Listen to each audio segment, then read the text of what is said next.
Hello, hello. Boo. What's going on? Are you guys complaining already? I have a hair in my mouth. That's a problem. You see what I'm talking about? Hello.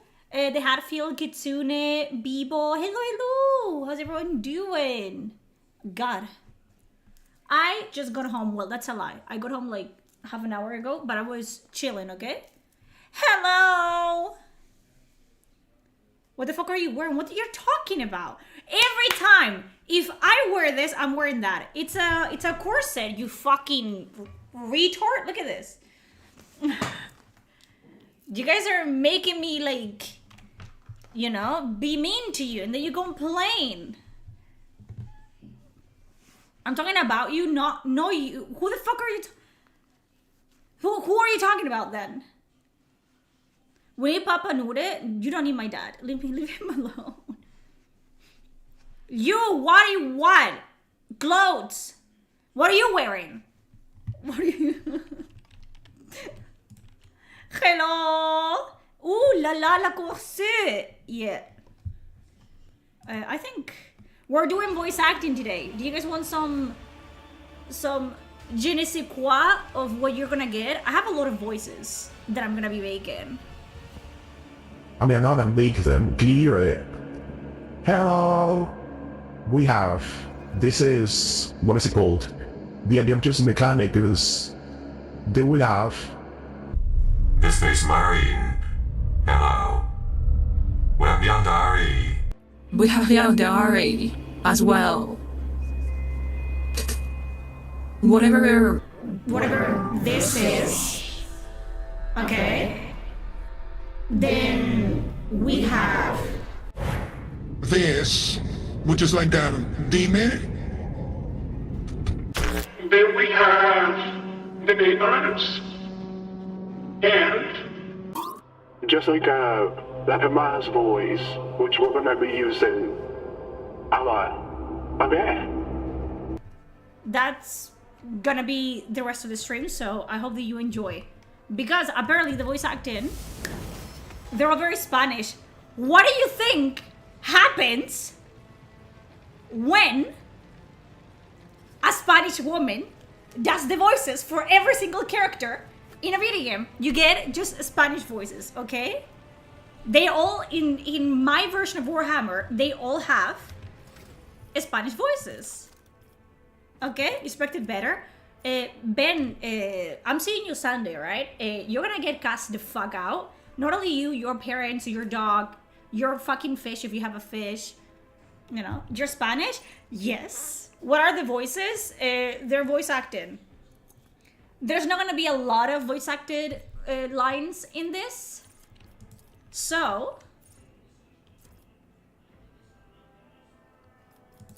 we're gonna be doing this.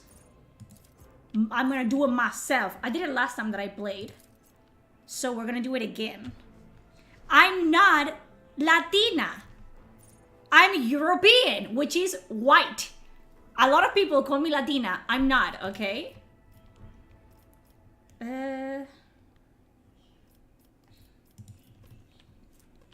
Latinx, I am not. I'm not Latina. So, shut up. But how's everyone doing this fine Friday? I knew the day of the week. It was a bit. I didn't look at it. I didn't. Shut up. Leave me alone. I don't want to talk about it, okay? Thank you.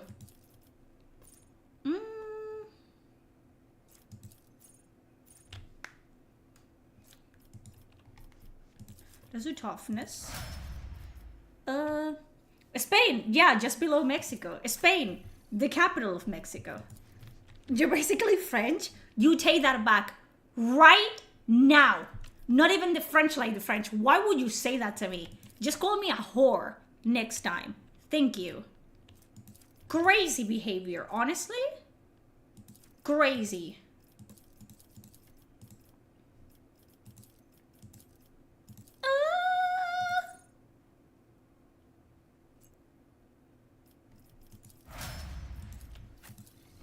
Hell no, no paella. You never see my blood, fuck off. You wish. You fucking a snail eater cunt. Calling a Spaniard friend is completely illegal. It is. How fucking dare you? That is disgusting what you just did, by the way.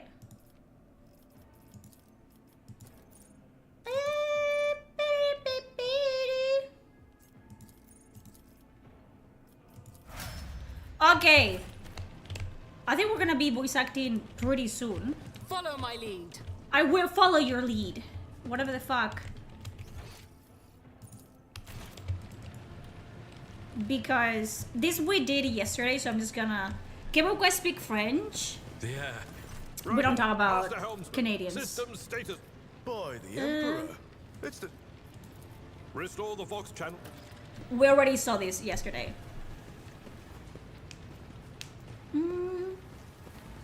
Imagine not being Spanish. Exactly, but imagine.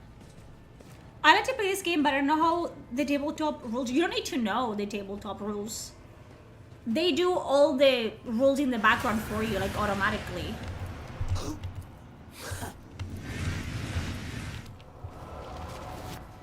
I would give it a go if I were you, honestly. By right of blood succession. Okay, we did that, and that was the end of the tutorial. The I'll let you treachery of the Master of Whispers hear was this again. fruitless, but victory came at a great cost. It is. This is much easier than Lord Captain Theodora the von Pathfinder Valencius ones. perished 100%. along with her heir Edelthrad. Edelthrad. Thousands of crew members.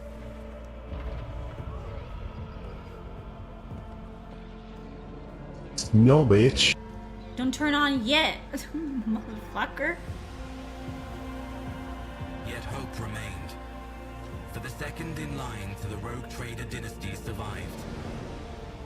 And through the strength of her resolve, saved those who were counting on her for protection. Let's go. How many orcs does this one have? Like 5 or something? We will see. We will see. I love you. I love you too. That was cute.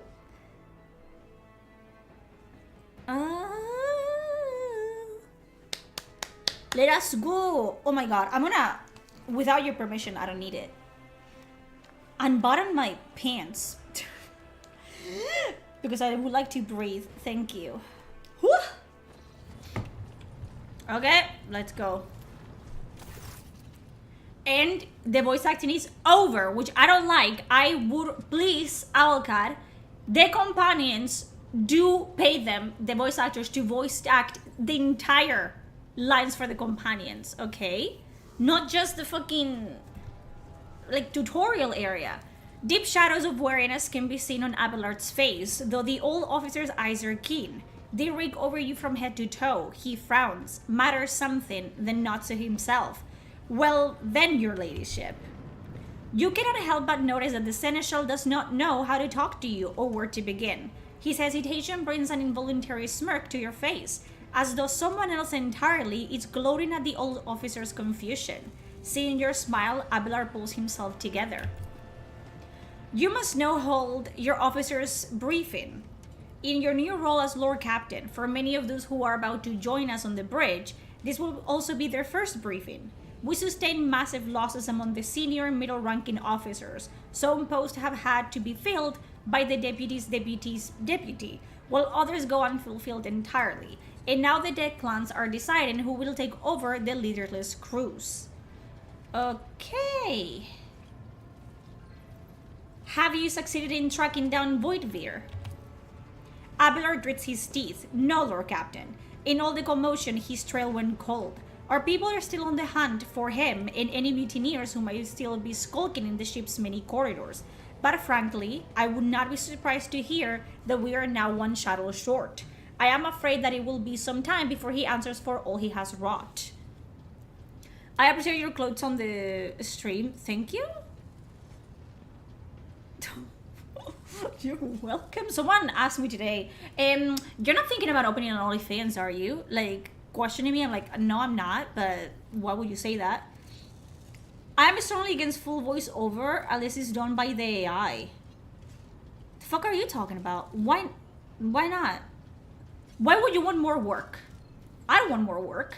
You misspoke, surely. I am the lady captain, am I not? There is no mistake, your ladyship. Lady Theodora before you was also the Lord Captain. Do not take your title literally. Think of it as a sacred rank that remains unchanging, no matter who bears the warrant. You have been chosen by the Emperor to carry the honorable burden of the rogue trader. High Gothic, whence this title originates, is a highly formal language, and so a certain level of inflexibility, it's to be expected. Try a Psyker build. I did. That was my first playthrough. I did a Psyker. We're doing Blade Dancer, the new one, the new class. How did we lose so many officers? It appears that the heretics were deliberately targeting the vessel's command. They knew exactly whom they were looking for and where they could be found, which is unsurprising given that the informant on board was our own master of whispers, Abelard Grimaces. What is on the agenda for the meeting? Reports on the condition of the ship and crew. The Lord Captain is not usually drawn away from her important affairs to attend such routine briefings, but this is a unique situation which will repeat a lot. I will be told, you're the Lord Captain, you don't have to meddle with, you know, the small things, and then I meddle with the small things all the time. Abelard told Noor I wish her a good evening. I wish you a good evening too! Because full voiceover makes the editing cycle much slower and more expensive. Some last time brilliant ideas cannot be implemented due to the time and cost. I'm not saying to do it immediately, but like Larian did with Divinity 1, just do the voiceover after you get the money, you know what I mean? They're doing it with this one as well. The tutorial was not fully voice acted before, and now it is. Just do the entire game, or at least the companion lines like this should be voice acted. Because Abelard is a companion, he's not an NPC. I am still receiving updates from across the ship, and they're not encouraging. Getting this bird to fly could take a gargantuan effort, even so far as you personally negotiating with the authorities of the system we're currently in. So prepare to hear a bevy of complaints and excuses, your ladyship. Take this opportunity to get a good look at the officers who work 6 decks away from the bridge, and they in turn will have the honor of beholding the visage of their Lord Captain. Did I just check the tax? What do you mean by Monsterfucker? What do you think that means? What? Think, sit down, take a deep breath, maybe take a sip of water, and think to yourself, monster fucker together. What would those words mean? What do you think? What do you think the secret message, you know, read between the lines. What could that possibly mean? I will leave it, you know, up to your imagination. I understand that it's a very broad concept. It could mean anything, really. It's an abstract concept, for real. So just, you know, you think about it, okay? Abelard, there is so... I don't wish to be a rock trader. I do wish. I am ready to start the briefing. Summon the officers. Ayo! What? With a gesture, Abelard relays the order to the adjutants of the far end of the magnificent chamber. Are we gonna start, like, talking? Doing voice acting? A dozen pairs of eyes bore into you, the expressions revealing restraint, joy, curiosity, and wariness. The you are a monster and a fucker. No. No. No. Remove the and a. Like, no, I'm not. I'm not a monster. Last time that I checked. I've been told I'm a slow thinker. I can see that. Yeah, I believe. Attention, officers, you have been granted an honor. Lord Captain Cassiopeia von Valanches will personally conduct today's briefing. Our most gracious Lord Captain is ready to hear your reports. Perhaps you would introduce those present, Abelard? As you wish, your ladyship. Abelard points to a tall, slender woman whose body seems to contain as many implants as it does flesh. Vigde Suri Ora of the Ptoleman line, our new Voxmaster. And we're starting. It is an honor to serve your ladyship. Aboard this vessel you have at your command thousands of crew members and hundreds of officers and section chiefs. I am responsible for receiving, processing, and sending all communications between you and them, as well as external sources. I am your eyes and mouth, Lord Captain. Did that work? Vigdis is a woman, yes. Bizarrely, I don't think I should think too much on that. My imagination is not for that purpose. What is your imagination for? Abelard, the DLC character, and my favorite Argenta have been with me on every mission, such as a necessity, especially later in the game. I think I'm gonna take Argenta with me in this one. I usually don't take her. Abelard also always comes with me, you know? Hello, how's everyone doing? Hello, Trash Can. Trash? Can Man? Do you have other voice filters? I do, you will see them later. Besides her is Robert, the Master Helmsman. He steers our ship along the course set by the Lord Captain and monitors the void around us to ensure that we do not stray into an asteroid field or a pirate trap. The bearded man with pale, almost transparent skin, large dark circles under his eyes, and a dour expression that seems hardwired into his face gives a silent nod. Hey, Lord Captain, this here ship's as good as home to me. So rest, oh my god, the fucking pirate. So rest assured she's in safe hands. I'll die before I let her come to any grief.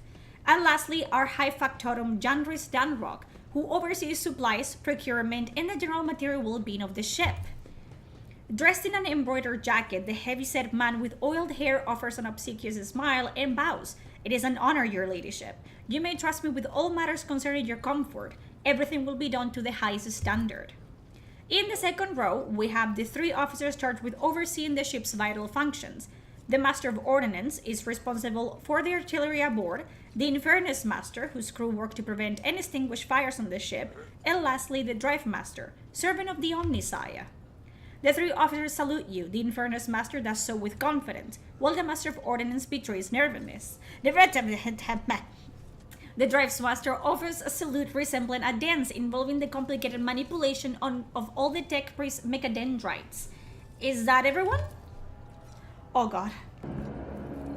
Unfortunately, our War Master, the Steve Sanheim Weiss, head of the Astronaut section, is unable to join us. He's in charge of the communications with distant star systems. Master Weiss has been in a trance for some time now, attempting to contact other planets in the Von Balanchas Protectorate and inform them of Lady Theodora's passing and Coran Volksphere treachery. I will deliver a report to you, your ladyship, on the Astronaut progress as soon as it's possible to do so. It's so much fucking reading in this, but you have to, otherwise you guys won't understand a single thing. Agenda is a beast, carrying Abelard everywhere like a purse. That's what I do with Heinrichs. It is equally regrettable that 2 more individuals worthy of mention could not join us at the briefing. The Master-at-Arms and Confessor Adalbert. The eminent Adalbert must see to the funeral services being held for the fallen officers, of whom there are too many for him to take leave from the chapel. And Mistress Sauerbeck? Yeah. Who has replaced her late predecessor as our Master-at-Arms, is currently leading the search for any survivor agents of Voidfear.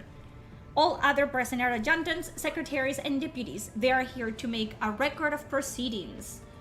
Right, let's hear reports. I wish to hear the Infernus Master's report.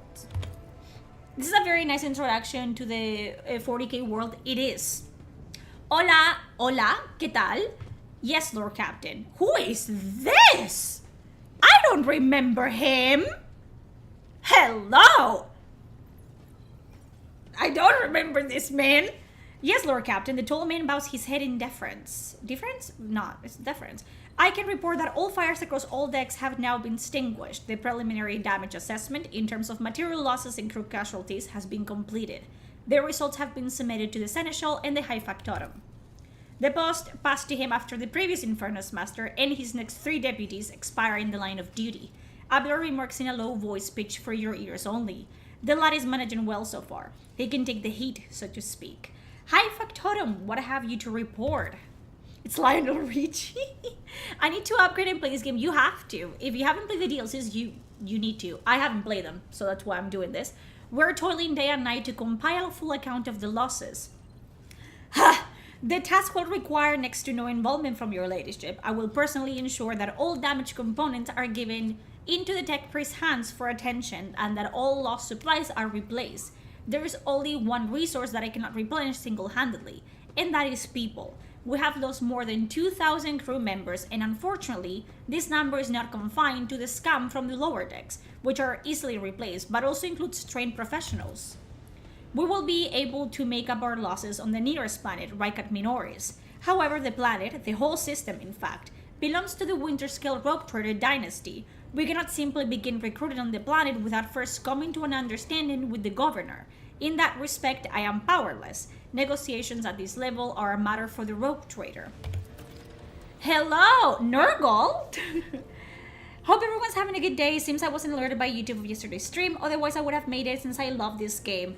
Well, I'm gonna be streaming this for the foreseeable future, and I stream Mondays, Wednesdays, and Fridays, so stay tuned those days.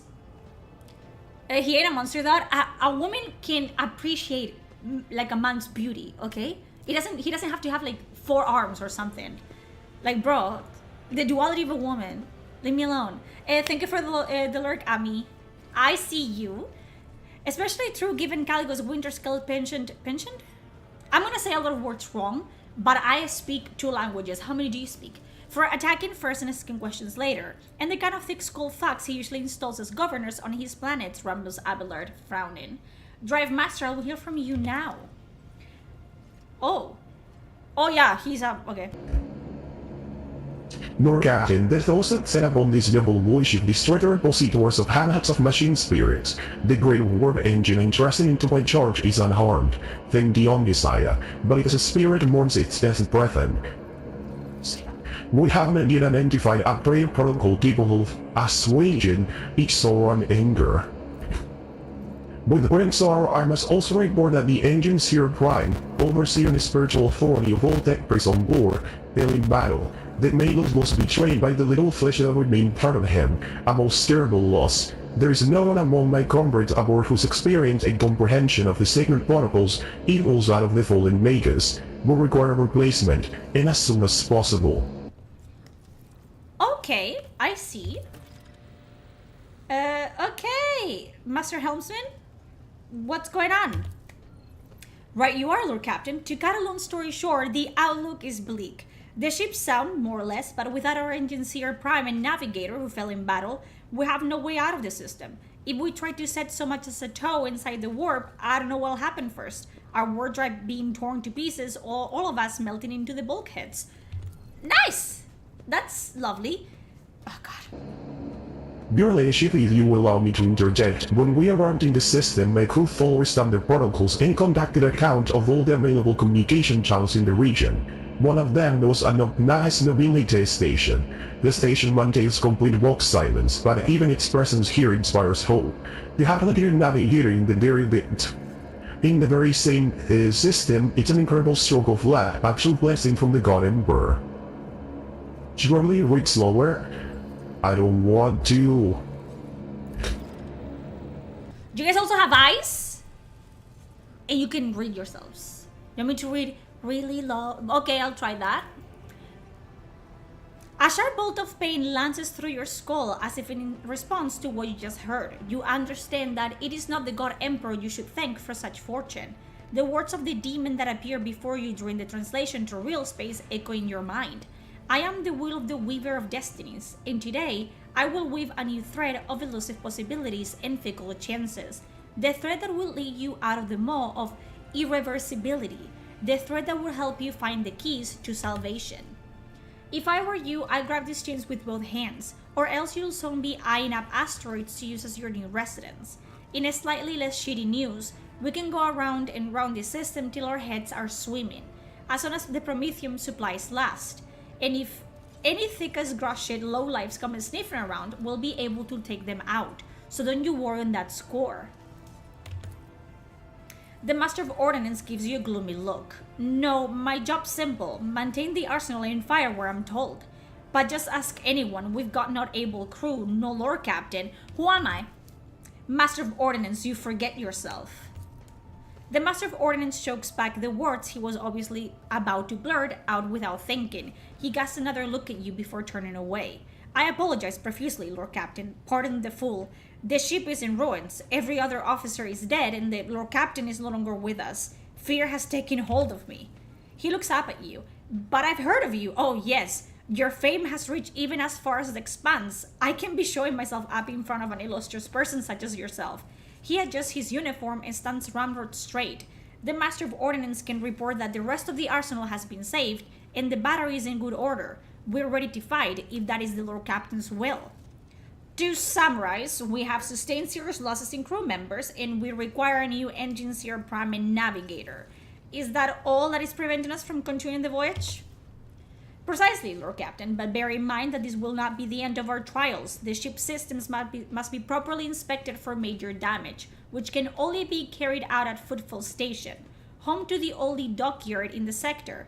But we will never reach Footfall first without solving these 3 immediate problems. Okay, thank you. You are dismissed. Then feed the puppy. The puppy's been fed. Hello, Thirst. How you doing? There's so much reading! Oh! Okay. Your Ladyship, there is one other thing. A confidential matter of the utmost importance. Lady Theodora, your eternally esteemed predecessor, brought the ship here to the system for a reason. She was given a secret commission. You perhaps are wondering who was the authority to commission a rogue trader to do anything. And I shall tell you, the Lord Inquisitor, the hand of the Emperor, the chief architect of his will in the Coronis Expanse. Fuck Inquisitors, honestly. God. But damn, not even a rogue trader can say no to an Inquisitor, especially not the Lord Inquisitor. I think there should be a Caiaphas King class to the game, just have pure Giga Chat going solo every time. I mean, he does try. What? Stop beeping! I'm gonna put it in. I am working. How fucking dare you do this?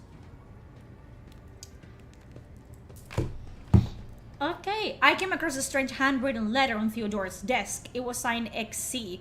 You're referring to the contents of that note, I presume? Can you attach some kind of auto voice reader to the game so you're not reading yourself? I guess, but it would sound really weird. Yes, quite right, XC. Xavier Calcasar. Lady Theodora was to seek out the Lord Inquisitor's right-hand man, my one and only, my husband, Heinrich von Calix. I love that man with my entire heart, and I might romance him again because I am weak. I am a weak woman. An interrogator, you understand. All I know is that he's somewhere in the system, that we must find him and offer him whatever assistance he requires, and then deliver him to Footfall in the Furibundo system. Finding him without any more information to go on will be difficult indeed, but an Inquisitor is an important individual. The authorities in the system, either the Navis nobility or the governor of Riket Minoris, may know something. That is all of it, your ladyship. You have a great deal of work ahead of you, but it is a mere taste of the daily burden of a rogue trader. Soon you must take up the reins of the Von Valanche's protectorate. Abelard gives you another scrutinizing look, as if trying to gauge? Gouge? Which one was it? Gouge? No, gouge is eyes and gauge is measurements, wasn't it? Gauge? Thank you. I always say this wrong. Is it gauge? Okay. Thank you. I'm gonna say it wrong at some point, don't worry. Halonyu will hold out under his mountain of problems. His face softens slightly and it seems he's about to offer some words of encouragement. And then I am interrupted. Idira, Sister Argenta, explain yourselves. The Sister of Battle grimly nods towards Idira. The Psyker is suffering some ailment or dark madness. She insisted on seeing the rogue trader. I judged that it would be unwise to leave her unsupervised. For a brief moment, Sister Argenta's voice sounds hesitant. I was also hoping to approach you with a personal request, but it can wait. Speak with me when you have time, rogue trader. Idira's glazed eyes rove over the assembled. One word bursts from her lips. Daybreak. Idira? Damn it. Idira presses her fingers to her temples in desperation. Your ladyship, here's the thing. I was trying to see the immediate future, and it hit me so hard. My head is still spinning. Something very strange is heading our way, and I can make out what it is, no matter how hard I try. A single word is all I can make out. Daybreak. Or maybe it's dawn, and it's ringing and ringing like an echo, like a bell. But if it's daybreak, then why is it so dark? We cannot extract any information of value from a single word. Can you tell us anything else, Mr. Stelas? No, not yet anyway. The voices are going berserk, all shouting at once. I can't make sense of any of it. As soon as I know or sense anything, I'll report it, alright? Okay. Lord Captain, if you want me to take a closer look into your future, find me on the bridge and we can talk. Lady Theodora was well served by my whispers on many occasions, and I'm sure you would benefit from them as well. Okay, is the briefing done? Thank you. Idira needs to receive the Emperor's mercy at that point. She's not a sanctioned psyker, which, you know, is not that odd, but psykers are not well received anywhere. The High Factotum breaks away from the rest and approaches you, bowing repeatedly. Lord Captain, if I might steal just one more moment of your time, the matter is rather delicate, as it concerns trophies that were left after the battles on the ship. One trophy in particular, I should say. I retrieved a blade fragment from one of the bodies on the bridge, a curious article. I saw the need to keep it safe in case it should be of interest to you. Oh yeah, no. We are... Ooh, you should keep it for now. As soon as we locate this acolyte of the Inquisition, you will hand the blade over to him. A spike of pain pierces your skull. The entity inside you howls and rages, promising you a million torments and mysteries for this treachery. I love how you guys... No, the problem is not, like... The problem is that I pronounce both of them the same. Like, I know the difference, but I pronounce both of them the same, so... Wait until I say heinous. I say heinous all the time. It's gonna happen at some point, don't worry about it. Okay, let's talk to Ablert. Lord Captain. Okay, let's talk about things that may be useful to me as the rogue trader. A noble aspiration, Lord Captain. I am ready to acquaint you with all the particulars that interest you. Right, outline the situation in the Chronos Expanse for me. What do I need to know and keep in mind? This is a topic for an official briefing, not a casual conversation. Yeah, she's unsanctioned completely, I will try to so... answer succinctly. And if you permit, in my own words... The Coronis Expanse is considerably removed from the heart of the Imperium. This means that local warp routes become useless within months. Established pathways are regularly subject to attacks from all kinds of rabble. And in the only major port, the now I don't have a Imperium's job. frigates find themselves moored alongside pirate vessels. I hate it. Okay. Until recently, the Coronis Expanse could hardly have been called a region of the Imperium. The situation has changed with the arrival of the Lord Inquisitor, but not by much. Calcasar. We don't like Calcasar, okay? He's a cunt. As most Inquisitors tend to be. But ones that allow for a non-standard approach where there is a promise of victory. The Coronis Expanse is considered rogue trader territory for a reason. Only rogue traders have sufficient military might, audacity, and the right I have audacity, a lot of it, to survive the leap into the unexplored part of the Expanse. And in the event I of would a take successful outcome, advantage hold of being on a to rogue trader whatever they so manage to bad. capture on the You frontier. don't understand. Who are the main players I need to be aware of in the Chronos Expanse? In the first instance, you should treat official representatives of the Imperium with respect. The Expanse may you're be on the treading fringes, but it dangerous still numbers territory. among the territories of the Golden Throne. The arrival of the Lord Inquisitor has turned the Coronis Expanse into a less Didn't say you were wild gonna and see use the new chick in this uncontrolled run? region, to the Yeah, but I'm regret a weak of some woman. individuals who had grown And inured Heinrichs to the is local very, lawlessness. very hot. So, you know. Rogue traders Hola. such as yourself are also I'm not gonna call you servants of the Papi, Imperium. but They have hello? been accorded special rights and powers. They wield immense authority within their territory. And they enjoy absolute respect in other parts of the Expanse. The most powerful of them are Kalagos Winterscale and Incendia Bastal Chorda. Tread carefully when dealing with Humans evil. audacity no EDC. You guys are very, very comfortable nowadays. Damn! What's wrong with you guys? What's wrong with most of you? The hell? If we are to speak of unclaimed territory, God. which is what Footfall is. Among the scum that dwells on I'm a joking, handful Ben. of asteroids, there are three You can factions breathe. that You're wield fine. considerable influence in the sector. The first is the Kazbala Commission, organized crime in its most primitive form. It holds sway over the Liege of Footfall and has links to rogue trader Winterscale. The second faction is an offshoot of our shining ecclesiarchy, followers of St. Drusus. They are actively building their forces and hold influence over rogue trader Chorda. And The finally, Kujdasi. the third faction, Shut up. the Explorators, a wing of the Adeptus Mechanicus. Like, damn. They are willing to die and That's kill exactly what for I the meant. I secrets can of the breathe. That's how ancient humans technological live. heresies that are hidden among the stars of the Coronis Expanse. Shut up. You little bitches. Kenred, our previous master of whispers, what can you tell me about his betrayal? What do you think he'll do next?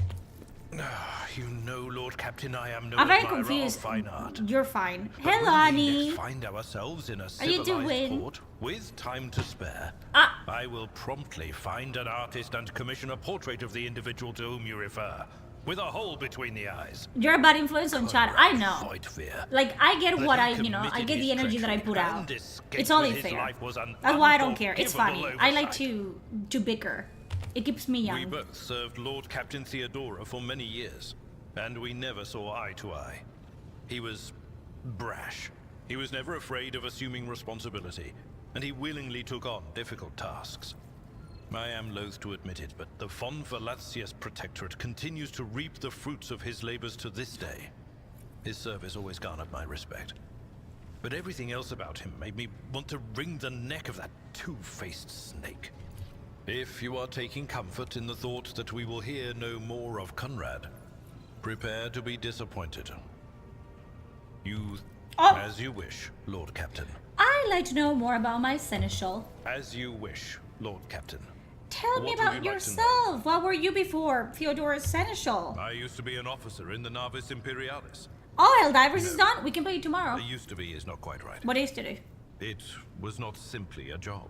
It was my calling, the essence of my life. I was proud to serve Lord Captain Theodora. Tomorrow we'll be playing I'm Helldivers still then. I will officer of stream the it. Imperium. Technically, I shouldn't be working tomorrow, but might as well. Anglo! Yeah! Hello, my man. He's alive. I think that if I try to play around more, I'll get decapitated. I'm not a Latina. I am European. I am conquistador. I did the conquering. I was the conqueror, not the, not the conquered. Bro. Damn. I met Lord Captain Theodora I am on a mission where very, the Imperial very Navy was white. providing reinforcement to the rogue traders. What do you think on about the one of builds in the frontier game? I worlds. saw the play where the main hero Our casts some things and then acquaintance Argenta kill everybody during one Not turn. easy. You're not gonna see anything Working like with people that outside here. the Navy hierarchy at has all. never been my strong suit. It was to my Like- great surprise then that after the mission's completion, If I anyone received knows a how to play referral this to game leave my and you service expect in me the to Navy like do a very and join the rogue specific traders' build personal and council. shit, it's not happening. I pick skills based on vibes. You know what I mean? I'm like, and I pick that. Like a Ouija, like I just go, that. You know what I mean? It was a difficult choice for Out of me, the colonizer, exactly. There but you I go. saw in the offer a chance When to you serve look the at me and you think, interests oh, of she's humanity Latina, I'm not. even I'm more Hispanic effectively than because in I the speak Navis Spanish, but I'm not Imperialis. Latina. You do not need I me am to not. tell you just how remarkable a person Lord Captain Theodora You was. just don't know your fucking I recognized her words. at once as a true leader and formidable creative force. One Why who is had that? built a protectorate amidst the dangers and wildness Spanish of the time, expanse. ¿vale? Dejando la... ¿Cómo se dice esto? Imperial Navy. No es fácil. ¿Por qué te permitieron quitarte del puesto? You could say there was no one among the naval command who was willing to Okay, impede bye. the wishes of the rogue Bye. trader.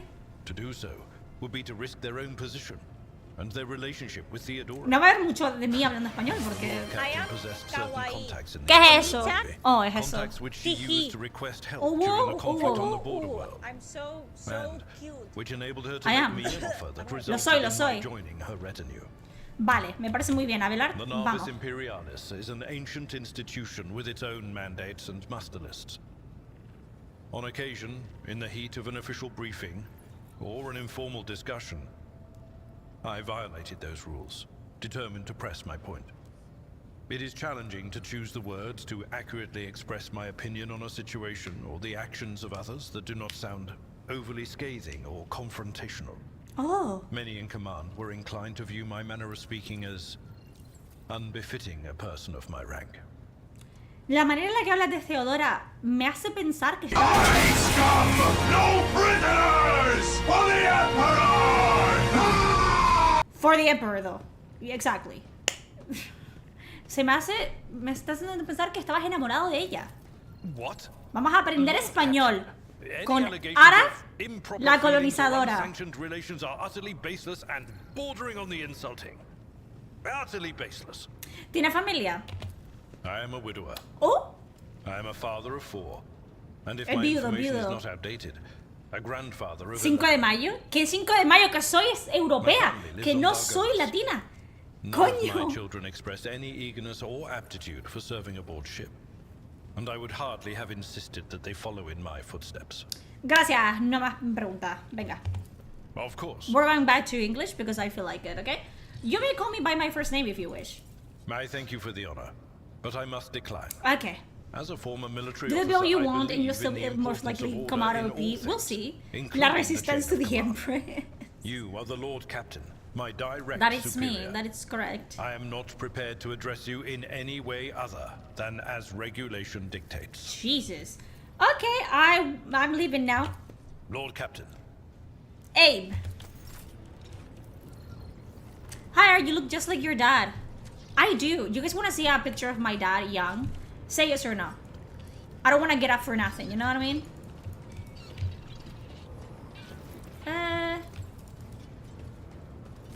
This is a new one. Jocasta Sourback. Jocasta Sourback is the very picture of discipline.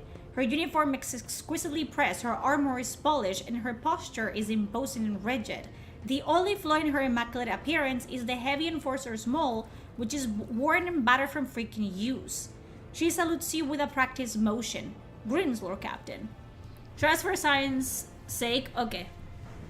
I wanna show you a picture of my dad when he was young, and you will understand why people say that I look like him. Don't go anywhere. Stay put. I don't have it here. I don't have it here? No.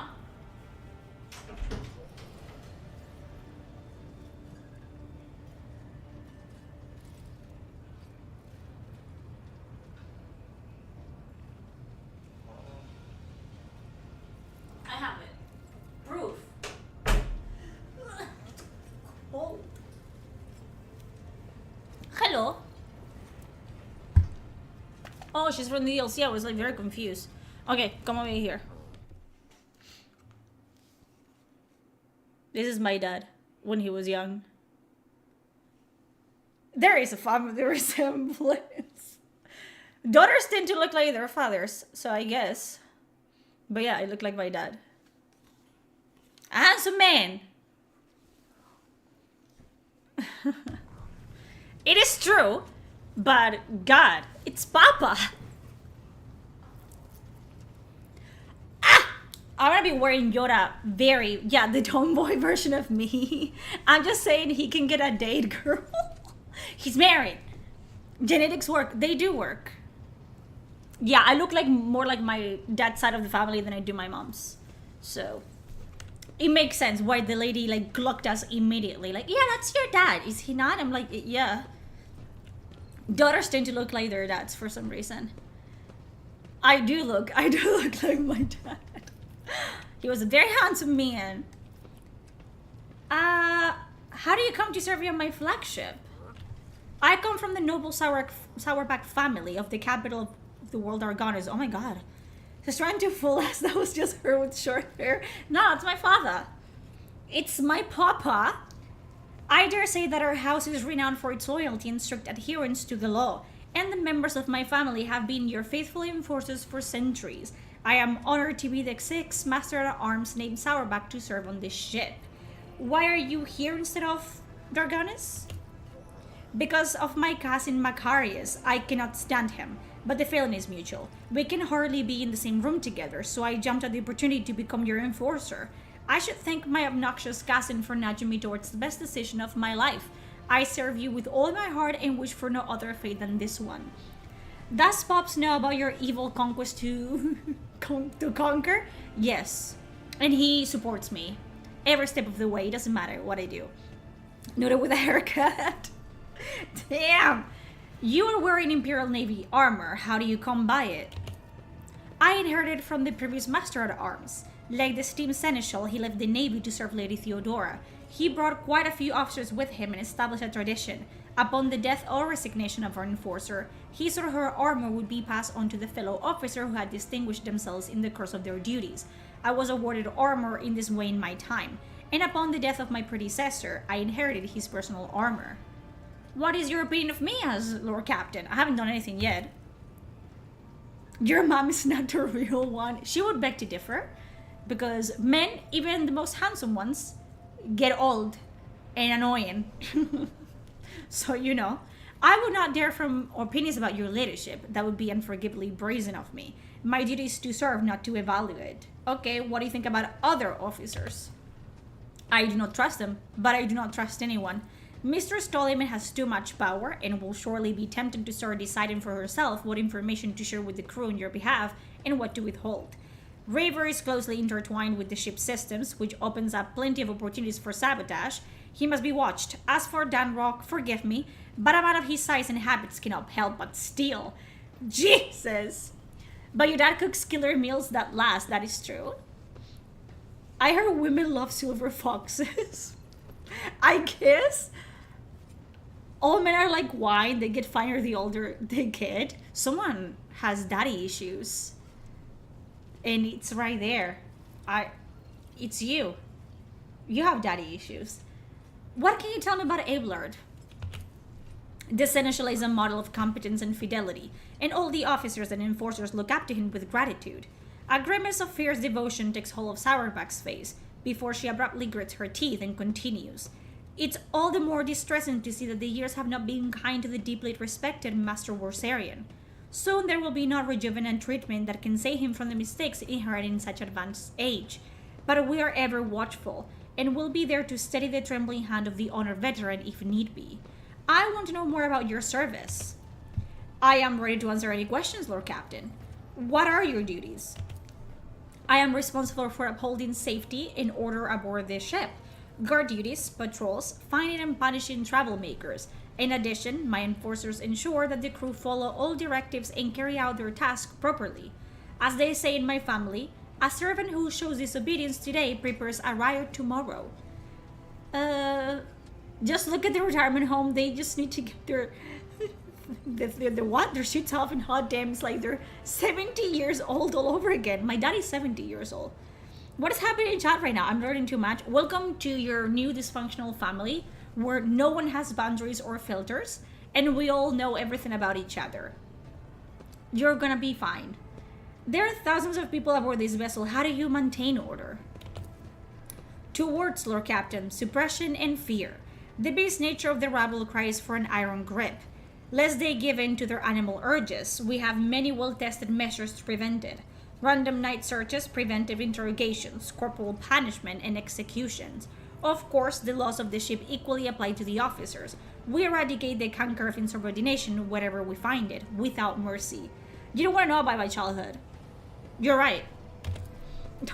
This conversation evokes nostalgic memories of serving as commissar. Sourback's approach is very similar to the disciplinary oppression techniques used by the officio prefectus.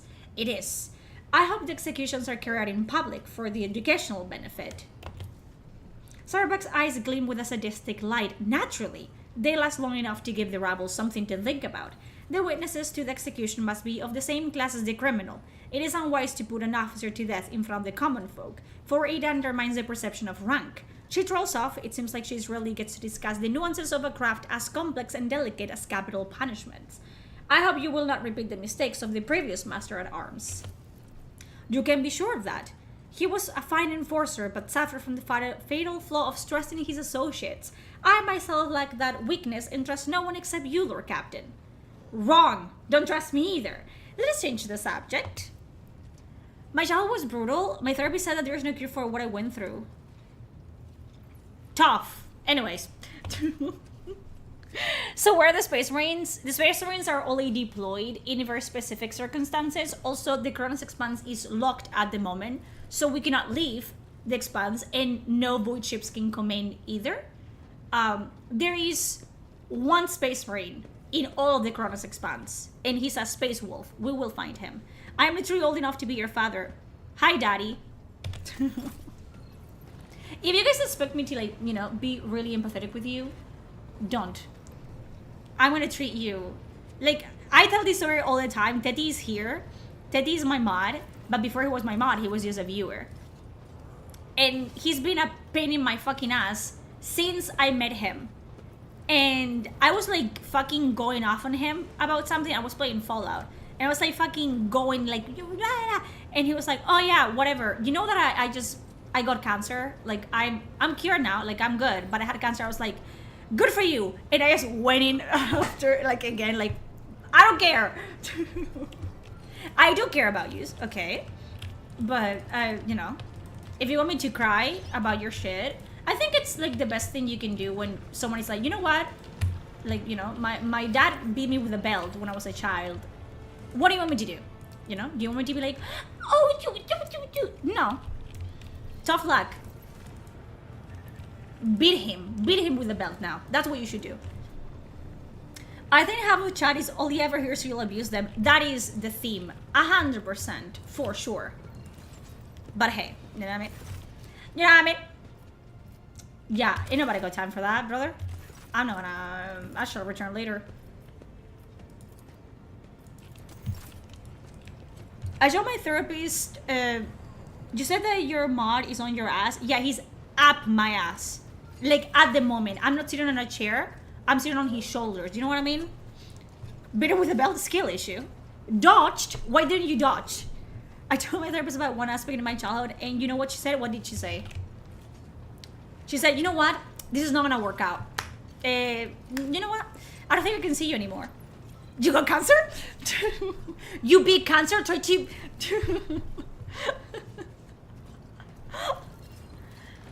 Good for you for getting over cancer, but I'm still gonna whoop you in an argument. Yes, I'm gonna make you cry. Ooh la la! Can he blink twice from the ass so we can see he's alright? No, he can't. Not because you would see it either, you know what I mean? So, what's the point? Idira? The tall middle-aged woman stares straight ahead, her eyes vacant as she rubs the implant at her temple. Her collar is undone, and one of the clasps is on the verge of falling off. Sensing your presence, Idira turns her head towards you and offers you a crooked smile, even as her eyes look right through you. Idira? Hello? What is a lariat? Lord Captain? I had burned down his work shed. I don't know what a lariat is, but I bet it hurts. You burned down his work shed. Why did you do that? I bet it was an accident. Was it an accident? John? You're a psyker. Psykers are only granted the right to live with the Emperor's blessing. Have you been to Terra? Look, Lady Theodora couldn't care less if some eggheads measured my brains or not. It's not about the seal on your forehead. I was never hidden as a child. It shows. About shows. what's in your gut. If it's rotten or not. You guys, all you had to do was to be the youngest daughter of your father, and you wouldn't have been beaten. Again, a skill issue. If they weren't, I wouldn't have lived as long as I have. Oh, rope? Jesus Christ. Where do you come from? Lyra, an outlying world in the Heathen Stars region. In the Coronis expanse, the deeper you go, the less visible the Astronomicon gets, and the less people know about the Imperium. The arrival of a rogue trader is the best thing that can happen to a world like that. The very best. Oh, tell me about Lyra. It's an out-of-the-way planetoid between two faint stars. On Lyra, I always kind of hated Idira ever since I get she's out of the airlock. Damn! Everything they can to win, from poison to psychers. I don't take her with me that much, so... But there's nothing for me to miss. Trust me. I was experimenting with black powder. Who do you think you are?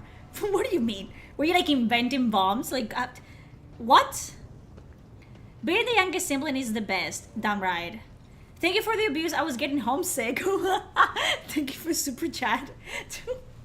I will abuse you for free. But if you pay me, I will abuse you. And you pay me. You don't get anything out of it, honestly. This is an extremely parasocial relationship. You know what I mean? But here on the ship is a different story altogether. Cassia is bae? We love Cassia. Just a cowboy? Damn right. My whole life on Lyra. Like my first journey through Johnny's a time traveler. I was in bed Middle kids always go wild and get in trouble for like attention. supernovas were exploding in I Like, that's I the only thing. found out later that My I mom got is a off widow. easy. My dad is Just divorced. through the My mom had a bullshit in the child bay from next her to previous mine, marriage. a whole My dad team had turned into 3 children from his Look at previous me marriage. rambling on, Lord Captain. And then I'm the youngest out of attention. all the siblings, out of 5 siblings. But I was kind of raised as a only child. So best of every single world, you know what I mean? Financial abuse? Excuse me? Oh yeah, I am doing that to you. Dude, but I play female characters, and what about it? Oh, you cannot romance Cassie if you're a woman. Whatever. You never finished your story about your first time crossing the warp. It wasn't like 5 it was a siblings, very are they fun all similar trip, all the Lord time? Captain. They have a lot of But look, if you want to be personality. entertained, I'm the woman for the But job. I'm I'll angry. entertain you with one of the stories from I'll my always. collection, no problem. But My if you family, want to like the hear older about family the members, time I it's so melted funny. everyone in the bay next Like, door, well, I just don't really want to go the into last the time that we all details got on that together, one, like, alright? because every time my dad is like a, like a lot of barking, but he has no bite. Like, that's all the men in my family from my dad's side. They're very like, but then nothing happens. And last time we were playing like a game of cards. We managed the entire like lunch to avoid talking about politics, to avoid talking about anything like, political, like anything. And we started like playing cards. And, in each house, people play by different rules. And it was my dad, 2 of my uncles, my mom, my aunt, and my cousin. And we're playing, and my dad and one of my uncles, like the ones that, they're the closer in age, my uncle is like, that's not how you play. And my dad is like, yeah, it is. We've been playing like this forever. And they start like fucking just going at each other about rules on a game of cards. We were not betting money. We were not doing anything. And my other uncle, he's like the more calm out of all of them. And these 2 old men started like yelling at each other, like they're gonna like grab each other's fucking like shirts and shake each other over a game of cards. And I was like, I bite my tongue. I'm like, but then my uncle that's sitting next to me, he's suffering for a heart condition, like arrhythmia. He's working on it.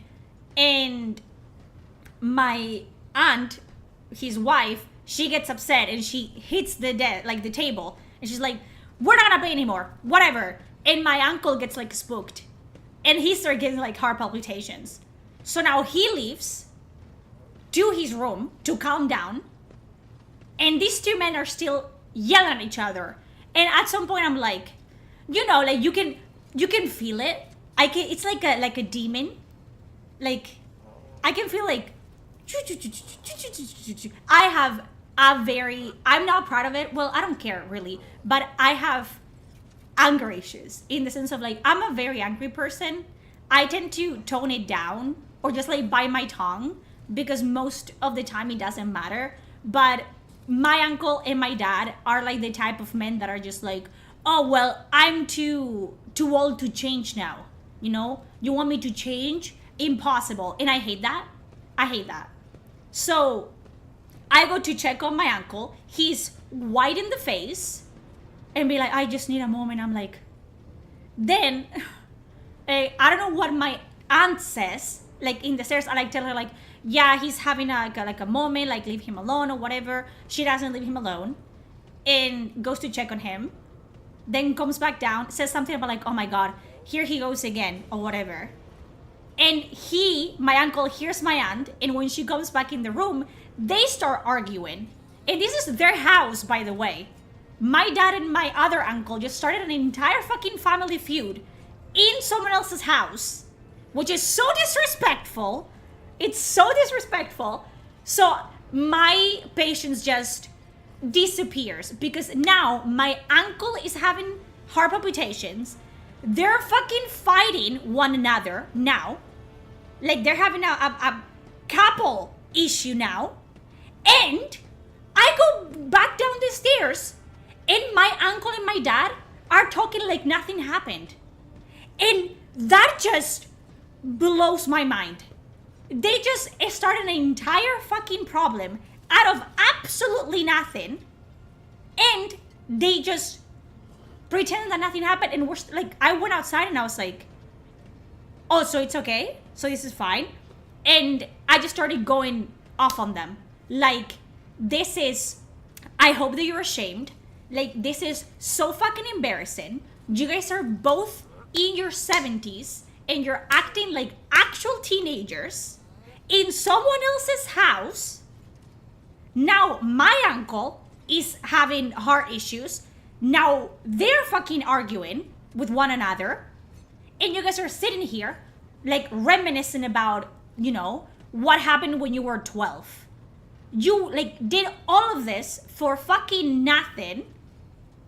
And now you're just like pretending nothing, like everything is okay. And my dad is like, oh, and I'm like, you shut the fuck up. If you want, like, you cannot behave like this at someone else's house. You can't behave like that in someone else's house. It doesn't matter how comfortable you are. And I told them, and they were like quiet. Like, my dad cannot speak against me, and my uncle was severely like shocked that like I was actually talking back to them. And they were quiet. I was like, yeah, I just hope that you go home and you feel embarrassed. I just hope. And my dad was like, I have nothing to feel sorry about. And I was like, well, that's worse even, because you should feel bad. You should feel remorse over this. Then he leaves, and my uncle is like, yeah. And my uncle actually apologized to my other uncle and my aunt, but my dad didn't. But then I stopped talking to him for like a couple days until he apologized, and that worked. And that's my fucking family. Listen, you have to be tough with my family, okay? Otherwise, they just go, bleh, and I cannot fucking stand it. Especially my dad. My dad has become really childish with like age, and he only listens to me. Like, it's so funny because my dad will just like go off and be like, wah, and I'm like in front of him telling him, stop doing this, don't behave like a child. And because he knows he can win against me, he does like a horse, you know, like those things that you put on a horse and they cannot look on the sides. He goes like this, and he doesn't look at me. He doesn't look at me because he knows, like, sometimes I will say something and he doesn't like it, and instead of like talking to me about it, he goes off at my mom, and I will step in between them and be like, it's me, tell it to me, say it to me. And he's like, boom, and he doesn't talk to me. He just pretends I'm not there because he knows he will lose every time. Just came back, my aunt tried to kidnap both of my grandparents, and the rest is way more horrible than this. I get your family. My family is not bad like that, but they're just very passionate and they're very stubborn. And with age, especially the men in my family, they refuse to admit that they can be wrong in any capacity, which bothers me. If there's one thing I hate the most in this entire universe, is when you fucking act up and you start a problem, which my dad does a lot, and then the next day you pretend nothing happened. Pisses me the fuck off, because now I'm pissed. Now I'm mad, and you're pretending that nothing happens? Like, what, am I crazy? I feel like I'm crazy. Like, sometimes I tell like my dad, he's like, I don't know what you're speaking to me. Like, he pretends to be the victim, and he's like, you started this. What are you talking about? You started this. Like, bro, my God. Is it just the men in your family? It's men in general that can be petty. It's crazy. Communication is key, okay? Talk. You cannot just expect to be like, I tell my dad that all the time. It's like, if 9 out of 10 people are telling you, you are wrong in this scenario, you are wrong in this scenario. It's not that the entire world has colluded against you. It's that maybe, perhaps, you're just wrong. I don't pretend to be right the entire time. I'm not. But I have the capability of understanding that I'm wrong, and accepting that and apologizing if I have to. You know what I mean? But brother, yeah, it's ego. It's crazy. And my dad is a good person. Like, a lot of you people have met him, but he's also just like, you know, he's a human being and he's getting old. So the older people get, just they devolve, they become like more childish, like babies basically. And he only listens to me. Like, literally today, it's really funny. Like, my dad, he will always, like, when men said, oh, you will always be my little girl. Yeah, in a sense. But my dad is like 100% that. I'm almost 30. I'm not 30 in his eyes. I'm like 10 or less, okay? And my dad is a chef. He is a retired chef.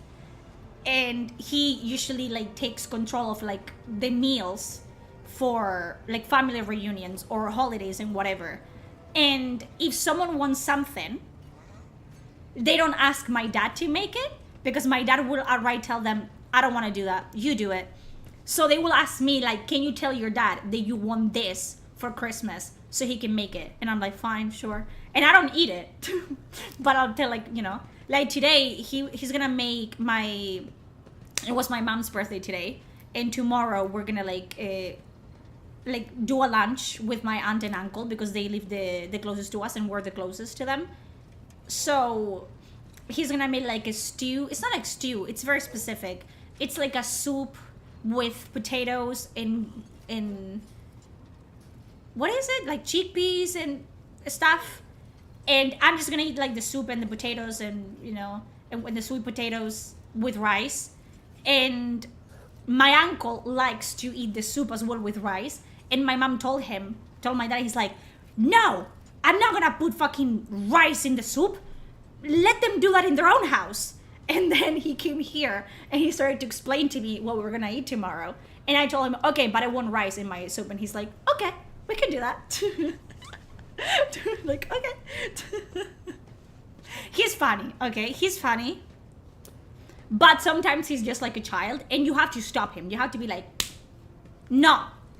Because, no, he cannot just do whatever the fuck he wants. It depends. I often faced adversity related to a lot of time going against the current helped me resolve my situations. It's a masculine trait that helps me. May it be bad or good, no matter the situation, in my opinion. No, I understand.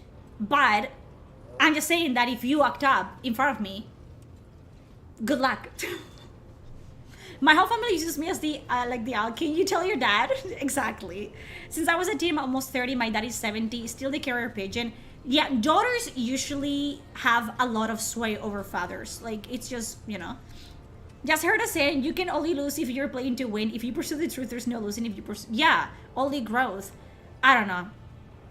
Like, fun fact, I don't like arguing. Like, it's just very exhausting. But I don't get upset that often, because I just don't think that it's worth it. But I will not allow you to walk all over me, you know what I mean? Or to like have an attitude with me. Like, I just got it clean. I'm just like, whew, no. Like, it happened once, like my aunt was like really nervous. She's a nervous person. And we were like in the kitchen. She was doing something else. And I think I was washing dishes or whatever. I was helping in the kitchen. And one of my cousins was coming over, and it was a lunch. We do a lot of lunches. We're talking about my life now. If you came here to watch me play Rogue Trader, play yourself, I guess. And she hadn't come yet. She was late. So I think I said, Aunt, can you call? Like, it's like our cousin, like my cousin coming anytime soon. And she was nervous, and she yelled at me, call her yourself. And I was like, nah.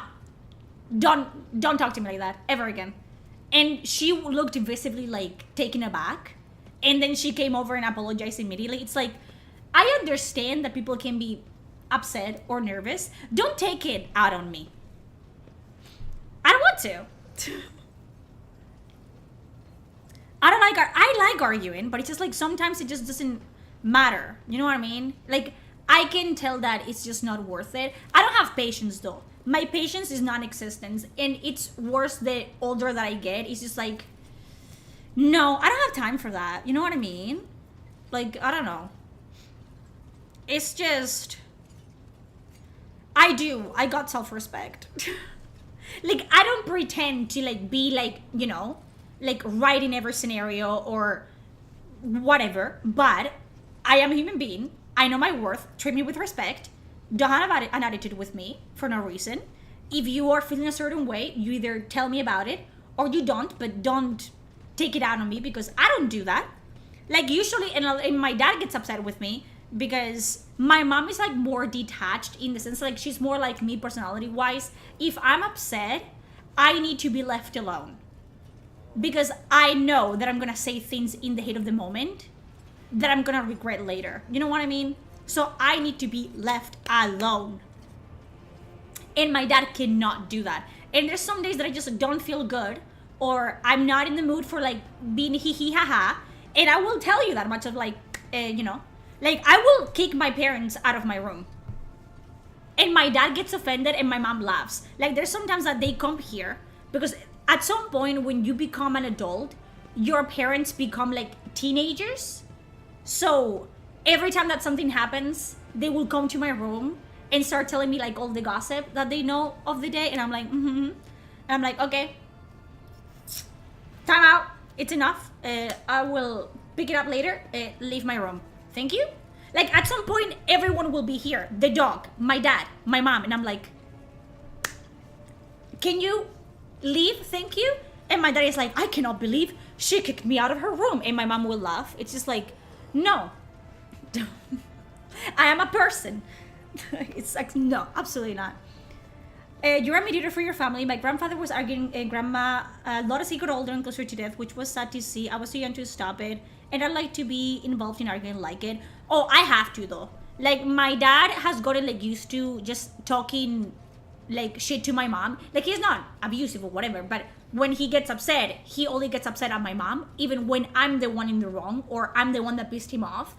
And I just, like, I'll cut that shit. I'm like, don't talk to her like that. Like, there's still fucking need. And he stops. Like, you have to bring it to the forefront. Otherwise, you know what I mean? I wish I had as much authority as your family-wise, but if I try to set boundaries, I just get shut down. Ignore them then. Like, deadass. Ignore them. It's not worth it. If they just, like, step all over your boundaries, just don't interact with them. Honestly, low contact is the best. Just, like, the minimal interactions that you need to have. Period. Boundaries are really important. Like, this is gonna be the rest of the stream. Is it not? Hello, let's switch to this. I wound up doing the chores for my parents like I was the parent. That's sad, honestly. Like, I like to tell people when they ask me, just, it took me a long time to be confident, like, in myself. Like, this is not something that I've always been. I'm still a depressive person. It's a genetic thing. My dad is chronically depressed. He doesn't do anything about it. That's his issue. Like, literally, do you understand what we have to do? This is so sad if you think about it, which I do a lot. But it also pisses me off. My dad has antidepressives prescribed to him, but he claims that he takes too much medicine, which is stupid. So you know what we have to do? We have to crush the medicine and put it in his coffee. Like, we're trying to poison him. Do you understand the lengths one has to go to? Do you understand? I want to change. It's just stupid. You know what I mean? But it took me a long time. Like, it's the reason. He's not the reason, like, the main reason why I have depression, but it is genetic. Like, mental health issues are genetic. And I was severely depressed as a teenager. Like, at some point, I just felt like I was a waste of space and I wasn't bringing anything to the table. You know, like that, like, mentality when I didn't have a dream growing up. I still don't have a dream. I mean, I want to be a writer. Like, I want to write a book. But for me back then, that wasn't something that I could make money off. And I knew that. Like, when you're like 13, 14, 15, everyone tells you, oh, you have to have straight A's. You have to go to college. you have to do this, then you have to get a good paying job, and you have to do that. And that just made me, like, the prospect of that just made me absolutely miserable. So I developed just severe anxiety to be in a classroom. Like, I wasn't bullied. I wasn't, like, you know, ignored by my classmates. I had friends and whatever, but I just, like, I felt like I didn't belong. Like, I didn't do the same things as my classmates did. I did not date. I did not hook up. I did not go to parties. So there was a disconnect. And then I just didn't have a dream. I didn't want to be a doctor or a teacher or whatever. I wanted to write and do my things. And that just wasn't, like, normal. That wasn't in the canon of, like, what you could do, what you could just choose to do. So I just stopped studying. I just stopped doing my homework. I just stopped interacting with anyone. And I just, like, got worse and worse and worse. After I didn't graduate, by the way. I graduated, like, a year later through, like, a adult school because I just didn't do anything. I didn't want to do anything. And I developed agoraphobia at some point, which was amazing. I wouldn't recommend. That one was that one wasn't fun. I couldn't leave my house for more than 2 hours. And when I came back, I would literally sleep for, like, 15 hours. Because I was absolutely drained. Which is crazy, but it's life, I guess. And I don't know what changed, honestly. I started doing Twitch. And I've explained that. Like, a lot of people say, like, oh, you've always wanted to be famous? You wanted to make money? Not necessarily. Like, I just wasn't doing anything. I wasn't writing. I wasn't reading. I wasn't playing games. And those were my hobbies. That were the things that I like to do. So I started doing Twitch because I thought that playing games to a proverbial, like, an imaginary audience would make me actually do something. Like, even if it was playing games, I would actually be doing something that I enjoy doing. And that kind of, like, hello, this is what happened now. And I think interacting with people that were similar to me, like, I didn't know how many people just had the same hobbies that I did and the same kind of, like, humor that I did until I started, like, Twitch. And then I started to, like, you know, there's a lot of people in my chat, like, most of my mods that I've known for, like, 2 years now, which is crazy if you think about it. But that really helped me, like, come out of my shell and just realize that it's normal. Like, not everyone can be a lawyer or a doctor or, you know, have a normal life. What is a normal life? You know what I mean? Like, I just decided that I want to be happy. And this is what happiness looks for me. Just doing my thing, enjoying myself. If I make money, I make money. If I don't make money, I don't make money. But at least I'm in a position where I'm happy with myself. I love myself. I love what I see in the mirror. I'm in a happy relationship. You know what I mean? It takes a long time. And that happened to me in my mid-20s. Like, that was my entire teenage years and my early 20s that I was just severely depressed. And then I just changed, like, the chip. You have to at some point. It's like, I don't want to make anyone happy. I don't want to make my parents proud. I don't want to make the world proud. I don't want to, like, show off to my old classmates. I don't want to do any of that. I want to make myself happy. You know what I mean? Which is the hardest part, honestly. Just to make yourself happy. To be happy with yourself every day. And sometimes you're just going to be like, you know, and I have moments where I feel like an imposter, or that I should be doing more, or that I'm not earning enough money. I'm not doing enough. I'm not doing this. I'm not doing that. And it's like, but are you happy? Yes, I am happy. You know what I mean? It's hard. It's hard, but you get there. It's a little, like, baby steps. Baby steps. I was the first in my family to attend uni. My parents were so pissed when I quit to train horses. No matter how successful I was at that, they never forgave me. I forgive you. You chose yourself. You have to choose yourself. No one else will. That's what people fail to understand. It's your life. You only have one chance at that. Tomorrow, you can die of a heart condition. Your fucking brain can shut off and you can die in your sleep. You can get fucking hit by a bus. You could choke on a fucking peanut. Do you understand? Everyone thinks that they have more time than they actually do. You don't know that. Do whatever makes you happy. Don't think about the far, far, far future, because you might not even be able to see it. It doesn't really matter. So just do what you want to do, honestly. As long as you're not hurting like anybody, who cares? To be very frank, like who gives a shit? If you want to like fucking play League of Legends for 20 hours, do that. Honestly, like, I'm just sick of people pretending to, oh, you have to do this, and you have to do that. You have to go to the gym, and you have to wake up at like 6 in the morning, and you have to do yoga, and you don't have to do anything. You don't owe anyone anything. You don't owe society anything. And we all die alone at the end of the fucking road. So, you know what I mean? You know what I mean? At the end of the day, does it fucking matter? For me, it didn't. You know? It didn't. And I came from a family, like, literally like this uncle and aunt. I am super close to them now. But growing up, like, again, I was severely depressed. I was very unhappy with my appearance. I thought I was, on top of like being stupid, I thought I was super ugly. I just thought that I didn't have any redeeming qualities whatsoever. All my hobbies were worthless.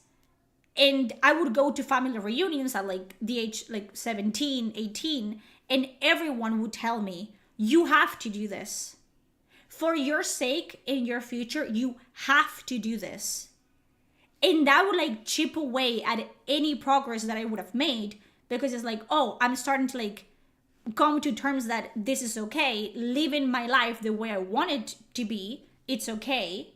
And then someone would come, you know, around and be like, oh, you have to do this. I am older than you and you have to do this. Like, my older cousins would be like, oh, you're so smart. You can go to uni. You can do this. You can be the first woman in the family that goes to uni. You can do it. You can do this. You can do that. And it's like, what if I can't?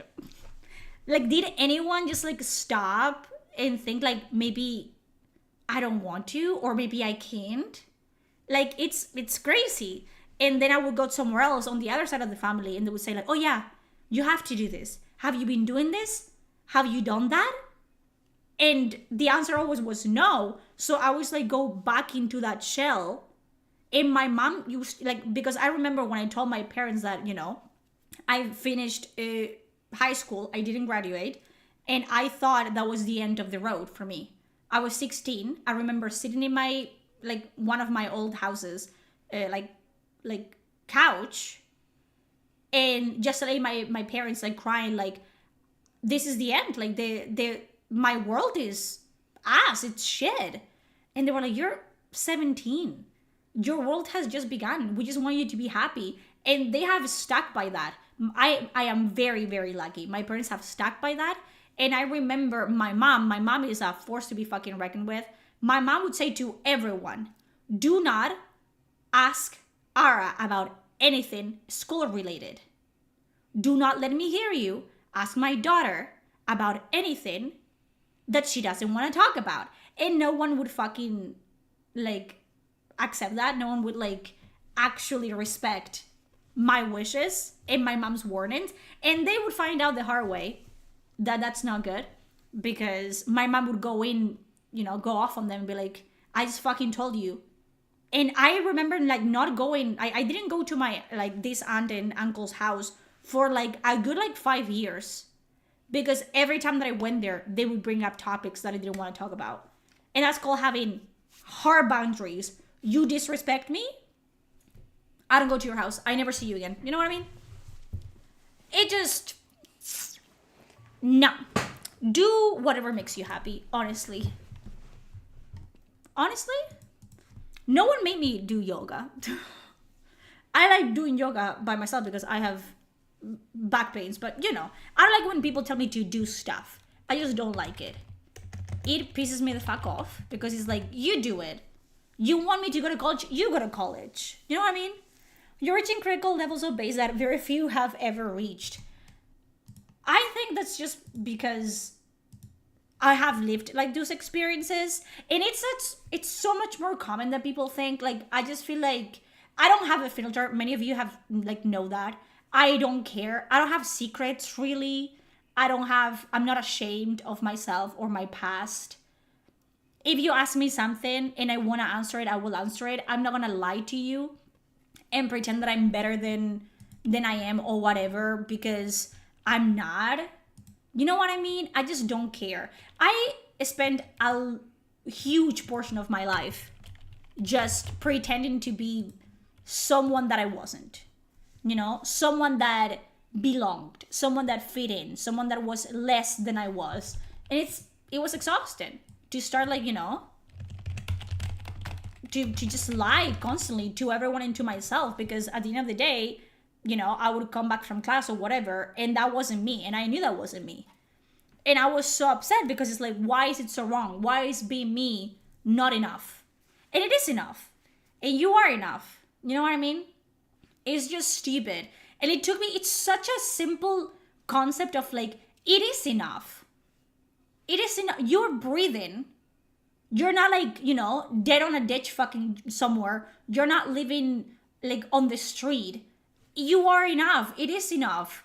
Your effort that you're doing right now, it's enough. So who cares? At the end of the day, this is your life. Why do people have a say on what you do or what you don't do? They don't. They fucking don't. So they can absolutely fuck off. And the fact that it took me so long, it took me to my mid-20s to understand that concept, pisses me the fuck off, to be very fair with you. Because, I don't know, man. And it starts like so young. It's just like at school, where there's like all these expectations of who you should be. And then a lot of like 90% of kids realize that they're never gonna be that person. They're never gonna be the lawyer or the doctor or the fucking men that cure cancer. You know what I mean? We're just fucking cogs in the wheel. And that's fine. It's okay to not be special. It's okay to just like be, you know, like everyone is their own special snowflake. No, we're just snowballs. And we're all the same fucking, you know, kind of like messed up tumor-like shape. That's it. And that's fine. Like, I just don't understand, like, why they do that. Like, they set us up for failure. It's crazy. And that pisses me off because it made me waste so much time of my teenage years where I was just like struggling so hard because I didn't fit in at all. I wasn't a normal teenager, and I thought something was like seriously wrong with me because I didn't like boys and I didn't like parties.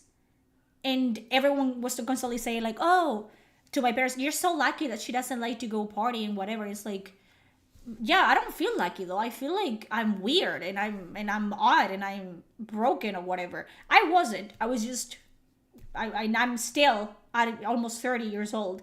I just don't like people. And that's fucking fine. I don't like people. I don't like crowds. I don't like strangers. And that's such a common thing, to be very fair. I think that's most people don't like other human beings and don't like to be in crowds and stuff. But again, society makes you feel like you're weird.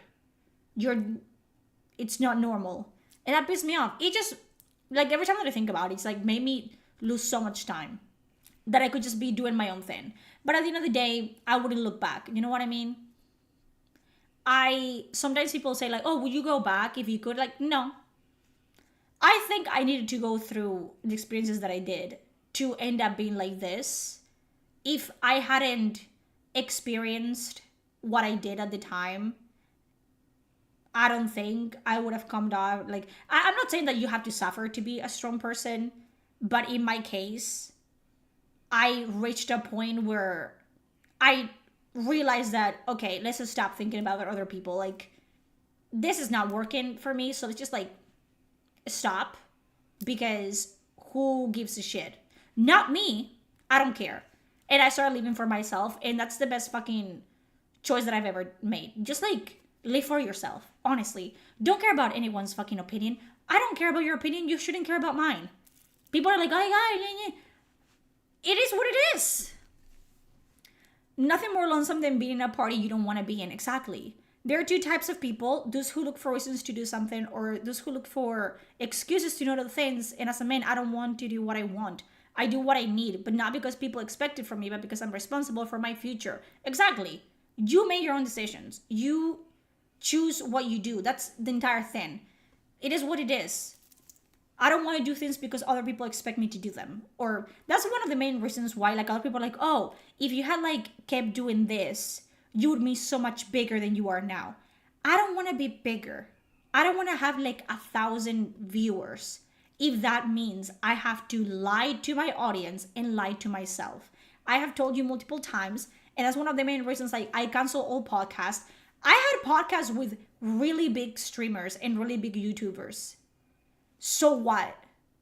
Other people are like, why would you do that? Like, that would have given you so much more exposure, like free publicity. Yeah, but at what cost? If I had done that, I knew I was going down a road where I would have to pretend to be angry all the time, to have opinions on everything. I wouldn't be able to have any like skeptical opinions or neutral opinions or positive opinions about anything, because that's not my brand anymore. And I was just like, I don't want to do that. If I don't like something, I'm going to tell you. If I like something, I'm going to tell you. And if I don't care about something, I'm also going to tell you. You take it or you leave it. If it's two people that watch me give my opinion about something, that's two people. And if it's like 2,000, that's 2,000. But I'm not going to like change who I am or change my content or just start lying to just make money. Like, that's never what I wanted to do. Like, I just feel like that's, again, going back into that circle. Like, it put me in that mindset, okay, of like, I didn't want to do that. Like, it put me in a much younger era mindset of like, oh, I'm just trying to belong. If I do this, it's just me back in high school pretending that I slept with like so many boys because that's what everyone was doing, and that I went to party, like, you know, when I didn't. It's just like, oh, I'm just gonna start lying to my audience and to myself, and it's just gonna be like a fucking, like the snake that bites its own tail, and I'm never gonna be able to get away with it until one day someone catches me on a lie and then I lose everything. I was like, no, I don't want that. So I canceled all my podcast, and I just, hello, I'm here. I just want to do what I want to do.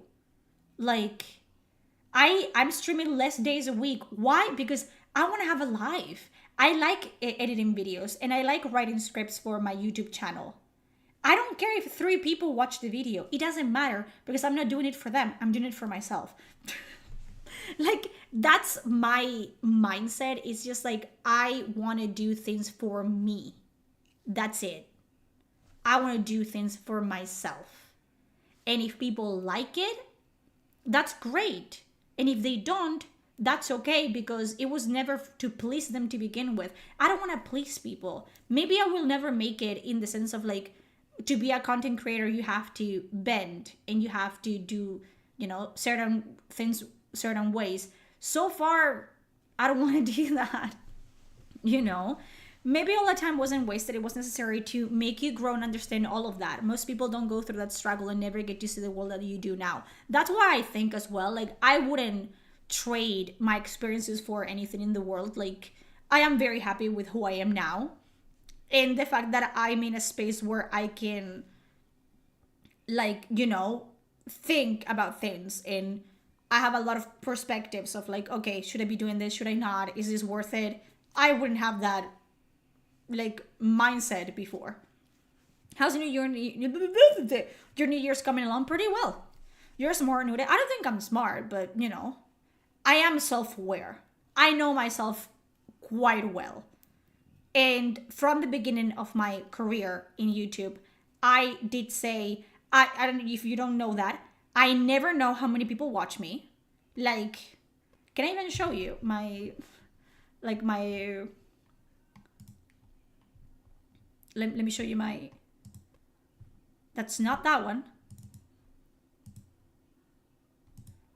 This one. Hello, that's you. This is my OBS. There's nothing here. There's my chat, which is you. And then there's like the...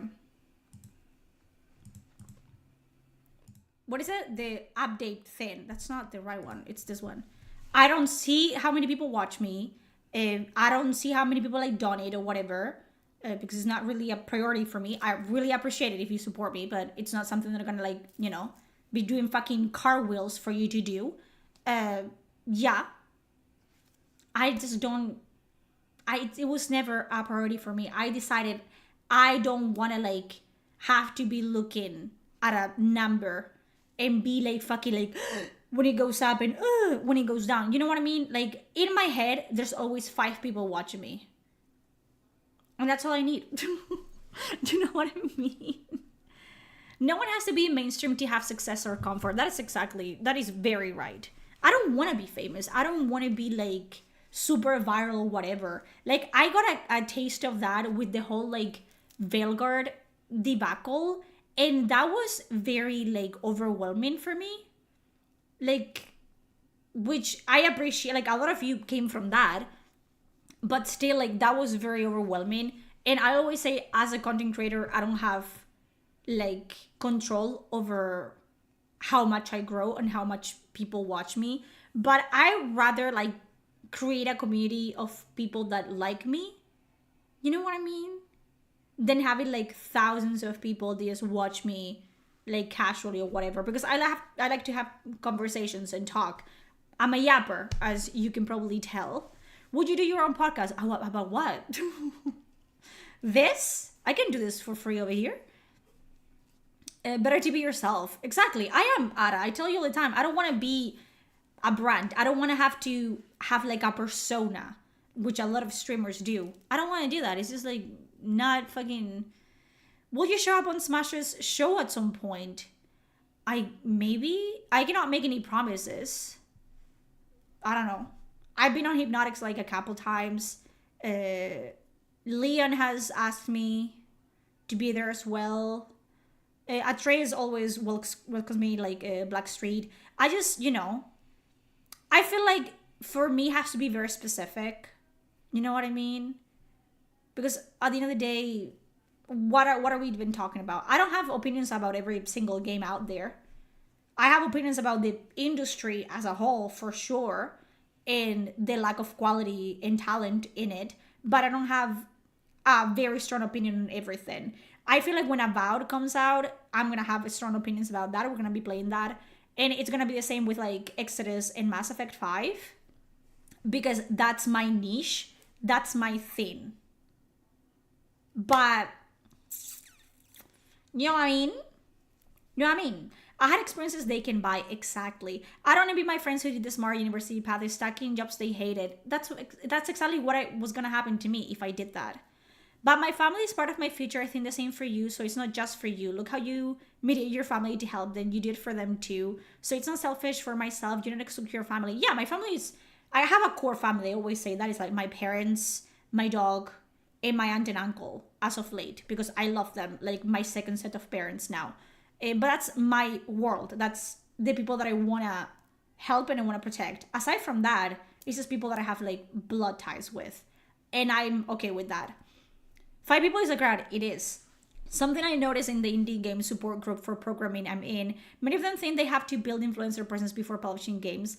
Then they barely learn how to make games. That's a very, like, that's a problem. Like nowadays, it's like, and I see that all the time, and I say that all the time with like game developers or like PR managers or whatever. They have social media, which they're allowed to have. Okay. But in their fucking social media, in their descriptions, they will like very proudly say, oh, I work in Obsidian, I work in Ubisoft, I work in EA. And then they will just like do very unprofessional stuff. I am not attached to any company. I don't work for nobody. I don't have to, you know, protect the reputation of a company. I don't have to do that. I am my own boss.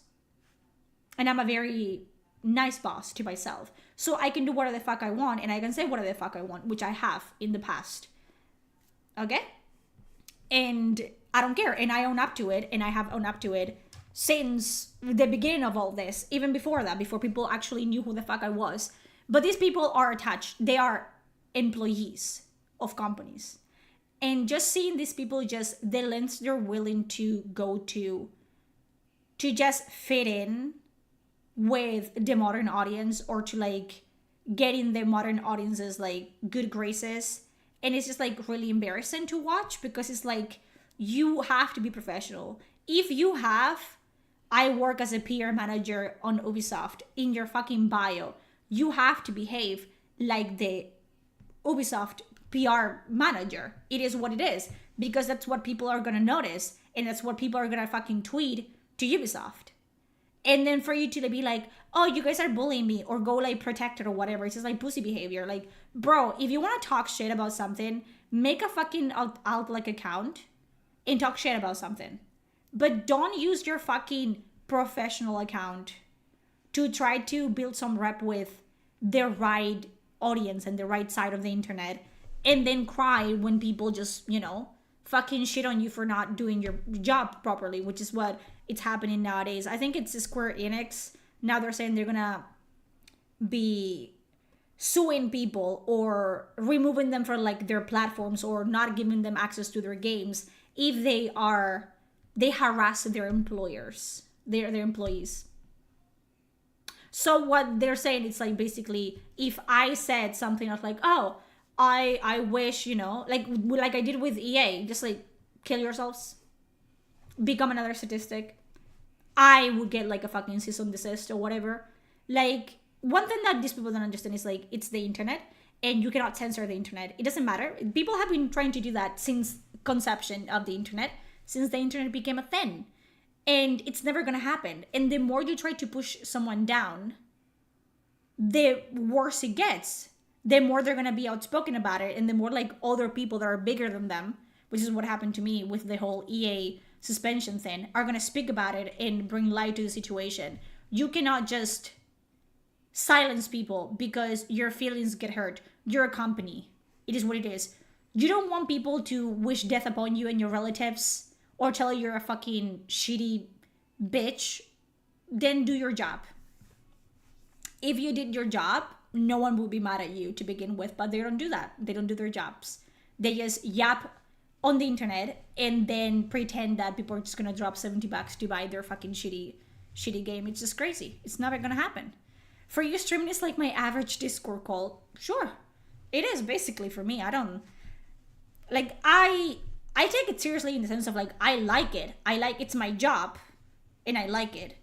But I'm never gonna like, you know, like bend over backwards to please people, because I don't want to do that. Like, oh, if you do this, you would make much more money. If you do this, you would have so much more viewers. Sure, I don't want to do it. Exodus looks great. I'm hoping it does well with Rebel, Wolves, Dawnwalker. Some of these companies have gone too long without competition. Fair. One thing that I have said about Exodus, and I still have that, you know, very present when I think about it, it's the community. I think everything started like with like Sword and Shield and getting banned from the unofficial Exodus Discord server. But the thing is, in the Discord server, there were like staff members from Archetype Entertainment, and people were saying that it was in the works of becoming official or whatever. And I have heard through the grapevine that people like Kayla Elizabeth and people that like her ilk, which if you don't know, she was part of the council for Dragon Age the Veilguard, which means she was one of the people responsible for Veilguard being as shitty as it is. And her names are like, her name is on the credits for Veilguard, which is stupid and ridiculous. They are very active in the Exodus community and the fandom, which is very concerning, if I say so myself, because I have seen that film before and I didn't like the ending. You know what I mean? I don't like it when the fandom has control over the end product at all. I don't like it when fans have an active line of communication with the developers and writers and PR staff and whatever of companies and video games. I don't like that, because yeah, I don't like that. I don't like that there's so many fingers in a pie. It is gonna make it taste funny.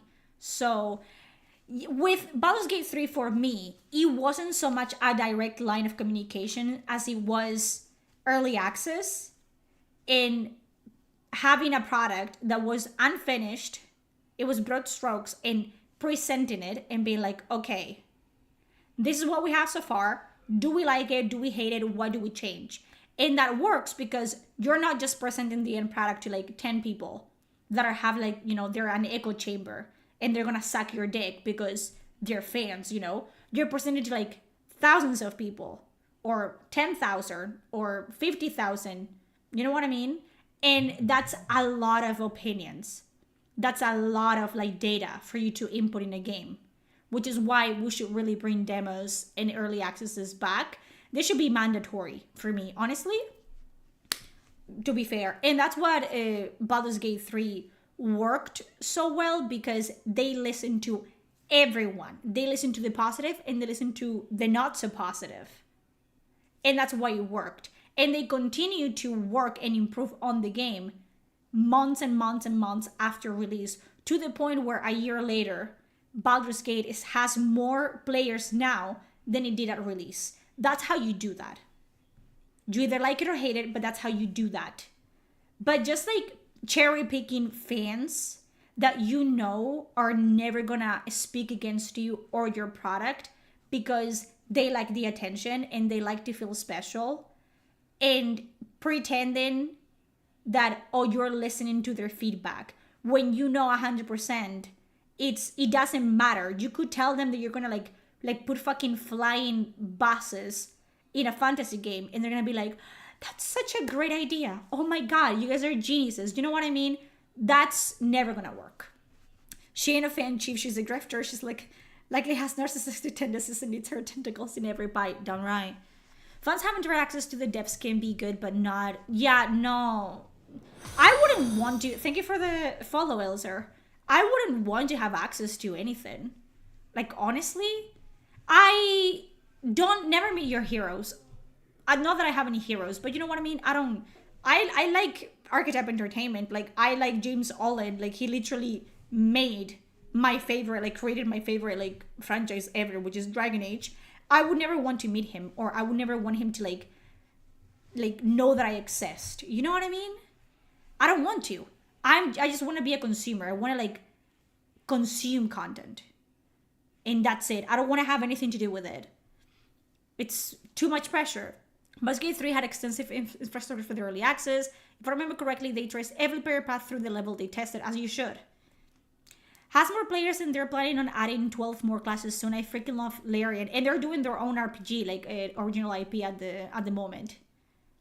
Dragon Age Felguard didn't need a Unified Walker to be a failure. No, it didn't. It was doomed from the start. But then, the echo chamber quality to the community didn't fucking help either.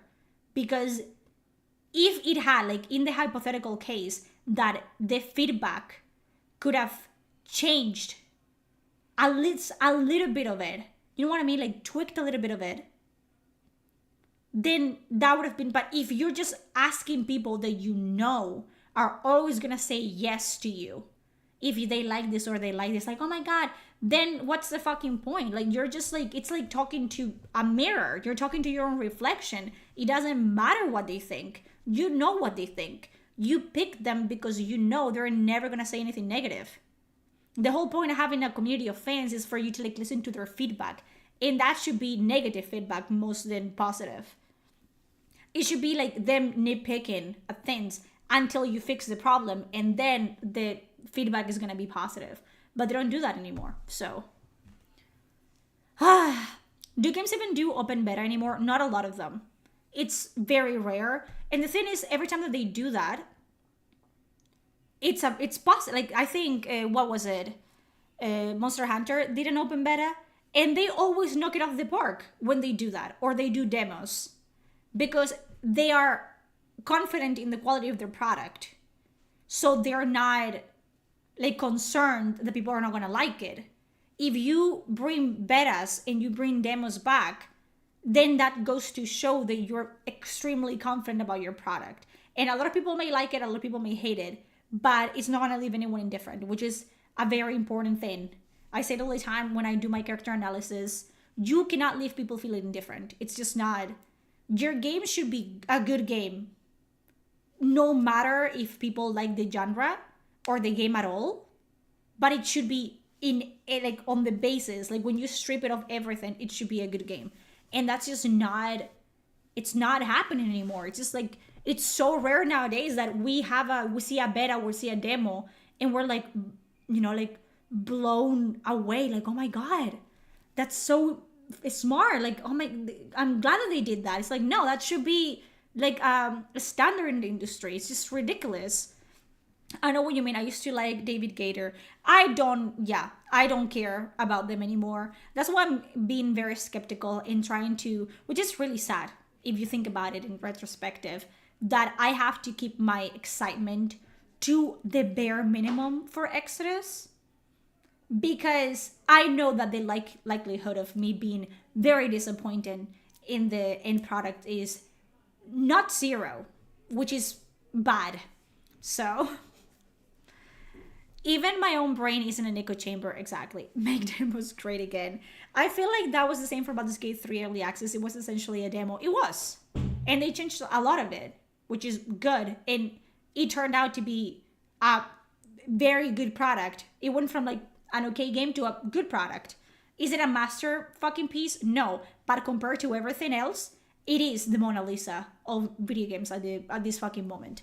Corinne only wanted feedback from his echo chamber. Exactly. Once you get past the surface level woke, good games are good, bad games are bad. Exactly. I feel like a lot of people are, and I spoke about it like before, they're stuck in the woke mentality of like, it's either one or the other.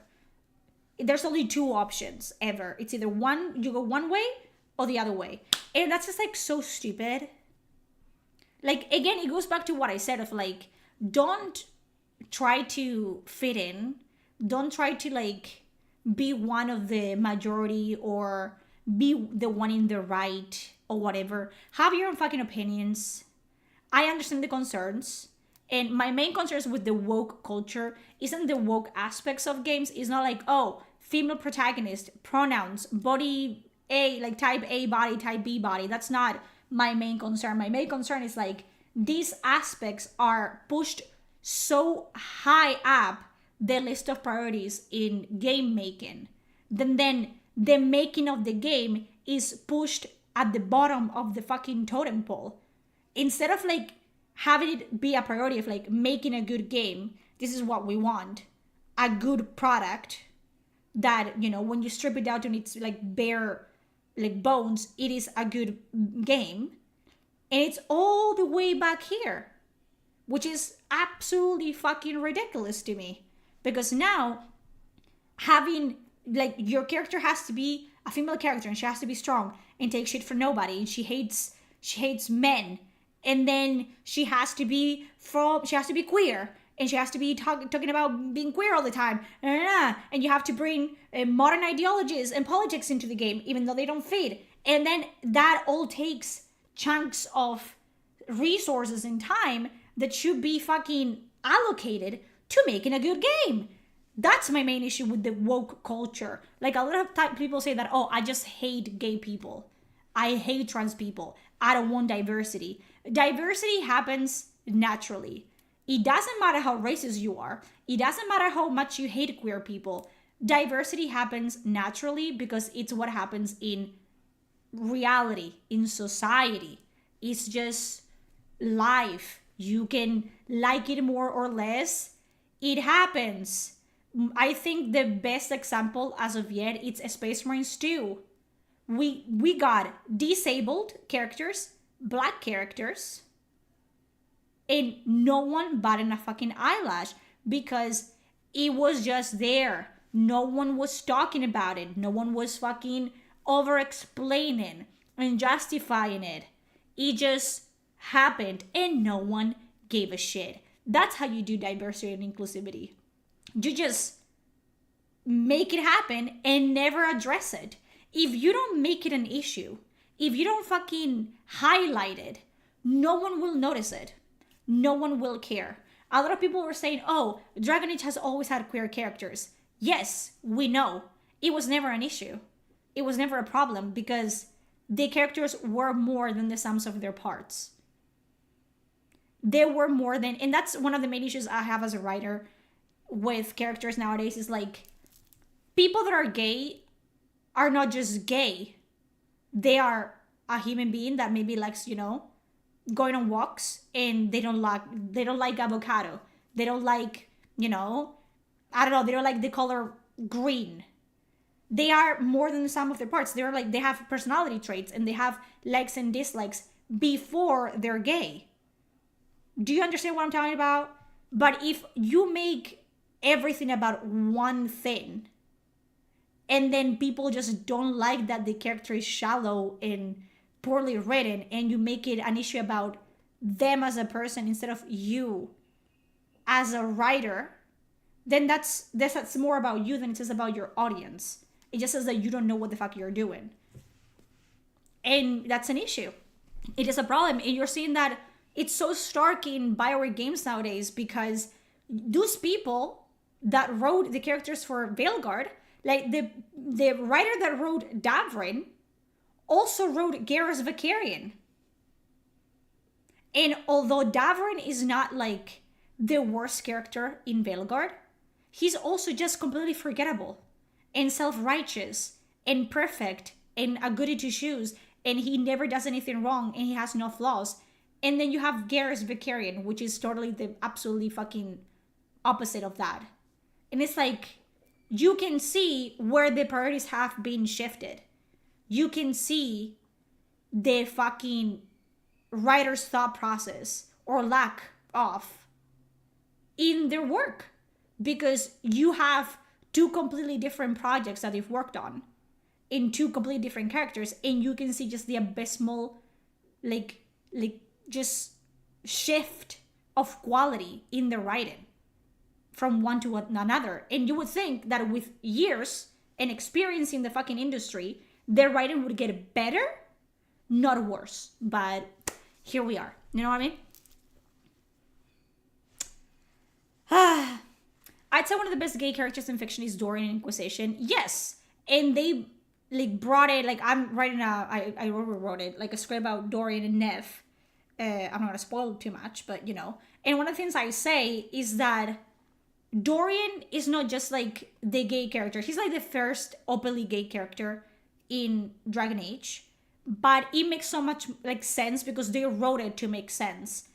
And it's important because in society, in Tevinter society, mages are expected to breed to make the magical, you know, like lineage in their bloodline stronger. So Dorian being a noble and refusing to marry a woman, it's an issue for his family. It's an embarrassment. It's a problem. To the point that his dad was willing to do a blood magic ritual on him to fix him, to save the family. So that is why him being gay is such a pivotal like part of his narrative, because it's actually important. It's not because, you know, he's gay and he's better than everyone else. It's because it actually affects how he is treated in his world. But he's more than that. Dorian also is like our first glimpse about Tevinter outside seeing them as enemies. He represents like the arrogance of Tevinter, but also just how it can be redeemed. Like Dorian wants to change Tevinter. He wants to just change it and make it, because he knows that there's things about his homeland that are worth saving. So you see that there's more to Tevinter than blood magic and slavery through Dorian and his experiences as a Tevinterman himself. So there you go. There's more to him than just being gay, which is very important. But the problem with like characters like Taj is that all you know about them and all the writer makes important about them is they're non-binary. They're special. They're different than the other girls. And it just gets so old so quickly because Dorian only speaks about his trauma and his experiences if you pursue it. And that's the end of that. Dorian doesn't resume the entire game just talking about like, oh my god, I'm so gay. Haha, sis. He doesn't do that. He's arrogant and he's sassy and he's intelligent and he's brilliant. Dorian fucking co-developed the time magic with Alexius. He's more than just a gay character. It is what it is. Which one didn't do so good? Sarah. In the same fucking breath, Sarah in Inquisition. She was not that well written. And in the end, because of that, the only stark thing about her is like she's ragingly a lesbian, and that's it. And she hates elves. So she wasn't really done properly. But Dorian was. It creates sympathy for the character without the audience being punished for it. Exactly. You have to allow your audience to make a choice for themselves and to just inform their opinion about a character. I say that all the time. The problem mainly with the characters in Bellegarde is that the narrative doesn't allow you to think of them as anything that good people. There's nothing about them that it's even remotely gray, morality wise. Nothing. So you don't have a chance. The narrative is telling you these people are good. They're good people. They're the heroes. They're nice and kind and understanding and empathetic. All of them. They all get along. They never fight. They have no disagreements. And it's like, okay, why should I care about them?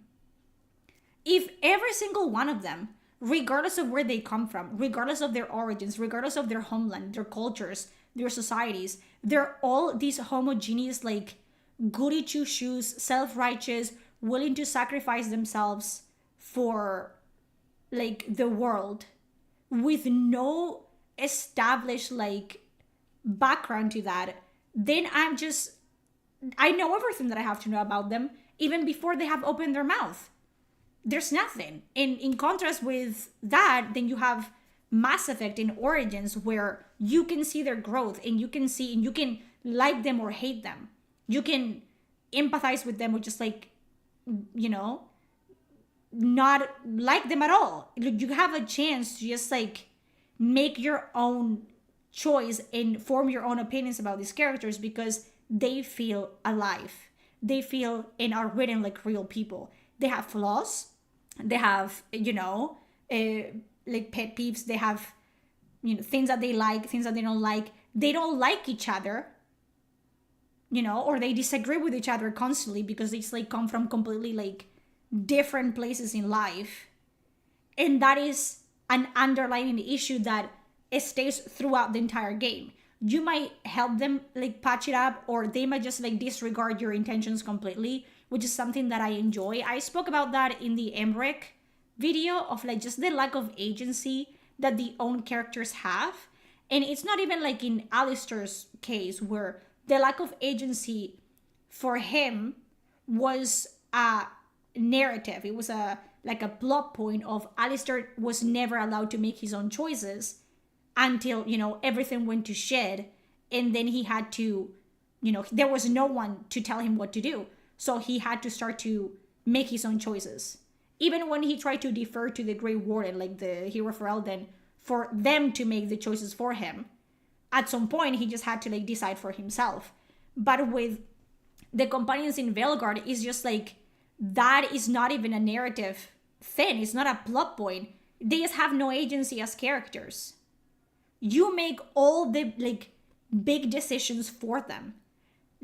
When it's their entire thing, that's the culmination of the character arc. It's this one moment in time where they have to choose whether they take this path or take the other. And it's why should I choose that for them? Why do I have a say on what people do? And it's not just oh, do you want to eat chicken for dinner or do you want to eat a salad? It's oh, do you want to kill, let your son your spirit son die and become a lich and become an immortal, which is never gonna be an issue for the rest of the narrative somehow. Like, this man just became a fucking immortal lich, a monster, and that's not a problem for the rest of the... Or do you want to save your spirit son and forget about being immortal and just deal with, you know, that the fact that mortality is a thing and death comes for us all? Why do I have to choose that? Why are you listening to me? We just met. It hasn't been even a year. Why do you care what I think?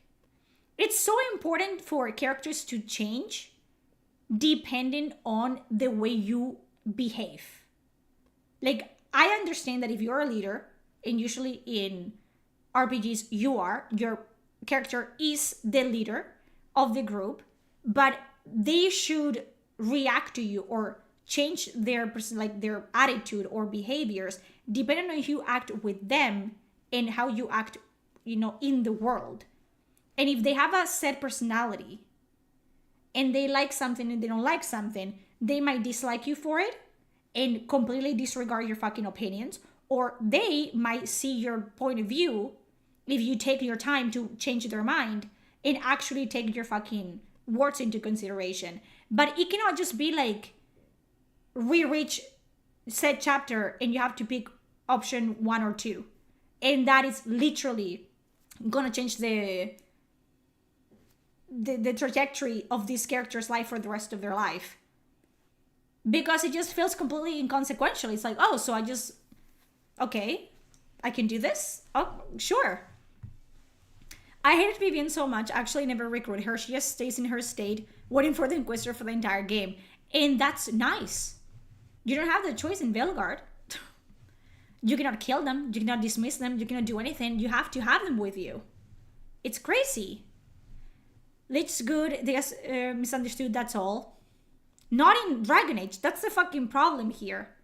That's not the lore. You just like, if you have to completely uproot and change the lore to feed your narrative, you're doing your job wrong. It is what it is. Also, you had to harden him for him to be less emotional. Exactly. Like, I remember, like, there's this one, like when you have to fight Flemeth, or pretend that you fight Flemeth in Morrigan's quest. She doesn't come with you because she doesn't want Flemeth to have access to her body. And if you decide to lie to Morrigan, Alistair will come out and say, you know what? I usually wouldn't be up for this, but because we're lying to Morrigan, I'm actually 100% behind this. Let's do this. Because he doesn't like Morrigan, and Morrigan doesn't like him. So he doesn't care if he lies to Morrigan about something that, you know, it's very, very important to her and her story. And that is character. You know, that is him having a personality and actually agency, regardless of whatever the player wants and does, you know? In Inquisition, you had to soften Liliana to make her nicer. Fair. Also, what the hell kind of choice was that? Just become a lich and wave your hand to resummon the damn skeleton. Why is this an either-or situation? Is this a spirit bound to a corpse? And why was it even Manfred? Did it have to be Manfred? Could it not have been like any other spirit? Who cares? Who cares? All this talk of liches reminded me that I wanted to try the lich path in Wrath of the Righteous. You should do that. In a properly made RPG, your decisions and interactions with Emmerich would have tallied up and lead to the decision. Yeah, they have to make their own fucking choice. When on a good day, you're all lovely youngsters and I'll gladly die to protect you. When on a bad day, I hope you get killed by Darkspawn. You're not better than them. Yes! Like, I did speak about that in the Win video. It's just them having agency and them being people before you meet them. I think that's not the case with Veilguard at all. In most RPGs nowadays, the characters and the companions don't feel like people before you meet them. They don't feel like they had a past, like at all.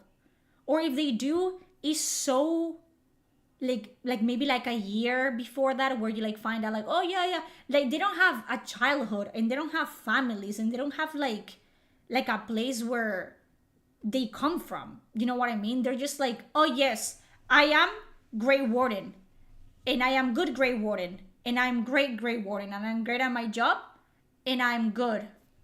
Or, oh, I am a Lord of Fortune, and I am good Lord of Fortune, and I am good, and I'm great. And that's it. It's like, okay, they have no depth whatsoever. Like, for you to build a character, you have to look way back. Like, that's something that I do when I create my own characters, even for fan fiction and stuff that is just like completely banal in the large scheme of things. You have to look way back to craft a character. Even if like 95% of the things you make up don't even come to like, you know, fruition in the story that you're saying, or they never get brought up, you have to know who this character is, where they come from, where they, you know, did they have a good relationship with their parents growing up? Were they abused? You know, what did they like growing up? Do they have a scar of that time they fell on their bike? You know, or is it when their, you know, his dad hit him with a belt? It shapes who they are as people. It shapes how they react to, you know, the world or a situation, because they can think back of like, oh, my dad would never do that, or my dad absolutely would have been 10 times worse. And it just defines them as people, as more than just like words on a piece of paper. They become people to the people that are reading, because you know where they come from. You know that, oh, if something happens to this character, if this other character says something, this character is gonna say this and this, or is gonna get pissed, because we have established that they don't like that, or they have trauma, or they have this and that. But before that, it's just like, it happens in Belgrade a lot, where, for example, with Lucanis and Davrin decides that as a Grey Warden, he doesn't approve of like Lucanis being an assassin. But that's so completely fucking stupid, because it's like, you're just a Grey Warden. Grey Wardens are literally like composed of criminals. Grey Wardens, 99% of their ranks are conscripts that were saved from being like hanged and executed. And they're just thieves and murderers and just people that won't be missed if they die fighting the Darkspawn. So why do you think that you can tell Lucanis, oh, I'm gonna keep an eye on you. You're not to be trusted. You're an assassin. Bro, and it doesn't make any sense. And you don't know where this is coming from. It's like, why does he care so much? They don't tell you. The only reason why Davrin cares about Lucanis being an assassin is because he's a self-righteous man, and he is, you know, a hero and a good man, and he will never do that. But then in the same fucking breath, the assassin isn't even assassinating anything. He's not like ruthless or morally gray, or he's previously like established like bloodbath lifestyle wasn't brought up in any way. Like Lucani's like entire personality is that he's a good man, he's a great listener, he's a great cook, and he likes coffee.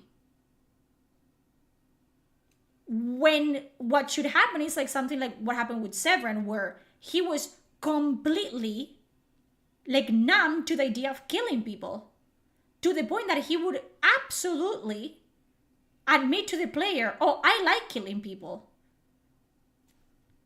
He says that, oh, I enjoy killing people actually. Like, it's very sensual watching the light go out of their eyes, and that you were the one to do that to them. He says that in the game. Because he was a child soldier, basically, that got groomed as a child and tortured and fucking, like, brainwashed since he was a child to become an assassin for the Crows. So that bleeds into his interactions, where he's just gonna say completely out of pocket shit. He's gonna say that he likes fucking the smell of leather, in the same breath that he's gonna say that he loves watching people die. And that is normal in the context of his character, because for him, killing people is as natural as breathing. It's his job. It's what he does best. It's what he was made to do. But Lucanis, it's supposed to be this amazing, like, crow, a legendary crow. The only people he kills, bad people.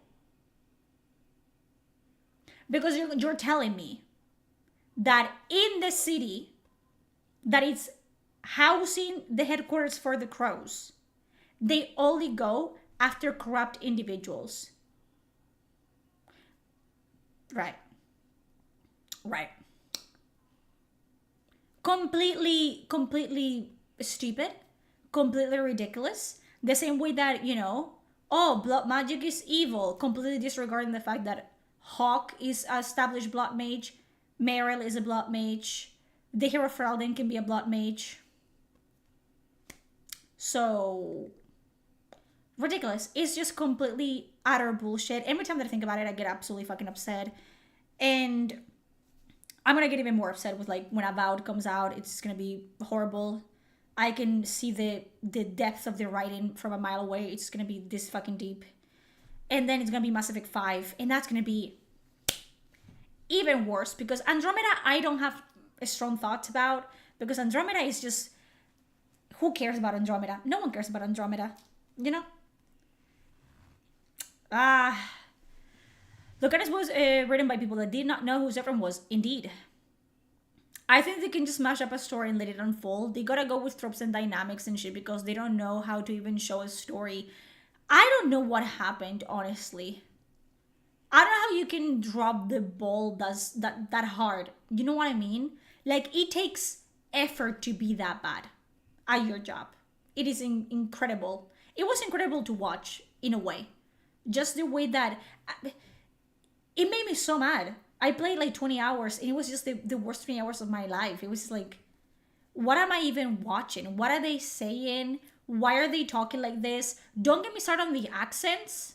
Why are American accents a thing in Veilguard? Dragon Age doesn't have American accents except if you're a dwarf. That's it. And accents said a lot about characters, like, it pisses me off terribly. It pisses me off. If you didn't know that, only dwarves have American accents. The elves always had Welsh accents. And then depending on the country you were from, you had a different accent or whatever, but brother. For the new Bioware, anything deeper than what layers an onion? Hello, Terrorizer. Good name. Hello, welcome. We're talking about writing and how the video game industry sucks at it.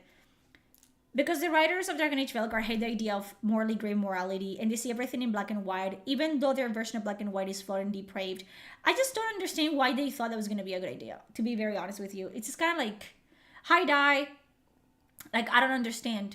Like, characters that are morally gray or that are, like, bad or good, like, you have different morality, like, spectrums in your party. That's always been a good thing. You know what I mean? Do you have a microphone? Because every word you say, it's music to my ears. I do have one. It's right here. Like, I just don't understand where, like, again, it's so stupid. Such a dumb thing to do that it doesn't really, like, process in my brain that you would look back, because this is what people usually do. You look back and you see what people are doing right, and you try to replicate it. What you don't do is, like, look back and see, like, oh, this worked, people like this, and then go completely, like, 180 and do completely the opposite to that.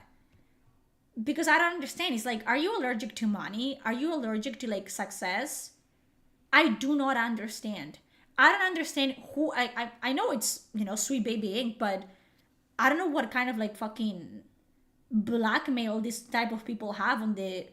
like, CEOs of companies like Ubisoft and EA and whatever nowadays, that they have them grab them by the balls to such degree that everything has to be slop. I don't get it. I don't understand.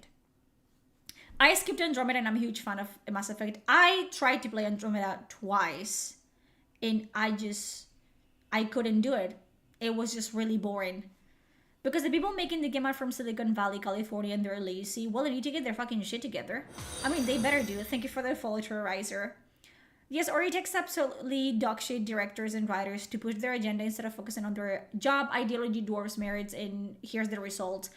I mean, it's not working for them. And I want to believe, and I have said that multiple times, that we are seeing a lot of shit nowadays because this is a culmination of the past 5 years of indoctrination and like sanitation and Disneyfying of video games. And that has culminated in like, you know, that's been like years of work. And now we're seeing the results. Like we see the results like in Veilguard, we're going to see the results in Avowed, we're going to see the results in multiple like mirrors of games like Dashboard and stuff like that. What I'm hoping is like from here on out, in 5 years, what we see is a change, like a shift in direction. Like they have understood this is not going to work anymore. It worked for a little bit, and now it's not working anymore, so we have to go back to what worked if we want to make money. Like, honestly, I just want them to get that, like, chip change, and I don't want them to, like, make games that I like. I want them to make games that make them money. That's it. I need them to go back to the capitalist thinking. Be more greedy for money. I'm begging you. I'm literally begging you. I never thought that I would have to say that to multi-billionaire companies. Not that most of them are, because they're losing fucking stocks like crazy, but just please think about making money. I am begging you. Please. What you're doing right now, it doesn't. Okay? Are you a loot crate because I threw up my eye on you? I'm a repeat. If you open me something that you had already. Andromeda was perfect for a campy game. It was its own IP with a different story. It would have been fine. It would have. It had all the premise to be a good like reboot, but it just dropped the ball in astronomical ways. They had captured an audience who waited 10 years. How in the hell they failed so hard? They completely like refurbished the entire office. Like not even the chairs were the same in that company by the time that Veilguard came out. So least of all the fucking people working there. And I knew, and people were like, I knew Veilguard was gonna be ass because I had been as one of those fucking idiots that waited 10 years for it to come out or to hear anything about it whatsoever. And I was looking for Dreadwolf, not Veilguard. I was seeing constant like talk about, oh, so and so left the company, so and so left the company, so and so left the company. It's like the ship of Theseus. If you replace everything, every single plank and bolt in the ship, but you still keep the look of it, is it the ship of Theseus? It isn't. That's simple as that. It is not. Just because it looks like EA and BioWare and it has the same name doesn't mean that it is BioWare. So I knew from the get-go, and then the trailers came out and the gameplay came out and whatever, and I was just like absolutely baffled. Everyone knows that. Everyone saw me fucking crash out over that. If you really want to understand, you might want to look for conspiracy theories about long-term game and slow change of culture. Is too much to write here. Conspiracy theories in my fucking Christian server? I've seen great writers from the past literally sacrifice their own talent for an ideology that is just cancer. Don't do that. It's not worth it. You know what I mean? Like, don't. The only person that I believe in is myself. That's it. I don't believe in anything else. She'll outright belittle people for being sick, injured, or dead. She walked around telling mortals how pathetic they were and was a huge shit talker. Veilguard lacks even a fraction of her edge. That was, like, with Veilguard, it was such a... I don't know. Like, the game itself tried to pretend. Like, that's the whole basis of Veilguard. It's a game that tries to pretend that it's not what it is. And no one is buying their bullshit. Like, everyone can see through their shit. You know what I mean? Like, the whole, like, stern, like, I told you about it. Like, every single line of dialogue is the same line of dialogue, except it's delivered in a different way. And they were trying to make it seem like you had more options than you actually did, which is absolutely ridiculous in an RPG. Because you're just taking agency from the player. Not only you're taking already every single bit of agency from your companions and the characters that you interact with as the player, but you're also taking agency from the player. games that are RPGs nowadays, they're not RPGs. They're just like a game. They're like the narrative and the story, it's already laid out for you. You really don't have any sway in the story whatsoever. But they make you they try to trick you into thinking that it's not the case, but it's just ridiculous. It's just really bad. Modern Naughty Dog, Insomnia Games, etc. do care about money, but they're just dumb and just chase the BlackRock money. For how long, though? How long is that good enough? But in general, a state can lose a lot of money if the goal is changing the populace. USSR did that a lot. It's just ridiculous. Are you a controller because you got all the right buttons? I do. They have financial incentive to handicap themselves. They get paid for making bad video games. Even though the studio failing, they're getting money from investors. Yeah, but investors only invest for so long. So only invest as much as they can get back from that company. Sure, they're getting money, but if the investors are not getting their money back, then they're in fucking trouble, which is what's happening to Ubisoft. Shout out to John Dragonage for warning us. He was a real one. I hope that, both sides of his pillow are always cool. EA has the best games. No, you know. These median entities are sacrificing short-term profit for long-term cultural victory, which isn't working because everyone rejected. And that's the thing. There's no winning sides in the cultural war. The culture war has been going on since the conception of the internet. There's no good or right side. There's just fucking idiots yelling at the void. Your opinion doesn't matter. Their opinion doesn't matter. So I don't know why they think that they're on the right side of the cultural war and they're winning by owning the chats. No one is winning. They're not winning because they're losing money and they're losing respect and they're losing every single bit of reputation they had in the industry. And we're not winning because we are not getting good games and we are just every year having less and less of a pool of games to play because nothing is good. So no one is winning. Not a single one of us, which is what a lot of people don't understand. Stayed on women's issues, exactly, which was completely revolutionary at the time. And they still put it in a way where you could still relate to Sten because he came from a completely different culture and society than you did. So it was normal that he didn't think like you did. Now that's not the case at all. It doesn't matter where the companion comes from. They all think the same way, the right way. And it's ridiculous. The Raven King is right, especially when we're talking of Disney, which became a propaganda branch of one variant of the state. It's just ridiculous. This means a game with XP and spells, exactly. The investors already have a crap ton of money. They don't need any more money. They always need more money.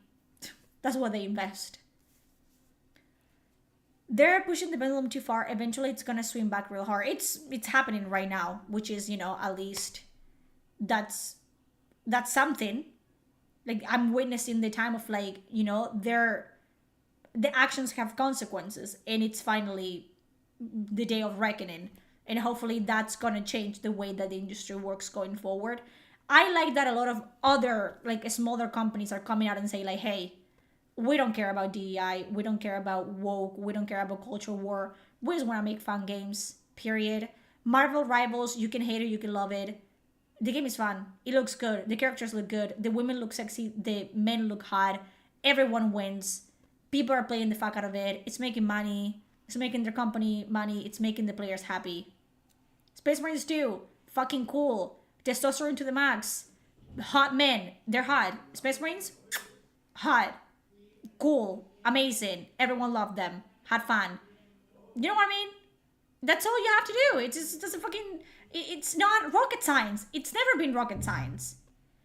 It's the same thing you don't want inclusivity. No one wants to see ugly people in their fucking games. It is what it is. The same way that the whole fucking models being inclusive and being more, down to, models were never meant to be your next door neighbor girl, okay? Models were models. That's why they're models. They're incredibly attractive, and they're the 1% of people in the world that look the way they do, and we like to watch them in fucking you know, like magazines and posters and the bus stop and whatever, and they sell products. That's what it's always been. It's been like that since the fucking beginning of time.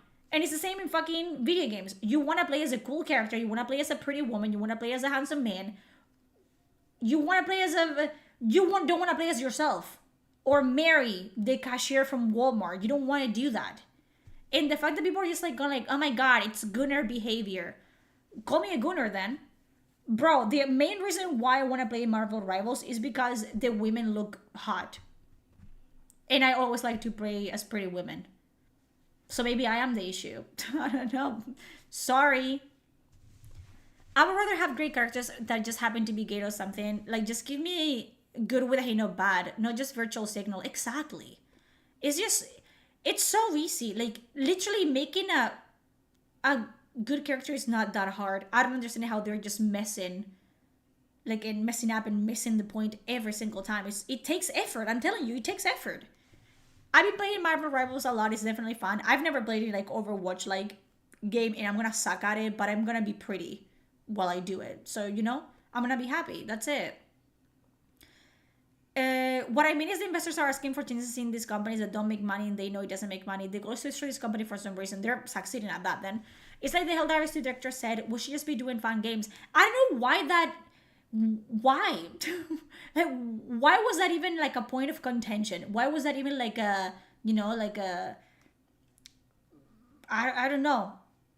Like, isn't that the fucking point? Like, God. Well, under CCP, they made Marvel Rivals and Wukong, so now they're the force of progress. I think it's time for us to like see a change, like a shift in dynamics. Like, there's been like the big companies, like Ubisoft, EA, BioWare, Bethesda, Blizzard, like the big ones. And now we're seeing a shift of like, they have come and gone. Their peaks, like in their best days are behind them, and they need to be replaced by other companies that actually know what the fuck they're doing.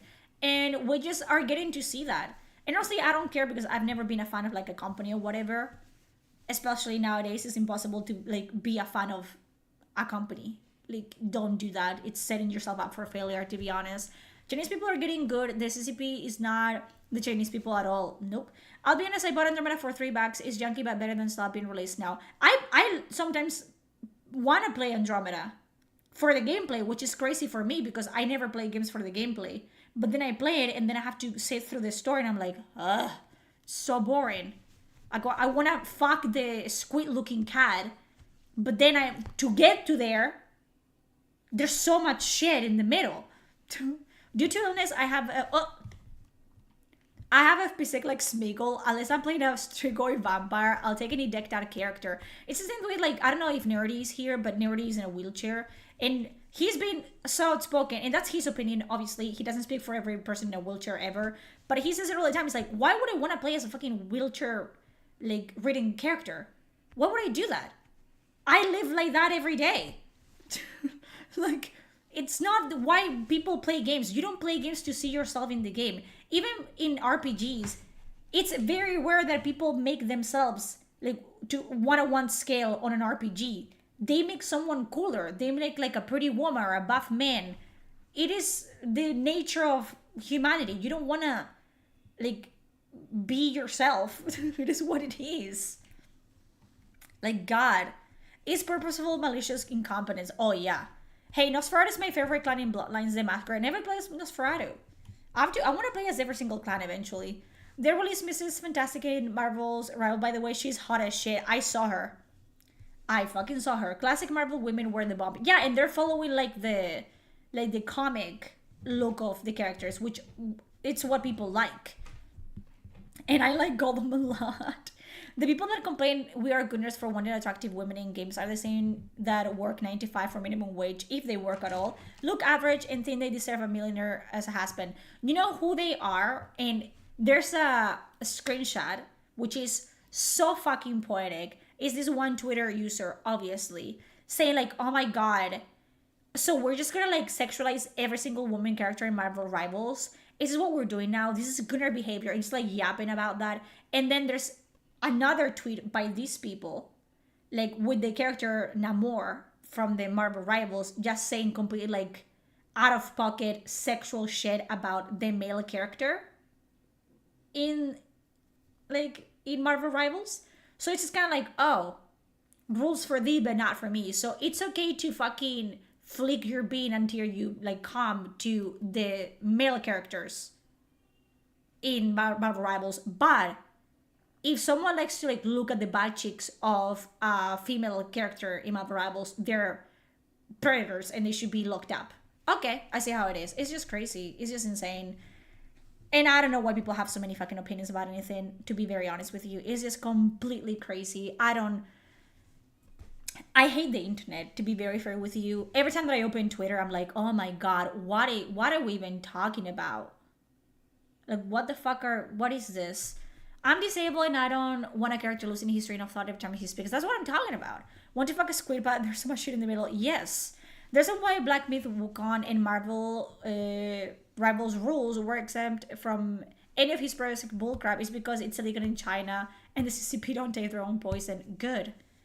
It's pure hypocrisy. Always flick your bean. You have never, like, what do you want me to jack off my penis that I don't have? I have to do what I have to do.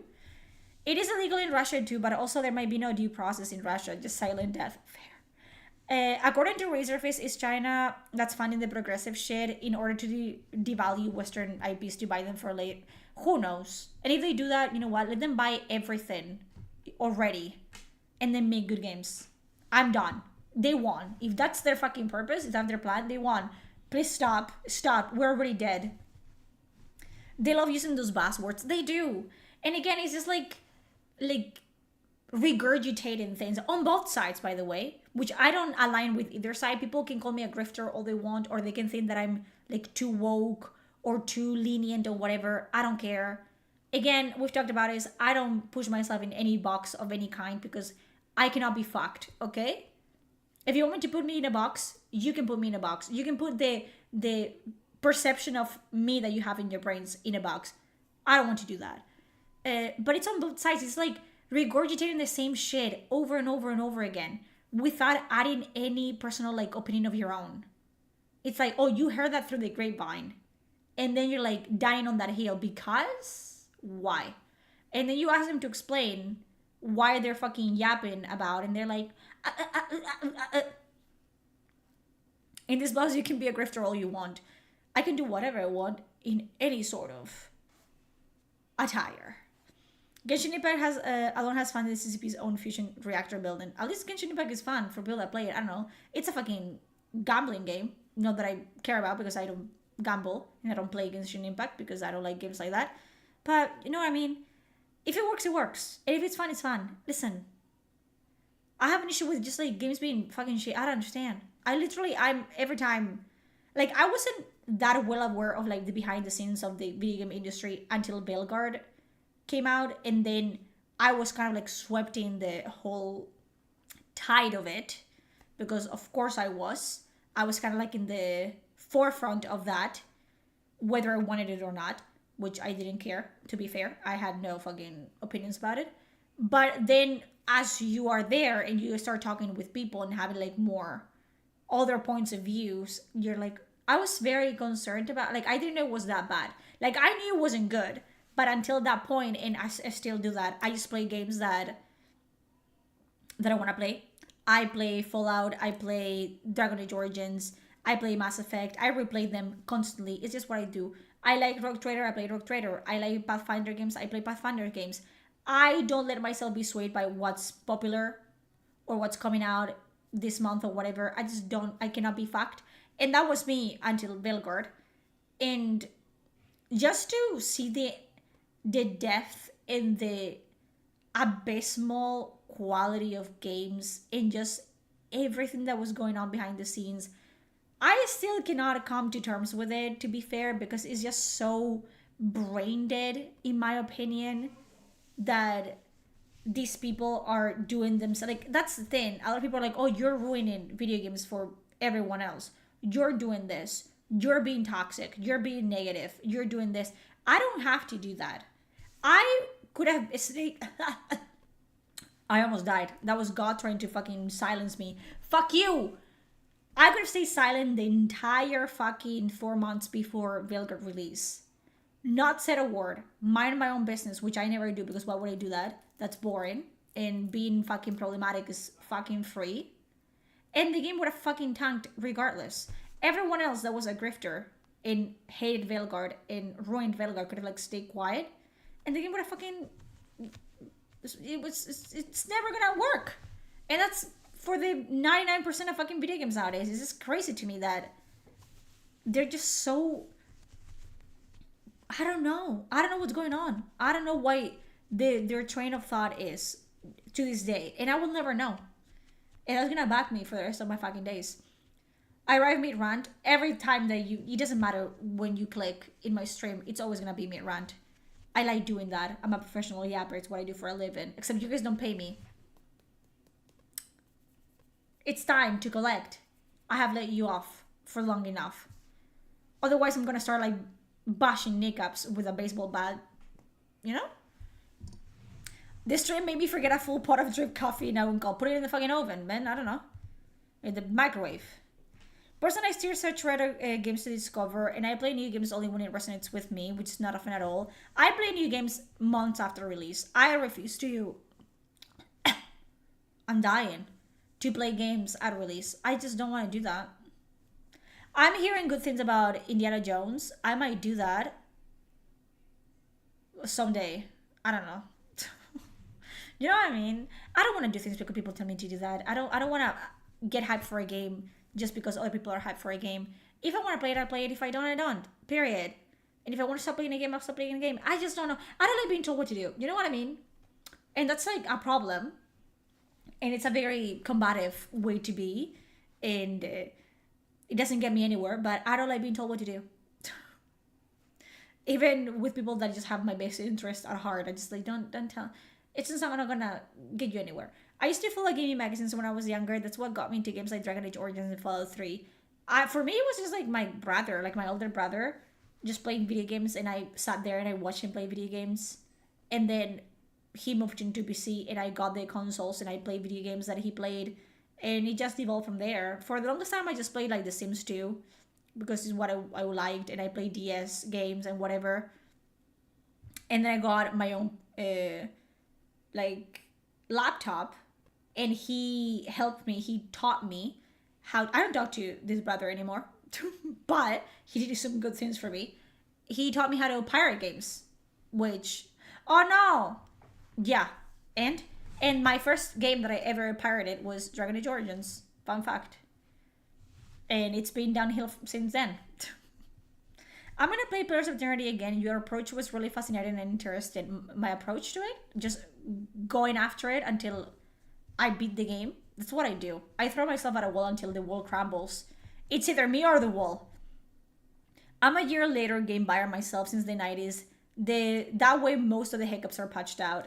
Yes, it's kind of sad that we live in a society where games are not 100% completed at release. I understand like smoothing some like things out, but just completely like fixing the game or finishing the game months after release, it's completely unacceptable. And the fact that we just have accepted that as a society pisses me off in ways that you could never imagine. I just refuse to play games like that. I do. I'm not gonna play Stalker 2 until probably a year after release because I don't want to. How do I do this part thing of games? Do you have a PC? I'll teach you. What if people told you to do what you want? I won't do it. It's a problem that I have. And I would like to say that I'm working on it, but I'm not. I don't like to let people tell me what to do. If I'm like, I'm going to do something, like usually I'm going to go and do the dishes.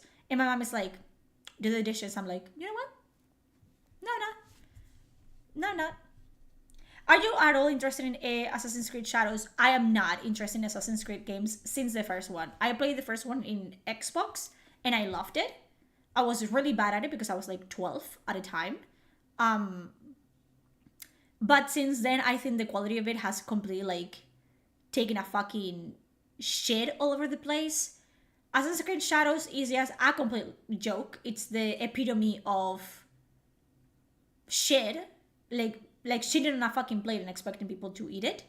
I think they should have never approached the whole like Black Samurai thing. They should have made a black, like if they wanted to make a black protagonist and a black assassin, just make an actually like interesting story about an African like assassin in Africa.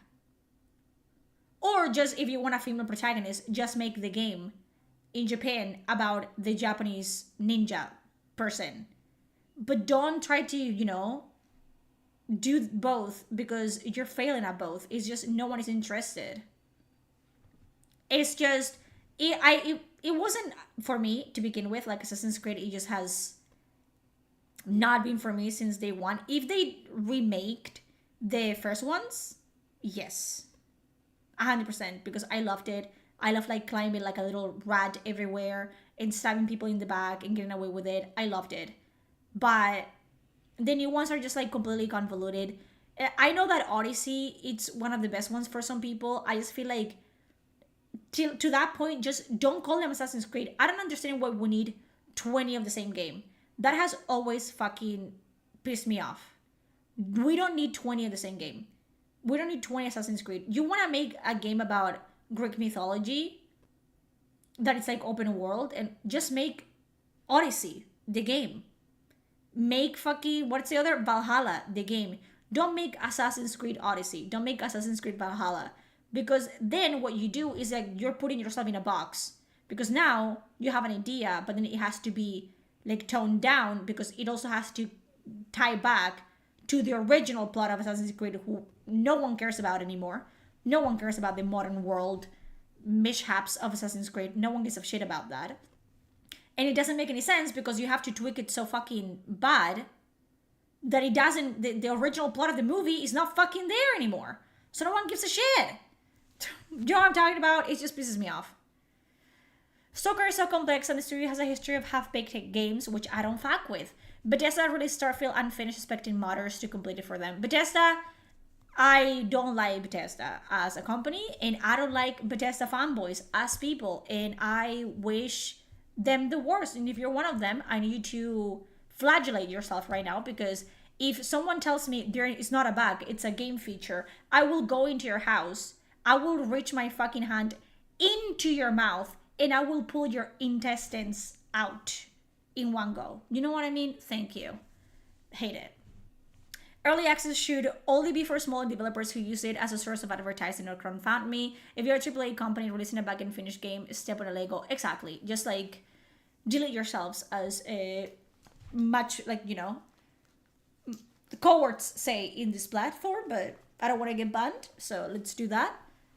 It's just absolutely stupid. Ubisoft announced years ago that they will only make games that can have sequels. Then they're never gonna have a sequel as a company because they're just gonna fucking go bankrupt. And I'm gonna fucking eat popcorn and celebrate that that happens.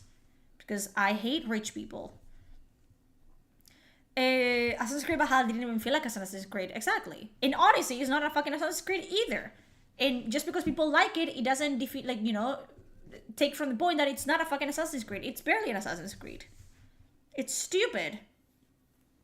It's actually very hard to be original when people are increasingly educated. You can be, like, no one is gonna be original, like, ever. Like, a lot of people, like, there was, like, someone on my Discord that was talking about, like, oh, I wanna write a fantasy novel, but I'm afraid that I'm not gonna be original. You're never gonna be original. Every thought ever has been thought before. Every fucking idea has been thunk before. No one is original. You're not original. You're not the first one doing anything. Everything has been invented, okay? Deal with it. Just take what's there and make something good. Make it your own. And that goes with fucking video games as well. Stop rehashing the same shit and barely changing it and call it a new fucking game when everyone in their fucking mother can see that it's the fucking same thing with a different skin on it. I don't want it.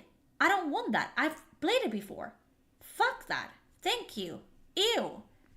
I hate it. I just fucking, it pisses me off. It's like, you don't have to invent the wheel again and again and again for a thing to be good. You can take the wheel and do something else with it. Don't make it into a car. make it something else. Make it a fucking steering wheel. Do something else. As a Bethesda fanboy, I disagree. Where do you live? Don't worry, I'll find out. I need you to tell me. The Eternal Girl Rage. And I will come through your TV screen like the girl from The Ring. I will. Beth is reason one never to pre-purchase. If you fucking pre-order, I hope your firstborn like dies in horrible ways. I'm not even fucking joking. I hope your like, you know, childhood pet dies tonight if you pre-order games. I'm manifesting this for you, by the way. So if you don't want that to happen, don't pre-order games. Am I a witch? Maybe. Who knows? I can be whatever I want. Big kisses, everyone. Choose. Are you living? Bibo? Skyrim has a lot of potential at survival mode and mods, and it goes further than Morrowind. Skyrim can suck my fucking clit. Because I'm sick and tired of like Bethesda fucking like releasing Skyrim. How many times has Skyrim been released? Like 20 times?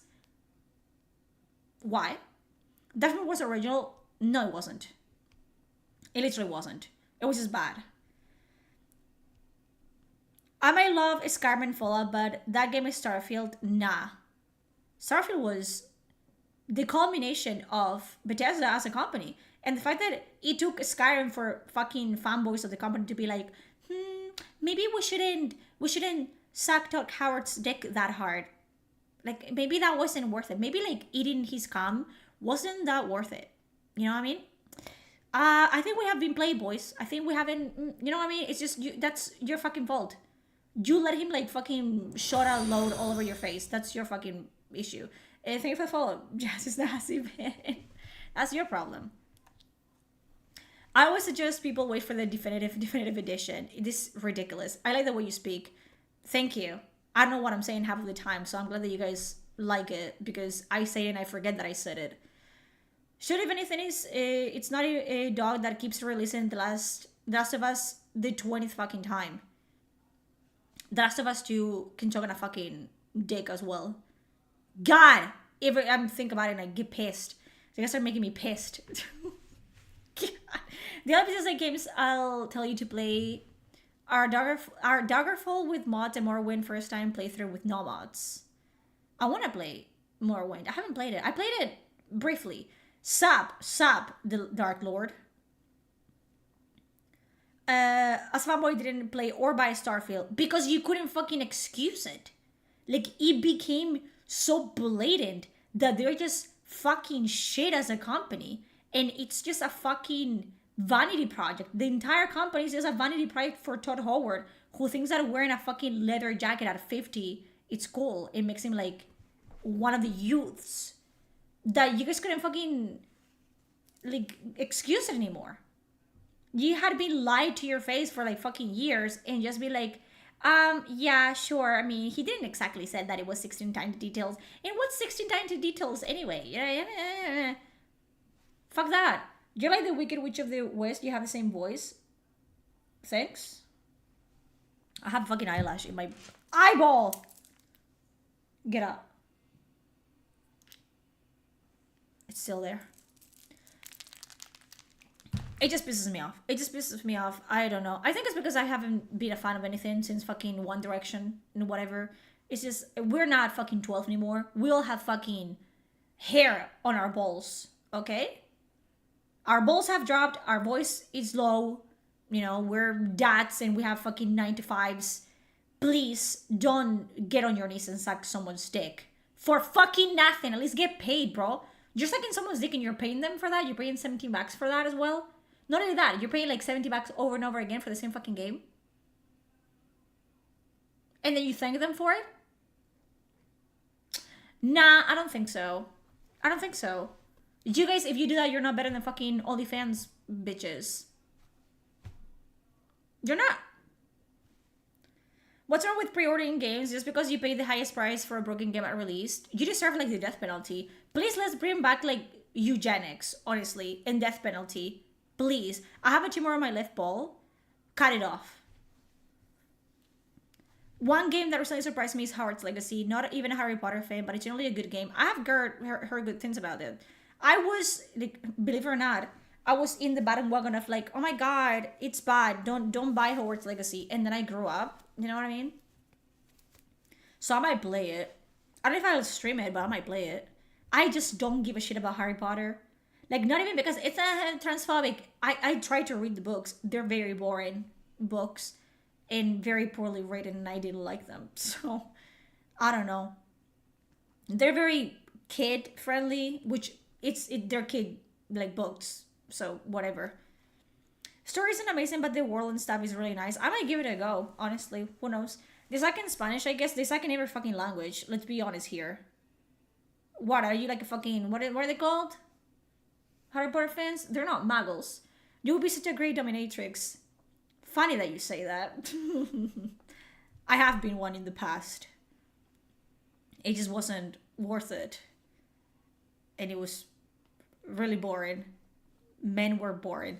Harry Potter, never read this stuff, but I love how the woke snowflakes are offended by Rowling. I think J.K. Rowling is a fucking idiot as well. Not because of anything she says, it's just because, like, again, it's like kind of like the companies like talking shit and then being like surprised that their fucking reputation and numbers and money income takes ahead. She's the same thing. It's like she just utters the most bullshit, which she has the right to do. But then it's like, oh, why are you guys hating me? It's like, I don't know. Shut up, I guess. I don't, just for write books. Has she ever written anything else aside from Harry Potter? Who is she? Anyways, like, girl, stay in your fucking lane. I don't want to listen to fucking 50-year-olds, like, think that they have a say on anything. Honestly, you guys are going to die soon. Shut up. Arrogance sucked in Portuguese, but was great in English. Potterheads, I guess? Howard's Legacy was fine, not great. Story sucked and it had some outdated features. I know that a lot of people say, like, Veilguard was just a rehashed God of War in Howard's Legacy, which I don't know because I haven't played God of War or Howard's Legacy, so there's that. I don't know. I just don't care. I just, like, I have run out of fucks to give. Not that I had many to begin with. There's an offense to God of War. Is it? Because I've heard that God of War isn't that great nowadays. Not that I give a shit. You know what I mean? Is Pandora worth playing? Oh, like the Avatar game? Is that what you're talking about? Play it and, you know, come to your own conclusions, honestly. Again, I heard great things, but 50-year-olds, I've got 8 years before Arison's the hit out of me. I'm gonna start choosing, like, the nursing home soon, so careful. Sleep with one eye open if you can, like, keep your eyes open at all. You're probably, like, not off when you're watching TV at, like, 5 p.m. That's a Ubisoft game, but it's good, though. After what Ubisoft pulled with Avatar Frontiers of Pandora, what did they pull off? I don't get anything. Like, I don't know. Because I just simply don't care. You know what I mean? Hello, fellow kids. Yeah, I don't know what they pulled. And again, don't let anyone in chat tell you what to do and what to do with your money or your internet if you want to pirate whatever the fuck you want. I don't know if you can pirate Pandora. I don't care either. Jake Rowland has written other books other than Harry Potter. Yeah, but no one knows about them, so no one cares. So maybe she just, like, stick with writing until people start caring about her books again. No, she has to, because she has made enough fucking money to last her. Yeah, do what the fuck you want. I'm not gonna tell you what to do. I'm not gonna tell you what to play. You are thinking like, oh, is it worth playing? Just play it. Honestly, I would recommend, if you have a PC, just pirate the game if you can pirate it. Oh my god, Adam. And it's your freedom to do that or to not do that. Again, that's not good. I don't care. I'd rather use $70 to, like, fucking pay for my skincare routine. Listen. But listen to you, you're my guide. Play the game if you want to. I wouldn't pay fucking money for it, honestly. Which is what I'm saying, bring demos back. I want to try something and be like, I like this, and then I will pay money for it. But asking me to pay $70 as an average, not even, that's just like a fucking industry standard now. Like, oh, pay me $70 and you may or may not like this game. And you may have to play past the 2-hour, like, point, which means that you cannot get your money back, to see if the game is good or not. Because you're going to be stuck in the fucking tutorial for, like, 3 fucking hours or 4. It depends. I hate it. I fucking hate it. I absolutely fucking hate it. God. There was a bug in the game that forces you to get the DLC to continue playing the game. It's been going on for a while. It's not a bug. You're so... That's so funny that you think that's a bug. It's not a bug. I did a Pirate Rogue Trader first, and I'm glad I did because I bought it a week later. And yeah, demons are somewhat coming back, which I'm glad for. Yeah, demons are also coming back. My demons. Yeah, pirate game. Like, try it before you buy. Like, honestly. You're hiding a fascinating and very vulnerable self underneath your iron washerwoman, guys. Yeah, I'm a human being. Who the fuck are you talking about? Yes, you have discovered fucking America, I guess. Roland's money hasn't taken a hit. No, it hasn't. It's never gonna take a hit.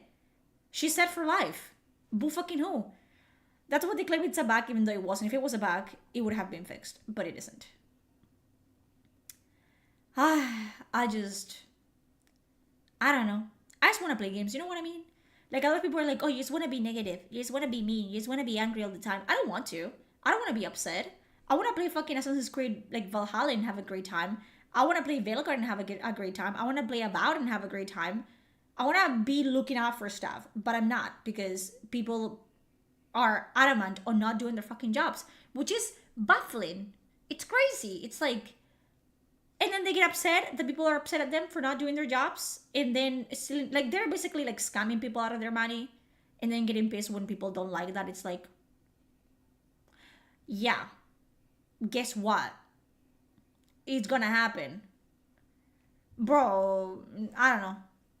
People need to grow the fuck up, honestly. And start doing their jobs that they're getting paid for. Instead of, like, crying in the internet about how... people hate them. They hate them so much. They're just trying to do their job. They're just people. Do your fucking job. I don't want to know the developers. I say it all the time. I wish we could go back to the time where you didn't know who the fuck was making your games. And you didn't want to know. Her funny drama, Path of Exile players found out that Elon Musk actually pays for some dude's account. And when he streams, he said it's his character when actually he doesn't know anything about the game. And we're surprised because, again, if you're fucking... like, fans of Elon Musk, do you get it?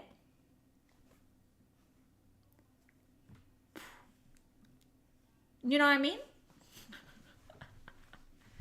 It's just stupid. It's just... yeah, Elon Musk is a fucking toddler that has money.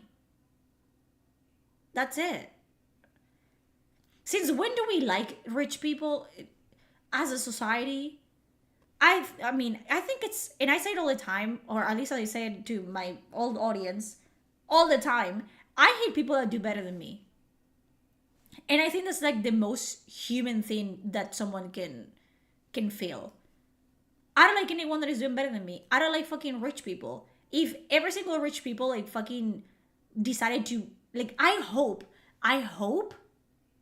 all the rich people, all the 1% get into a fucking Elon Musk Tesla like rocket launcher or whatever they call it, fucking spaceship, and they try to go colonize like Mars or whatever, and they stay there. Please do that. Please go and get fucking sucked into the vacuum of space. Yes. And I will say that until I'm rich myself, and then you guys can eat me. I will allow you to do that. When the eventual inevitable like clash of classes comes to happen, and it's the poor against the rich, eat me. But until then, I'm gonna be doing the eating, and I'm gonna fucking kill them all. You know what I mean? It is what it is. Because I'm mildly rich. If you're mildly rich, it's in your fucking good interest to pay me. I need to see that.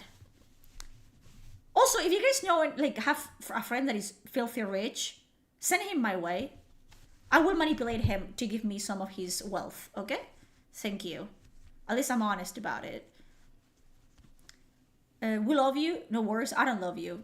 So, any of you, stay in your fucking lane. Gotta get brain removed to play some of these games. I just don't, I refuse. I refuse. Yeah, you went to the store and picked something and looked good. Yeah, I say it all the time. You went to the fucking game store. You said, this cover looks nice. You went home and you had a fucking great 5 hours of gameplay. That's all you needed. And then you play that game over and over and over and over and over and over again. Did it have any replayability value? Absolutely fucking not. But you played it because it was fun. And that was the only game that you were going to play for the rest of the fucking year. And you did it. GSMU, Elon gets top rank in every game. I don't fucking care. If the most interesting thing about you is that you're fucking like silver in League of Legends, then you have severe issues, and I feel sorry for you. Most shallys think someone can feel what? That I don't like people that do better than me? Yeah, that's the entire fucking point of that I'm trying to make.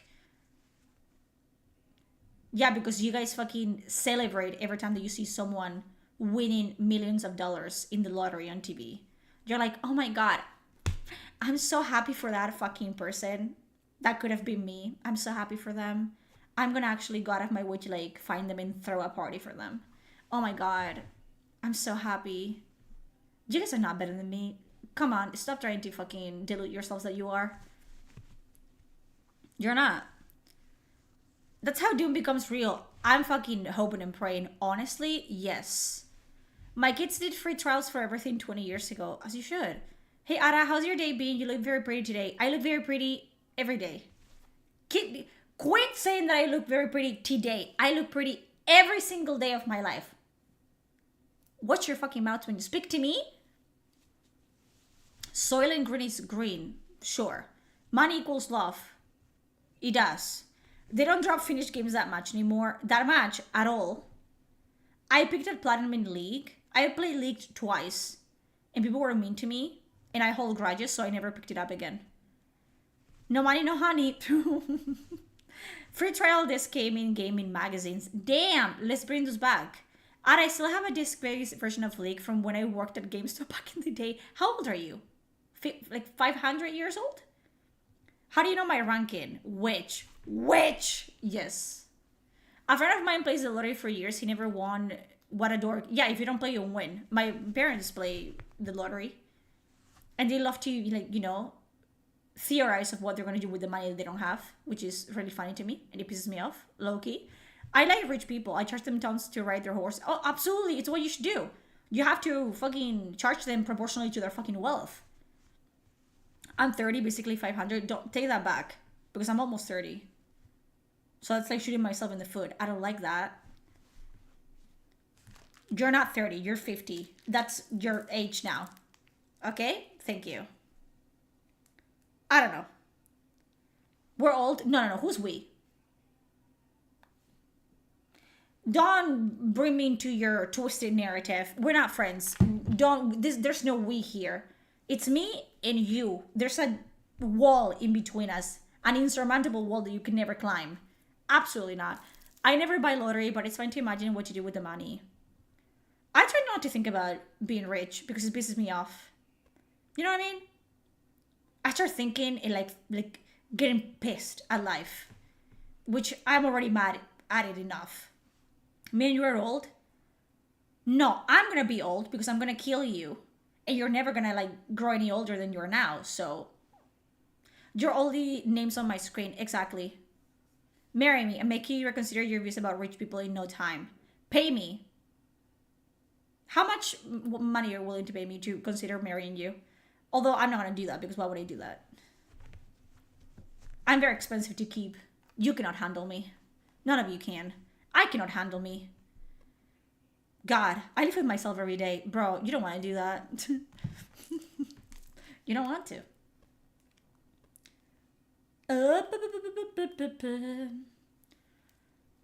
Okay, continue entertaining me or I'm just gonna leave you here. It's 11:38. Who? You're 38? Are you picking nursing homes already or? All the lottery winnings I'll never donate to note it. It's fine to imagine. I will know that you won the lottery. And I will like appear on your doorstep like, oh my god. So you're so cute. You guys, men are very easy to manipulate. You guys, I could sway you with a finger. Don't even fucking play me. Don't test me. Do you understand how much snacks you'd have to buy for Ara? And I could ask you for like a fucking Lamborghini that I'm not gonna fucking use because I don't drive. No, but instead I'm gonna ask you to like fucking buy me ramen and potato chips. And you guys are crazy. Can't believe the chat's full of boomers. How old are you, Nurgle? 15? Ooh. I stop talking too much truth. I can. It's in my fucking bloodstream. I'll have to become a rich snob. Oh, I would be a fucking problem if I was rich. I'll be a problem. You don't understand. I cannot have any modicum of power. I think that's why life nerfed me and I'm poor. Because if I was rich, I would be an issue. I would be on the news. You know what I mean? I can't. Like, bro. I know myself. And I would be a problem. So I understand, you know? Sometimes life has to nerf you. It is what it is. It is what it is. And to be fair, I don't really, again, I don't think about the future because why would I do that? I could choke on my fucking spit in my sleep. So, I don't do. Also, thinking stresses me out. So I don't do that a lot. I don't do that. So I don't really think about, oh, what would, like, I just think about, what I'm gonna have for dinner tonight. Oh, or do I have enough snacks to last me for the entire week? Is my period coming soon? Do I have enough clothes? Should I buy more? That's what I think about. 28? Bro. If you get her a Lamborghini, she will just tell you it's the wrong color. Lamborghinis are fucking ugly. And if you have one, or it's your dream car, check yourself into a mental fucking institution. Honestly? Cars are cars. Cars have wheels, and they take you from your house to fucking Taco Bell. That's all they do. What do you mean? You're paying money, like, more than a house. I want a house. You know what I like? Houses. Houses? Not mansions. Houses. I want a house that it's mine, and I own my house. That's a dream that I have, just owning a house.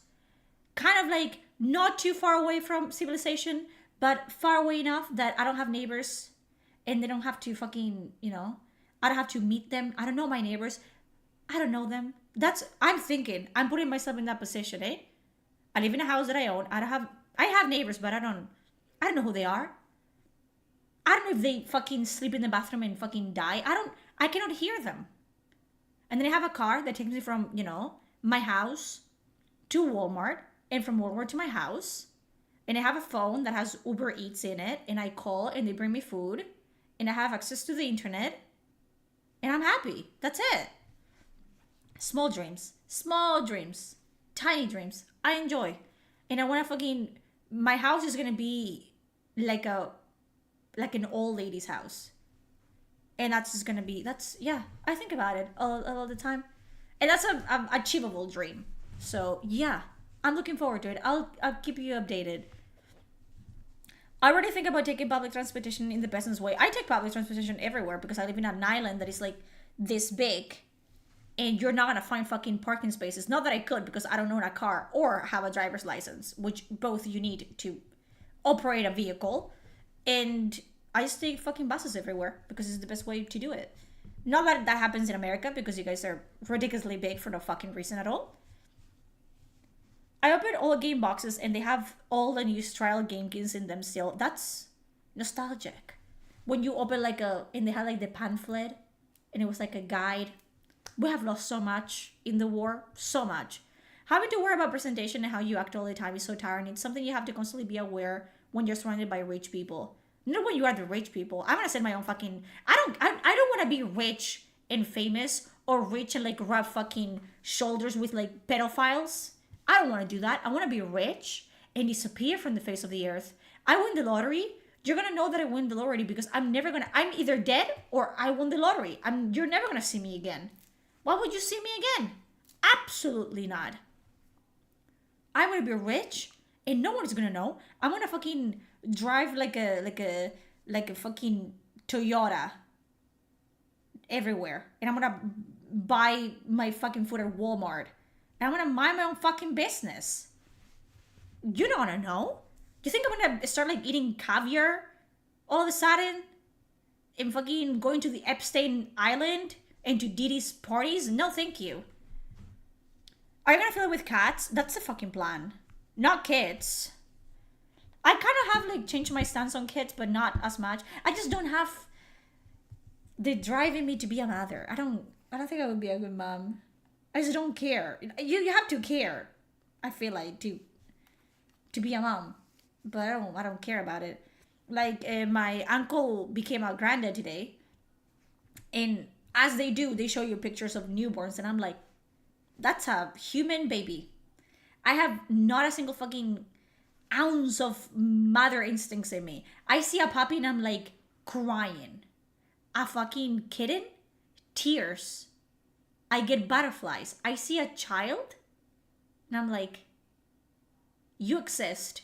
And that kind of upsets me. You know what I mean? It is just get pregnant. No, I enjoy the process of, making a baby. I don't enjoy the end product. So that's why you wrap it with this little plastic glove, like latex, and nothing happens. And you can, continue to try to make a baby for years. And, not just pull out. That's stupid. The pre-cum can still make you pregnant. And then the one that it's in trouble is me. I made this guy in LA who developed his own code for something that the military bought for him, and he's rich as fuck. How old is he? I'd rather have an original Honda CRX. You're speaking in fucking tongues right now. If anyone presents you to you as sentimental, you have to be cynical to cover up your own delicate, soft, beautiful soul. I am sentimental. Do you think that I pretend to be a bitch? I am a bitch. But I'm human and I have feelings that I have. And I speak about my feelings all the time. I have no filters. I was literally speaking about my past experiences in this stream. I'm not pretending to be like a bad bitch, that nothing hurts me and whatever. I just am. A baby future jerk. Yeah, what if the fucking baby turns out to be like a fucking dumbass? Like a retard. Like, he's just a fucking waste of space. He doesn't do anything, and he like leeches off of me for 50 years until I die. Absolutely not. That's how people become serial killers. Like, I would kill him. I would just make another one. Just fucking like, ooh, this one didn't work out. No, absolutely not. I tripped and brought my uncle. Get wrecked. Literally. I have no patience. Like, I have already established, I have no patience. I don't have the instinct. Also, I like myself and my peace way too much. I feel like I would have to be in a point of my life where I have a house, it's paid for, no payments, no debt. My husband is in a good position. We're both still in love after many years of marriage. We're happy with each other. We have to be like, have a very solid base for me to bring a fucking child into the world. And then I would have to be the one that brings the child into the world, which a lot of people don't think about, but I think about it all the time. And I don't want to. I don't want to be pregnant because the idea literally repulses me. Like, like in the alien movies when they get implanted with like a fucking parasite. That's the idea that I have of pregnancy. And it scares the fucking living shit out of me. No, thank you. Why would I have a baby when I can just adopt a dog? And it's the same fucking serotonin boost. It's a better serotonin boost. Because at least I know that I would die for my dog. You know what I mean? Some people are just not made to be parents. And that's me. I'm not. You don't want me as a mom.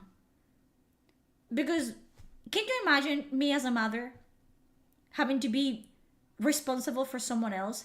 Bro, I live off fucking takeout and snacks. I sleep 10 hours a day. I get fucking violent if you wake me up from a nap. I would be a problem. I would have like CPS called on me the night the baby gets home. Immediately. I get to throw the chancla at. We don't throw chanclas in Spain. We just get hit. Do you ever the manifestation of Spain dying out? Hopefully. Hopefully.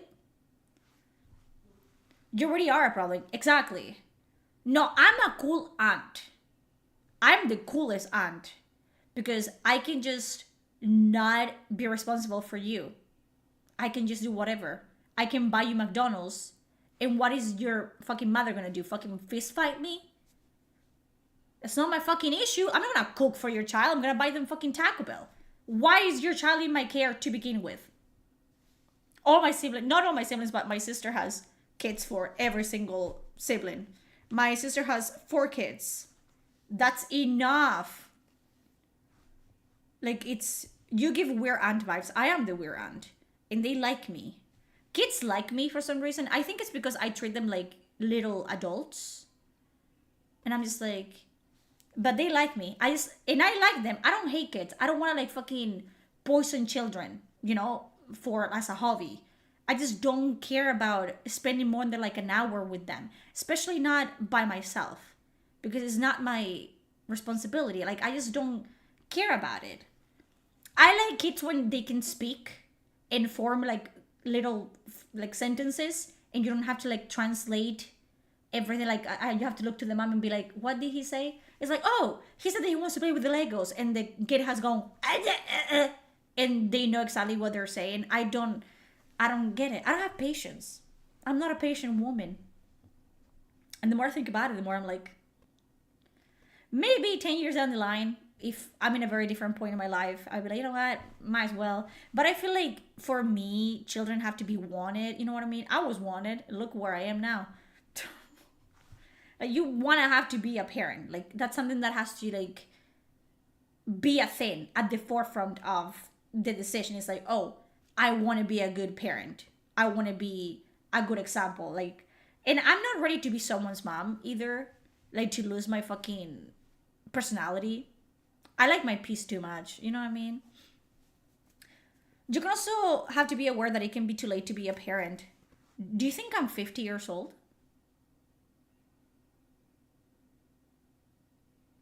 Do you think that my fucking eggs are shriveled up and have like died and fallen out of me? Brother, women can be moms up to 40 years old. Not that I am. But no. Becoming a mom won't make you lose your personality.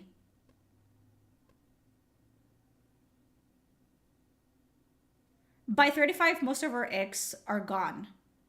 Your ex, my ex are still here and fucking annoying me every fucking month. I hope that they're gone.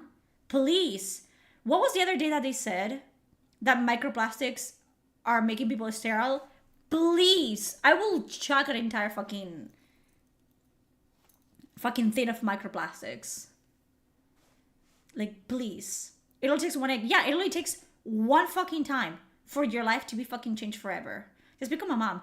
What are you gonna do? Fucking force me? Are you gonna like tie my boyfriend and I to the fucking bed until we make a baby? Why? Do you want to be the godfather or something? Do you want adopted? Are you like a fucking gremlin, like from under like a bridge, that is like, give me your firstborn or else, like that? You can have it. I'm not gonna have. If you want to have the baby, I've told my boyfriend, hey, you want a kid? You carry the baby, and I'll, you know, be the cool mom or whatever. But fuck that.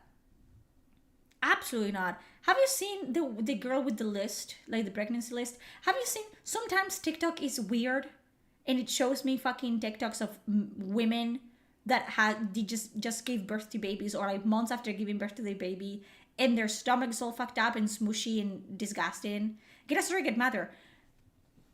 I don't want to be a mom. Thank you for coming to my TikTok. Sorry that, you know, let me hold your hand when I say this. It's not just the process of being pregnant. It's the end result of being pregnant that I don't want to deal with for the rest of my fucking life. Because, yeah, maybe I get fucking lucky and at the age of 18, they take the door and they leave. But what if I don't get lucky? And even then, lucky, that's 18 years of my life that I could be spending like sitting in my fucking couch, debt-free, not having to worry about fucking packing like fucking lunches at 6 a.m. and get the fucking little shit to school and checking their homework every day.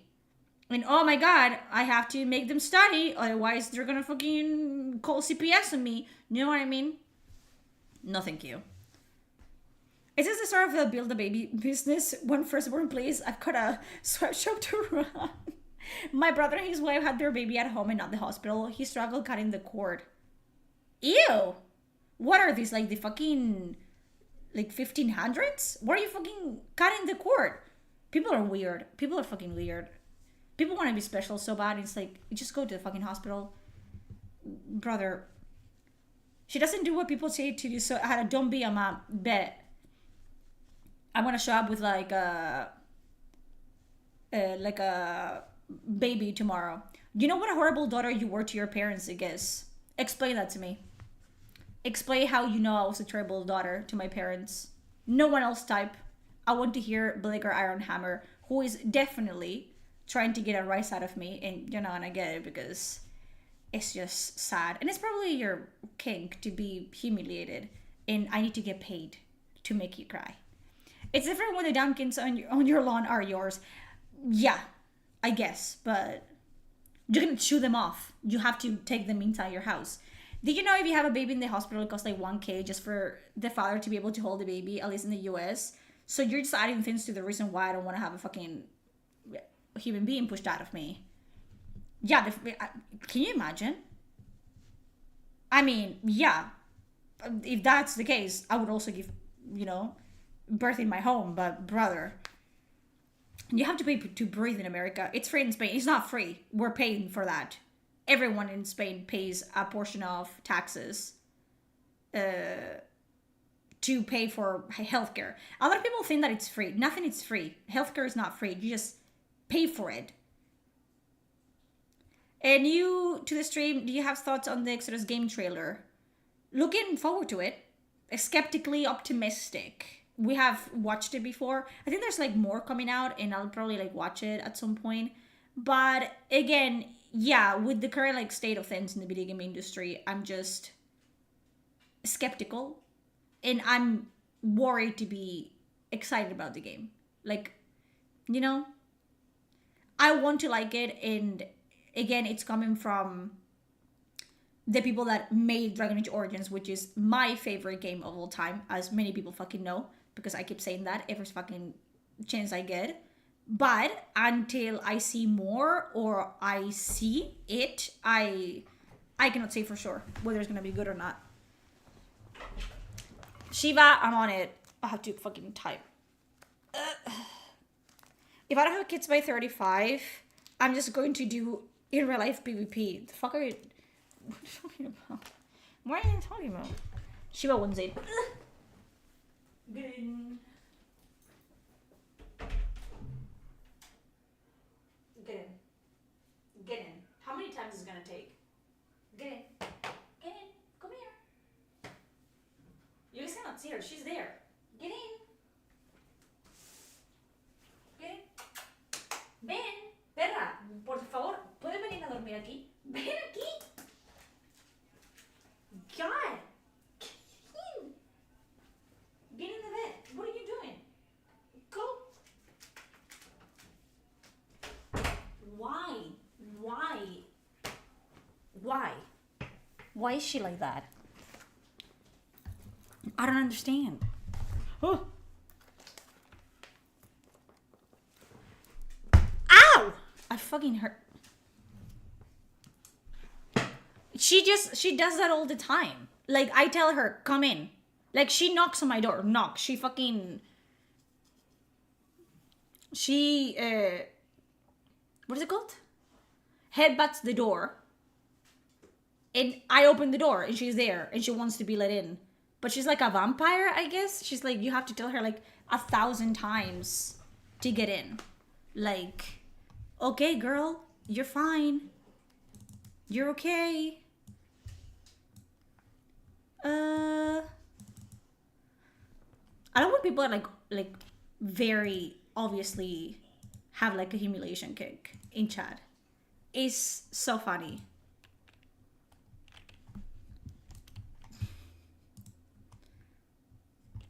Like, it's really funny. Hello. If you want me to make fun of you, you have to pay me. I don't make men cry or fucking kneel for less than $100. He's not mad. He just gets hard when pretty women make fun of him or humiliate him in public. So don't even... Like, he's jerking off right now as we speak. He's got like a boner like this big.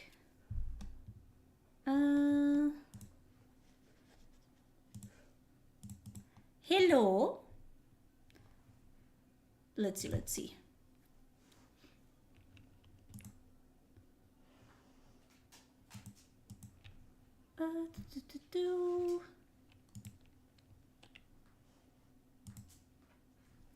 Bye. When the dog offered to let me cut the cord, I told him I pay you to do that. I mean, that's literally true. Yeah, when you guys see people like that, that's definitely, like, that's a kink. Like, if you guys didn't know that. It's literally wanting to get a rise out of someone so they get yelled at. And yeah, they get off of that. So that says more about them than anything else. But you're gonna see a lot of people like that. Like the amount of people like him that then go into my DMs and ask me to like fucking insult them for money is astronomical. It happens all the time. So I used to make money yelling at people. And yeah, you guys think that I'm joking. I told you guys that I just don't yell at you guys. I don't do that anymore because I'm in a relationship and I have very strict standards of what's cheating and what isn't. And engaging in anything that it's sexual, even if it's not for me, because it definitely, even when I was single and doing it, it wasn't sexual for me. It was just a job. Like, it's literally, it's not even in person, which would be like awkward. It's just like through messages. These people don't know if you're like, you know, jerking off or fucking masturbating to what they're saying, which is usually very cringe shit, or not. It's just completely. But yeah, I've dealt with people like that guy. It was not a joke. I was a dominatrix for a long time. Yeah, people do that. That's what I'm telling you. It's really easy to see, like, that they're getting a rise out of that. It's a humiliation kink. And people come to me all the time. Usually they're pretty sweet. Like, this man was trying to like get a rise out of me and get yelled at for free, which is like, sir, not for less than $100. Or, you know, you have to buy me pretty clothes and expensive stuff. It is what it is. But yeah, they come into your DMs and they're like, hey, can I ask you something? Like, I told you the last one, and again, this person was very sweet. I can already like dox them, and if you're in chat, hi, hello. I cannot even say who they were because I completely forgot. But they came into my DMs in Discord, and I was talking to my boyfriend like on call at the time, and they knew, like, I've always been telling people like, hey, I have a boyfriend. I'm not gonna hide that I'm in a relationship because it makes me less desirable or less like marketable or whatever. I don't want to do that. And he approached me and said, hey, how would you feel if I pay you for you to tell me about your sexual encounters with your boyfriend? And I was like, no. My boyfriend says, like, just lie. I'm like, yeah, but I'm very specific about what I consider cheating and not. And I know that if my boyfriend was like texting someone, even if I knew and I was present at the time, like sexual stuff to another woman, I would kill them both. And not myself, because why would I kill myself? I'm not the problem, they are. You know what I mean? So I cannot do that. But yeah. And they pay a lot of money for no reason. I made a man like kneel in the shower while it was running multiple times. And he would, you know, thank me for it. Like, it's just to each its own. And you like that, you like that. And honestly, like, I obviously get a rise out of that because I am just built wrong, but it is what it is. I used to sell pics of my ex's feet for $50 and I would make a killing. I would totally sell my feet pics, honestly. Who cares about feet? I said that multiple times before. I have, like, yeah. So you're saying there's a greater than 0 chance you've called someone a naughty boy while rolling your eyes over a bowl of ramen? Yes. All the time. I'm telling you right now, if you are into that, like I'm from the other side, and it's not in person, like you're not getting a sub-dom relationship in person, and you're doing it over the internet, and you're not doing it like over like video call or whatever, the woman or the person that is doming you, it's literally scrolling through TikTok while telling you that they're like wet, or you're like, oh, you're such a good boy or whatever. 100%. Because why would I do anything? Why would I actually put in the work? It's just ridiculous. I just have to make them like feel good about themselves and their kink. And I don't have to do anything else. I don't have to do run an extra mile for that. Why would I do that? Oh, a girl I knew went into Discord where they learned Japanese like together. And one guy was nice and asked for tutoring. And of course he started slapping it. Oh, obviously. Which one would you kill first? My boyfriend. Or I would kill her in front of him and then I would kill him. I cannot imagine that. What the fuck? It's much more common than you think. I never understood the feet fetish. I hate feet. My feet, your feet, baby's feet, anyone's feet. I hate feet. I don't understand. But you pay me for feet pics? You get to pick the fucking nail polish that I wear. I don't care. This is the best stream I've ever been in. I'm telling you that I've told you multiple times. I hate that dog. Shiva, I just let you in. This is my life. This is my life and I hate it. I don't like it. I'm not happy here. It's a fucking down.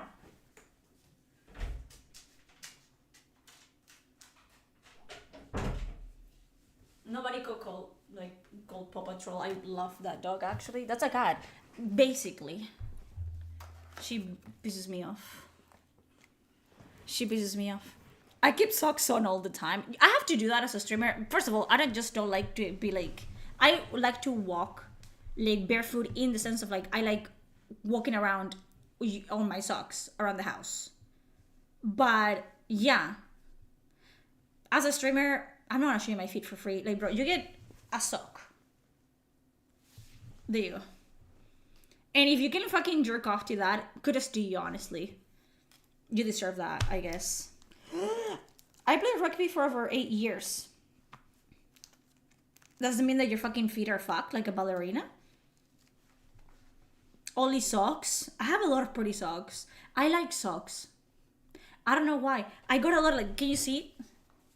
I cannot twist my fucking foot like a crazy person. But they have like thins and they're like embroidered and stuff like that. And I like nice socks. Although I destroy them because I walk on them. And they get all fucking dirty and get holes in them. But I enjoy them while they last. I'm old-fashioned enough to feel a bit creeperish for noticing your blouse. It is a nice blouse though. Also, don't feel creepy because I wear things like this because I like them. And I expect people to notice that they're a little bit like risque. It is what it is. But I like it because I wear it for me. I look at me in the mirror and I'm like, she's hot. I like her. My feet could trample for steel toe cleats and they're really messed up. So yeah, so rugby is like the ballerina, like the men's ballerina. You just got like really ugly feet. Feet are ugly even if they're not fucking like busted. You know what I mean? Stop showing your socks. Oh, you hear that? Ba-da-da. Don't show you what to do. Oh no, don't do that. Oh, and you're like fucking jerking off. I know you. Don't even try to deny it. I kink shame people need it. Some people, again, it's a fine line because some people want to be kink shamed and want to be told they're freaks and stuff like that. And they're like, you know, that's their kink. So sometimes you think that you're like, you know, own into people and they're just getting a rise and getting off of you king shaming them. You never know. Crunchy toes, yes. Do you guys, what is it called? What is this? But with your toes? I do that. Do you not do that? Is it just me? That likes to like crack their toes. I do that sometimes. Yes. I like breasts personally. I like breasts too. I once dated a girl who wanted me to choke her, but I'm not into that shit. To be fair, and I say it all the time, that's not good for your hands. That's literally a myth. What was I gonna say? The choking thing, it's a lot of people that are not even into like BDSM, like at all. They're just into abusive relationships. Like they're literally like in toxic abusive relationships and they think it's kinky. Which is just very stupid. Like, you always see like a pattern because it's like, thank you for the follow, cat. It's just girls that like to be spit at and choked and belittled by the most average looking man in existence. And anyone with two like fucking brain cells that it's into BDSM or is familiar with the community I'll tell you that any relationship like that where there's like bodily harm, it has to be spoken at length before the fact. You cannot just ask someone to choke you. You need to like have a talk about it, like what's good and what isn't, like how to be choked. It's very fucking, you cannot just like choke someone. You can kill them, you can harm them. That's not the fucking goal. It's like, it's sexual gratification. So there is a lot of things to be spoken about before you even start like doing anything in the bedroom. And people just think that because they saw like 50 Shades of Grey, or you know, like they're not like the other girls, that they're into BDSM and whatever, and they just fucking cringe, honestly. And they're just being abused and calling it like, you know, BDSM or whatever, like roleplay. It's just ridiculous. My kink is Nutella for lubrication. That's not the weirdest thing I've heard. I heard someone, I didn't know someone, but I heard of someone that used butter. So, people love to glorify 50 Shades of Grey. 50 Shades of Grey was terrible. It wasn't good. Thank you, the Deviland, for subscribing. I once had a girlfriend who painted her hair blue and self-proclaimed feminist. Nice. Because of low self-esteem? Most likely. The kinkiest thing I've ever done was having sex with the lights on. Bro. What are the kinkiest things that you have done? This is a safe space. You obviously know mine. I literally belittled men for a living. It wasn't sexual for me, though. And I haven't done anything like that with my boyfriend because he's a sweet boy. And I don't want to scare him. So, you know. But hey, it is what it is. Listen, I couldn't be perfect. There had to be something wrong about me. Mike was into this stuff. He would tell me that he wants to pick him, and it always turns me off. You have to be very into the life for that, honestly. I think, yeah, I don't think things work out for people that are into, like, they have kinks and someone that doesn't really have any kinks, like, at all. I'm pretty vanilla. I can be vanilla as well. Like, it's not a necessity for me, but I have a type. And my boyfriend does listen to me. Like, I'm very, like, my personality is very strong. And he does yield to me all the time. So that's what I like in a man. Like, just, like, for them to listen to me and whatever. So it's not necessarily something that has to be sexual. So I get that out of my relationship where he's exactly my type. So there's that. Many times, people from this community have spoken out and disavowed 50 Shades. 50 Shades is a terrible thing. 50 Shades is literally someone that Googled, like, BDSM. Like, read, like, the first fucking link and just, that's it. From what I've heard from a different female streamer, she basically says, like, she likes it, but she has to have a long talk about it before they go into it. Yeah, consent. I love that a lot of people are like, oh, consent. You have to. like speak about consent in length, not just as someone that is getting choked, let's say, but as someone that is choking. Like, if I'm not comfortable with that, like I just cannot tell someone or start choking someone or expecting someone to choke me out of nowhere in the middle of having sex, because it's kind of like, why are you doing this out of nowhere? Like, why are you picking this time to do that? And if you're with someone in a long, like, term relationship, you would expect, like, for that to come to the surface. Like, my boyfriend knew exactly who I was, you know, before he met me. Like, he knew what I was into. And I explained to him at, like, length of, like, you know, things that I would be interested. And he said yes or no. And that has been, like, respected, because he has to. I dated a guy who had a jeans fetish, and he always wanted to wear jeans. I hate denim and the chaffing on my legs. Also, I had to wear jeans and a polo for my high school uniform. Let's say we didn't work out. Oh, God. I wish my boyfriend would. That's what I'm saying. They must yield to me. Yeah. I'm not saying that he's like, you know, my sap or whatever, and he fucking kisses the ground that I... No, but he is very lenient towards me. He has a very, like, a strong personality, but not with me. Like, he's very nice to me. And he lets me get away with a lot of shit. And that's my type. And it works for both of us. I tried some of the 50 Shades of Grey stuff. What do you try?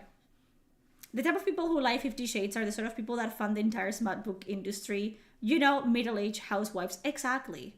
Sex in the shower isn't practical. It's not. I've had sex in the shower.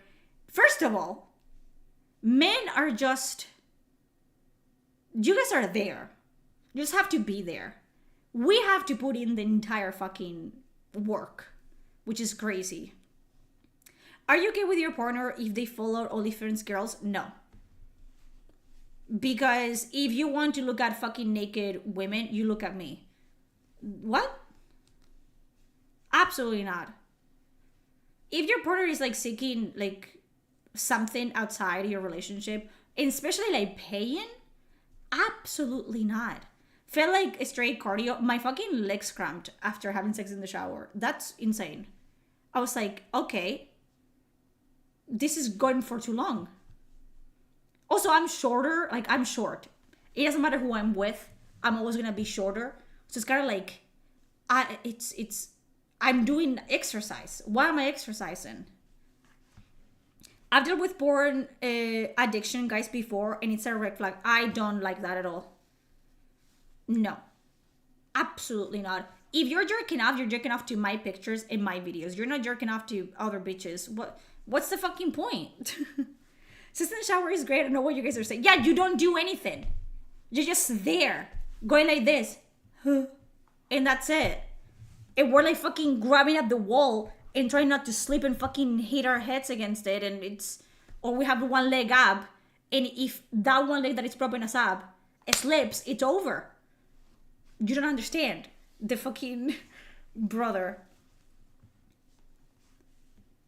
My first girl was porn addicted. It's not fun, honestly. I got a Charlie horse. One time I tried shower sex, I cried. She tells you, not me. Why am I not telling you? I told you it was hard work.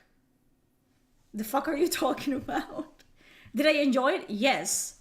Did I do fucking cardio? Yes. What if he was following an OnlyFans girls and then you notice he was?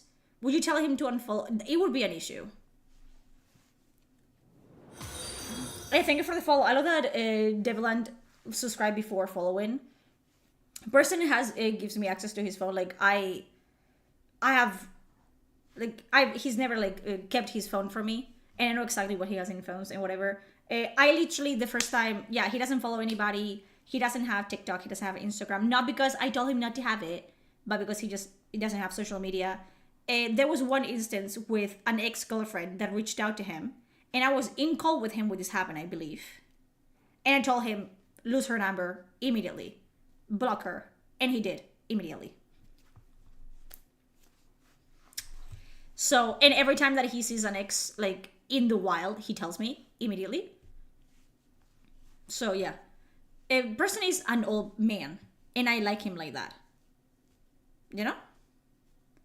Even like before the relationship, if I see any OnlyFans girls, I kind of get a major red flag from that. No, absolutely fucking not. It's just not happening. If we are in a committed relationship, you're committed to me. You want to see tits, you ask to see my tits. You want to see a punani, a vagina, fucking pussy lips, you look at mine. You want to see a butthole, you ask for mine. Like, why would you look at any other bitch? And you're paying them as well. Like, that's even worse. Like, it's not just like porn, like Pornhub. It's like you're going to OnlyFans and you're subscribing and you're paying. It's insane. And then they have like this like twisted version of what sex is like, from highly edited and highly like scripted like sex scenes in videos and whatever.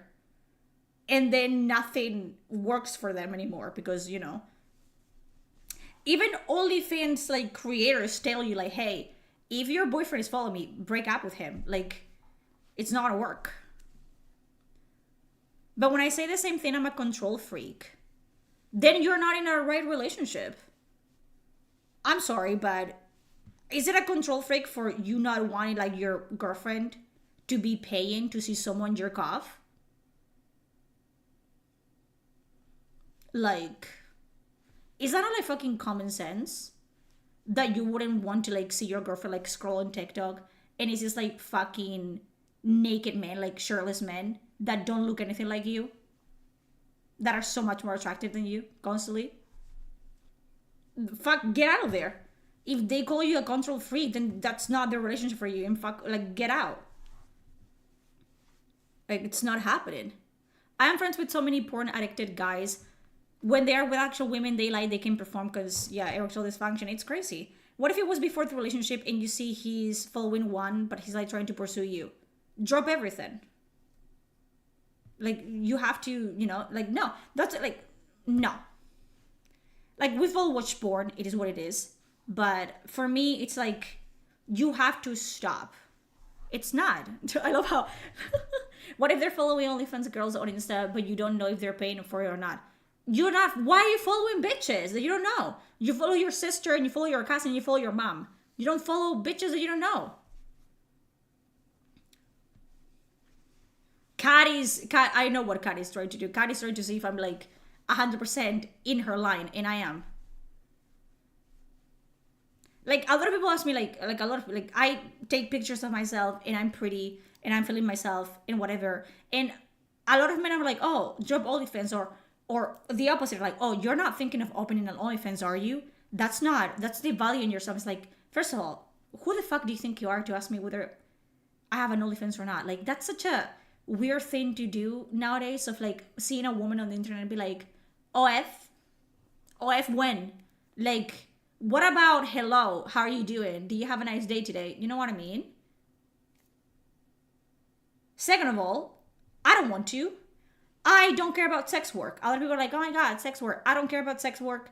I feel like sex work, yeah, it is the oldest fucking job in the book. We are in 2025. It shouldn't be a thing. Why are we paying for sex? Why are we still in 2025, like, literally seeing a documentary of a woman sleeping with 100 men or whatever? Why is this a thing? Yes, sex sells. I mean, I do believe that sex work is just gonna... Not sex work, but OnlyFans, because it's not even sex work. It's just you paying for someone to get railed, and you're not even railing them.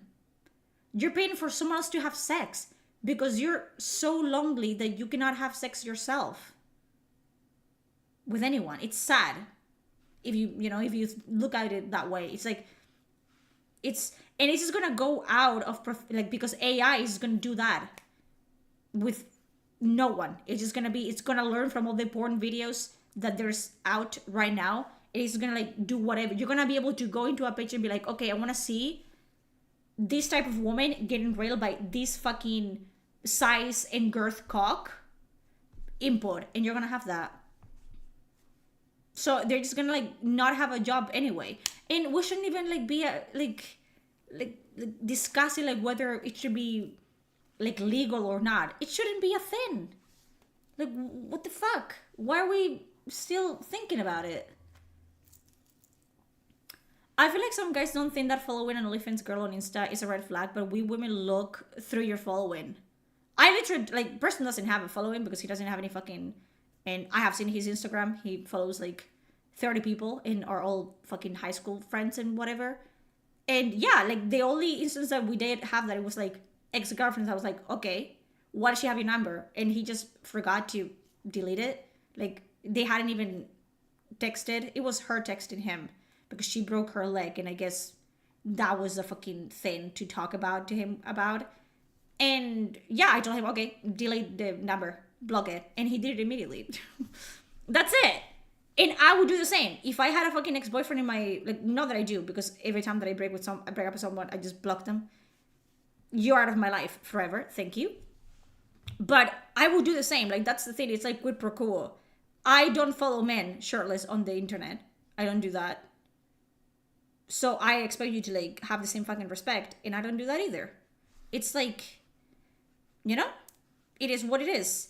I don't care what other people do or what other people consider cheating. If you're looking at a woman that is not me and you're following her because you find her attractive, you are cheating on me. Oh, but I don't care. You don't have to stick your dick onto a bitch to cheat on me.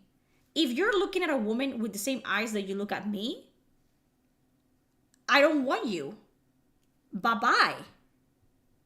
Thank you. Absolutely not. Like, brother, no. It's not happening. Like, I don't have a public Insta, just a private one for gooning, but I don't use my name or anything for that. And if I'm in a relationship with a guy or a girl, it's deactivated. Exactly. When you're single, you can do whatever the fuck you want. But when you're in a relationship, you have to do what you expect them to do for you. And even if you don't expect that, if your partner is, like, vocal about, hey, I don't like this, don't do this, and you're like, well, technically it's not cheating, then you're a fucking piece of shit and you deserve to be alone. And you don't have to waste people's times. You know what I mean? It's just ridiculous. Cheating is, like, so fucking stupid to me. It's like, if you're not attracted to someone and you don't love someone anymore, break up with them. If they're not enough for you, break up with them. Don't waste people's times. But what if it happens to see her naked, but it's by accident? That happens all the time. You see, listen, you want to know what my boyfriend and I did? We watched a really old, you guys know that fucking, like, the gay porn meme movie? There's a meme that it's about, like, a very old gay porn movie. And we watched the meme and we were like, where is this from? We need to know where is this from. And we watched a super, For the Blood. I'm telling you right now, we watched a gay movie together, For the Blood. And it was so fucking ridiculous. It was hilarious. Please make more porn movies like that, honestly. It was fucking hilarious. And we sat there and we watched it and we were fucking laughing our, like, heads off. It happens. Gachi, I don't know, what's your password? Like, that one. And it was something completely fucking ridiculous. Sadly, they make it as a joke, and now when you disagree with them, you're stuck at bitch. I'm telling you, like, it's both ways. It's like, don't, if people are making you feel like you're crazy for something absolutely, like normal, like, hey, I don't want you to look at other people naked that are not me. And I don't want you to, like, find other people attractive that are not me. And they're like, oh my God, you're so fucking crazy. You're so controlling. Then get out. Yeah, I am. And are you going to change? Or are you going to waste my time? Period. But the problem is, what if the woman you're pursuing sees that and doesn't like that? You have to talk. Communication is fucking key, honestly. God. My father is a champion cheater. He's on his third wife. He's a cheater on his current wife. Unfortunately, when you have money, you can do shit like that. He and I never got along until I became an adult. Fuck your dad. Fuck him, honestly. Ew. It was like Kamslad or something. Yes, something like that. It wasn't a space movie. We have to, like, I don't know what the fucking name is. Let's see if I can find it.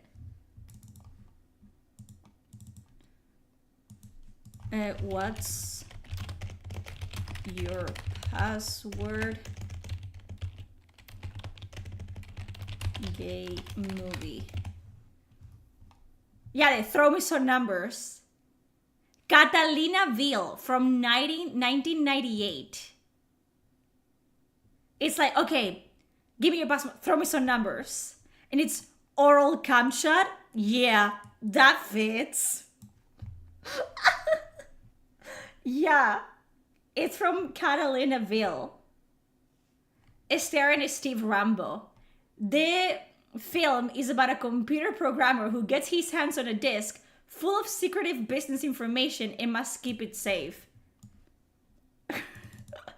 And his husband dies, like they have sex, whatever. He dies, he gets killed. Then he goes to his mentor. They fuck. Something happens to him. Then his mentor is a hacker that has like a group of hacking students. They all fuck against, like, with each other. It's so crazy. It doesn't make any sense. And I would recommend you guys watch it with your partners to have a fucking great laugh, honestly. God. Everyone's got a boundary, and if you value them, you respect them. Exactly. Like, it's not something you have to ask for. It's like, I do it with person all the time, and he does it with me, where it's like, it's not even just something like that. It's like, listen, does this bother you? Yes. Okay. Thank you for telling me. I won't do it again. Like, oh, or are you not feeling well for this and this? Can you tell me so I don't do it again? Thank you. Or, hey, I don't like that tone that you used with me. Did something happen? Okay. Thank you. That's it. Like, Bruce and I don't have arguments because we talk about things. Maybe we're pissed at each other and we're like, hey, I don't like that you said that. I don't like how you said that. And then we talk about it. It's like, oh, it's because you had a bad day at your job, or I'm not feeling well. You know what I mean? And then we move on because we're fucking adults. But people that are like fucking in their mid-20s, early 30s, and they fucking act like children, no thank you. I'm dating my boyfriend because I'm gonna marry him. I'm not dating him to like fucking waste my time. Thank you. No thank you. You would be 100% right for that. It's like filtering people who are all after your body. If he cared about your feelings, he wouldn't do that. Exactly. They hack the bot, basically. Well, if I no thank you, it's really funny. That movie would be a good icebreaker for the first date. I wouldn't say first date, but if you're really comfortable with your partner, which I am, bye-bye, John. That was so fucking... It was hilarious, bro. We played... It wasn't a sex game together. It was an erotic like game, but it was really fucked up. Like, it wasn't about sex as like, oh my god, you have to jerk off while you play this game. It was about like Last from Beyond. Really good game.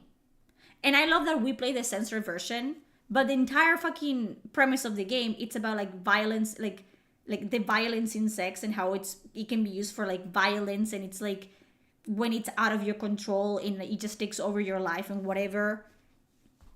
And we played the censored version, and then we were both so upset because like, bro, where's the titties and the pussy? Let's go. And we played the uncensored version. Yeah. And I was there. We played it together. So it's just, you know, it's about talking with like one another. I don't know if I can just, you know, sit there and watch porn with him, like, unironically, and be like, yeah, you like that? No, because I would be like, this is weird. Like, we could be doing that together. Why are we watching that? But when it's fucking, like, to laugh about it, then a wrestling arena comes out of the ground and they both engage in mucha lucha. Last Romanian was a fever dream. It's the one series I view everyone dying at the end as the good ending. Yeah, exactly. Thesner, you reconfirm my thoughts. Yes, don't let people gaslight you into, like, it's completely reasonable for you to not like your partner seeing other human beings with the same eyes that they're seeing you. It's just fucking common sense. Unless you're into like polyamory or you don't fucking give a shit about your partner. I do care, and I'm jealous, and I don't care about fucking other people, okay? I'm with one person, and that's my fucking like priority. They are my person, and that's it. And I don't need them, you know. It's just no. yeah, you can have doubts and you can be insecure, and that's completely fine, but you have to vocalize it. And if people fall out of love, you can marry someone and in fucking 30 years you can fall out of love with them, or you can fall in love with someone else, and what you do is you like fucking vocalize that, and you don't fucking waste anyone's fucking time. If you're not in the same fucking wavelength as someone, and you don't have the same, like, how do you say, like, beliefs in the relationship that they do, and like, oh, that's not cheating for me. If it's for your partner and you're not gonna respect that and you're gonna make them feel like shit, then don't waste your time. You can find pussy and penis somewhere else. I'm telling you. You can find someone that is as fucking deranged as you are and won't care that you fucking pay OnlyFans models. You know what I mean? I love you. I've been with you and your man about to game with the roommates. Bye-bye. Have a good fun. I'm also going to leave soon. We have talked about everything today, honestly. We have this conversation quite often. But yeah, don't let people fucking gaslight you, honestly. And if you're not comfortable and you're insecure and you have reasons to like be suspicious, just because I get sad sometimes over, you have a boyfriend. Does your boyfriend does this? Dab his ass. No, a lot of people just take less than they deserve. Like, they think they deserve less than they actually deserve. And that's going both for men and women.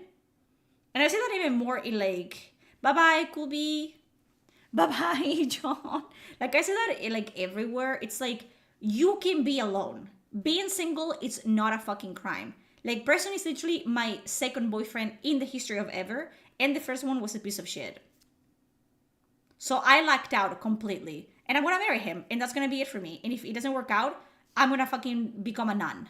Okay? He has a porn addiction, but went to therapy, but he still has a worse sometimes. Okay.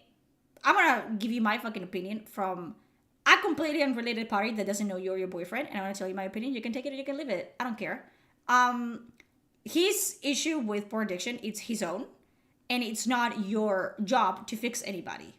Okay? And if his issues are making you have issues about your feeling secure in your relationship and like having suspicions of whether he's like actually like falling back into the whole porn addiction thing or whatever, maybe you have to rethink your relationship. Like, I think for him to be with someone, he has to fix himself first. And maybe like voice it, like talk to him and voice these concerns. And just tell him, like, I'd say that to person all the time, like, hey, I need a reassurance. Like, I can seem confident or whatever, but my boyfriend is my boyfriend and he sees sides of me that no one else sees because that's why he's my partner. And I do tell him, like, hey, do you love me? Yes, thank you, you know? And he doesn't give me any grief for it, like, oh my God, again? He understands that I need to hear it and I need to hear him say it to me and whatever. And he makes an effort. You have to talk to him.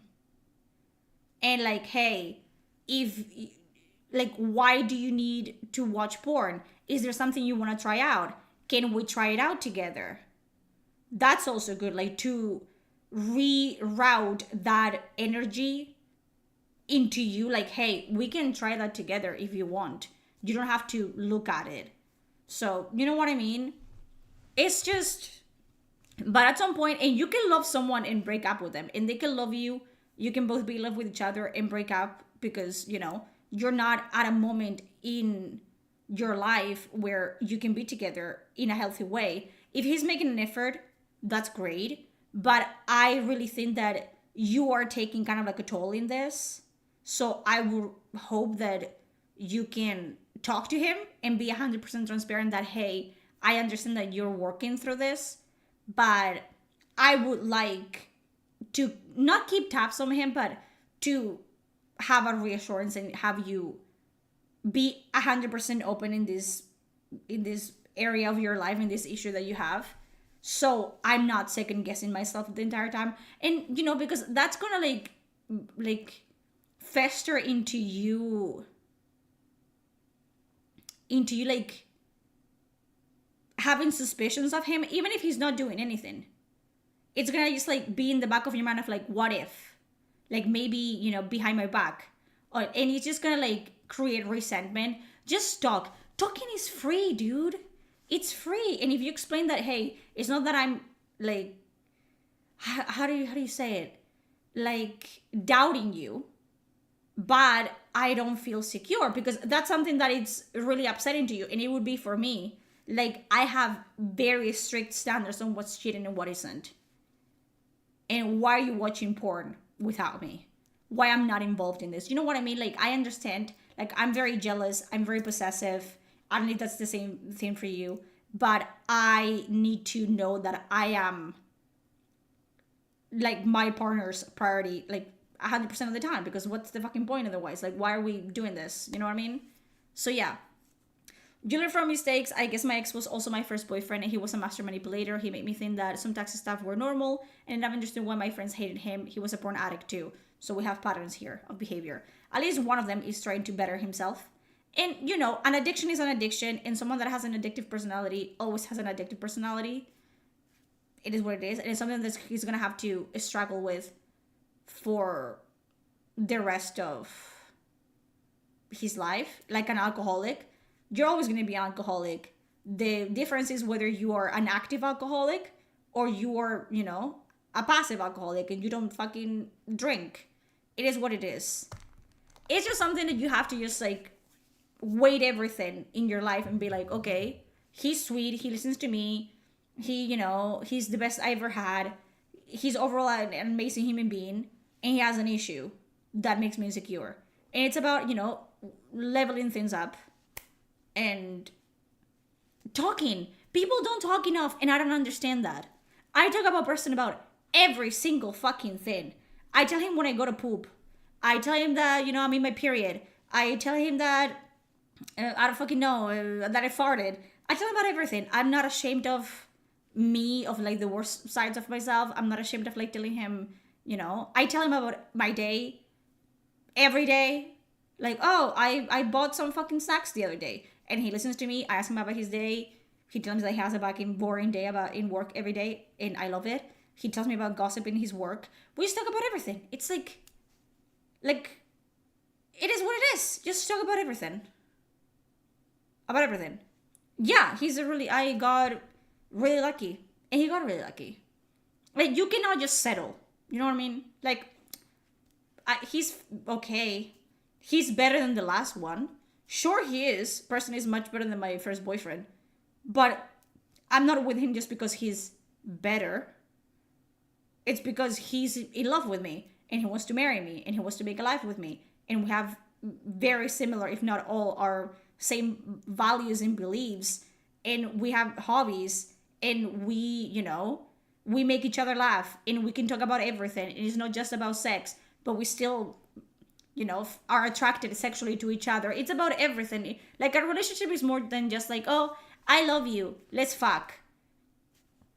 It's about, you know, planning the rest of your life together. I don't understand that people just, you know, just date around. I don't get that. And if I'm dating you to marry you. I'm dating you to, like, move in with you, to spend the rest of my life with you. And yeah, we're both, like, old-fashioned in that way. Like, it's just, I'm supportive of him, he's supportive of me. You know what I'm talking about? Like, literally every time that we talk about, like, moving in together, he's like, yeah, we're gonna need, like, so many rooms so you can have a streaming room for yourself. Never has he tried to change me.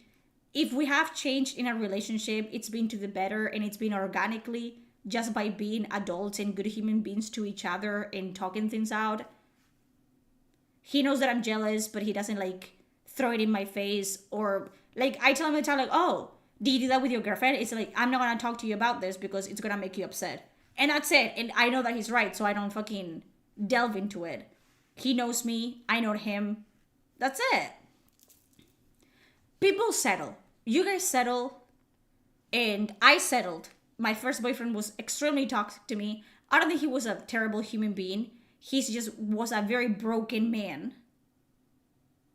And he didn't know how to love me any other way, I guess, if he even loved me to begin with. And as my first relationship where I was like genuinely like, because I never cared about men prior to that, sexually or emotionally or otherwise, I didn't care. And that was my first like breakthrough. And again, I guess it's like a fucking universal experience where I didn't know it was toxic because I didn't know anything else. And then towards the end, I was like just completely like checked out of the relationship. Like by the time that he suggested like to give us a break, I was like, a break? No. Let's break up so you can just like fix your life. You do your thing and I'll do mine. And we parted in like completely like neutral, like good terms. And then I immediately blocked him because I didn't want him in my life anymore. It is what it is. And then I started dating Preston, who I was friends with before. And I realized like, oh, this is what it's supposed to be like. I was settling. I didn't try to fix him. You cannot fix broken people. Like, it's never gonna happen. You cannot fix someone. It's not your job, first of all, to fix anyone. And you cannot fix them. They have to fix themselves. If they want to be with you and they want to be in a happy relationship, they have to put in the work. It's not my job to fix something that I didn't break. Why do I have to do that? You don't have to do that. Guys are in projects. Women are not projects. Human beings, they are in charge of their own fucking life. You know, I can support you in fixing yourself, which is what Kari is doing. Her boyfriend is in therapy. He's working through his issues. He, first of all, admitted that he has a problem, which is the first fucking step to actually fixing that. It's admitting that you have an issue. And then he put himself through therapy. He's still in therapy. And she's supporting him. That's all you have to do. You have to be supportive if someone is trying to better themselves. But it's not my job to like drive you to therapy every day to make sure you go. Or sit in the fucking lobby to make sure you stay. It's not my fucking job to do that. You're an adult. I don't have time for that. Absolutely not. Of course, I'm gonna help you to the best of my abilities if you want help. But I'm not gonna try to fix nobody. That's not my fucking job. Okay? It's not, and I don't want that. That's true. I'm glad that he recognizes that. But yeah, it's not my job to give him from... Exactly. It's not your job to like remind him to like he has to better himself. You're not his mother. And don't let him get like... I mean, you have to be comfortable with your partner for sure. But not to the point where he just doesn't see you as his partner anymore. Like, we're equals in this. We're both 50-50 in this fucking relationship. So it is what it is. And again, communication is key about everything. And I'm not saying that my relationship is perfect. No relationship is perfect. But, you know, I know him. And he doesn't speak about his feelings, for example. And sometimes he's like, I have to ask him, like, okay. Like it happened yesterday with a fucking, like a game. We were watching a video and he's like, oh, maybe you want to play this game afterwards. And I was like, okay, do you want to play the game? Well, do you want to play the game? Yeah. I'm like, just say that. And he's like, well, I just don't want you to say no if I ask you. And it's like, yeah. I might say no if you offer to watch something. But it's not because I'm rejecting you or your idea. It's because I'm not in a headspace where I'm going to like focus on a game or a TV show, whatever. And I don't want to waste your time. And we verbalize it. We verbalize like why I'm telling you no. And why you shouldn't feel like I'm like, you know, disregarding your input or whatever. Because one thing, like, it's what you say, and one thing is how the other person interprets what you say. And I understand because I do that. And I tell him, like, oh, I'm overthinking. Like, did I upset you? Am I annoying you? And he's like, no, you're not. And that's it. That's all it fucking takes. You say it. The other person is like, no, you're not annoying me. You're fine. And that's that. But if you're constantly, like, internalizing, like, oh, I annoyed him. I said something that upset him. He got upset at me right now. And you keep that in. And you don't verbalize it. And now every time that you say something, you are second guessing yourself. And you're like, oh, I'm just annoying him. He doesn't love me. He's bored. He hates me. What are you doing? What? Ask him. Did it upset you? And sometimes I say something in a way that I don't realize that I'm saying it. Or, you know, I'm expressing myself in a certain way, and he's like, okay, why are you, like, are you mad at me? Why are you yelling at me? And then I have to like dial back and be like, oh, I'm sorry, I'm not yelling at you. I didn't mean you to feel like this. It's just, you know. And you apologize, because even though you didn't try to make them feel like that, you did. And their feelings are valid. And then you try not to do it again. And that's how you do it little by little. And that's how we're doing it. And it's working for us. You know what I mean? I'm not saying you have to do this the way that I do it. Each person is different. And it's working for us because we're very similar. So there's that. But don't settle and talk to people. And if they don't want to have a conversation, get out of there. It is what it is. I like to think a relationship is to 100 because both parties should give 100%. Oh, yes. 100%. Yeah. And you have to, and I say that all the time, you have to have a set goal from the beginning of your relationship. Do you want to marry that man? Does he want to marry you? He wants to marry me. I've picked my own engagement ring at this point. He's told me pretty much how he's gonna like propose, because I hate proposals in public. So he's gonna propose at home, just the two of us. And he's told me that much. He's told me that it's probably gonna be like when I go there for the first time or the second time or whatever. He's not gonna take long. You know what I mean? No, I've talked to him about children. Preston doesn't care either way about having children, but he's established that he loves me more than he loves children that don't exist. So even if I decide that I don't want children, he's not gonna leave me in 10 years because he's hoping that I change my mind. You know what I mean? And that's something that we talked about very early on in our relationship. Of like, okay, I'm, well, how old I was? 25. He was younger than me. He's 2 years younger than me. We're in our 20s, mid-20s. What are we doing? Are we fucking around? You live in Pennsylvania. I live in the Canary Islands. Are you gonna come see me? Preston started like saving money to see me from the moment we started dating. My previous boyfriend didn't even think about doing that. He kept pushing it like off, like, oh, maybe I did. Preston started like saving money the moment we started dating.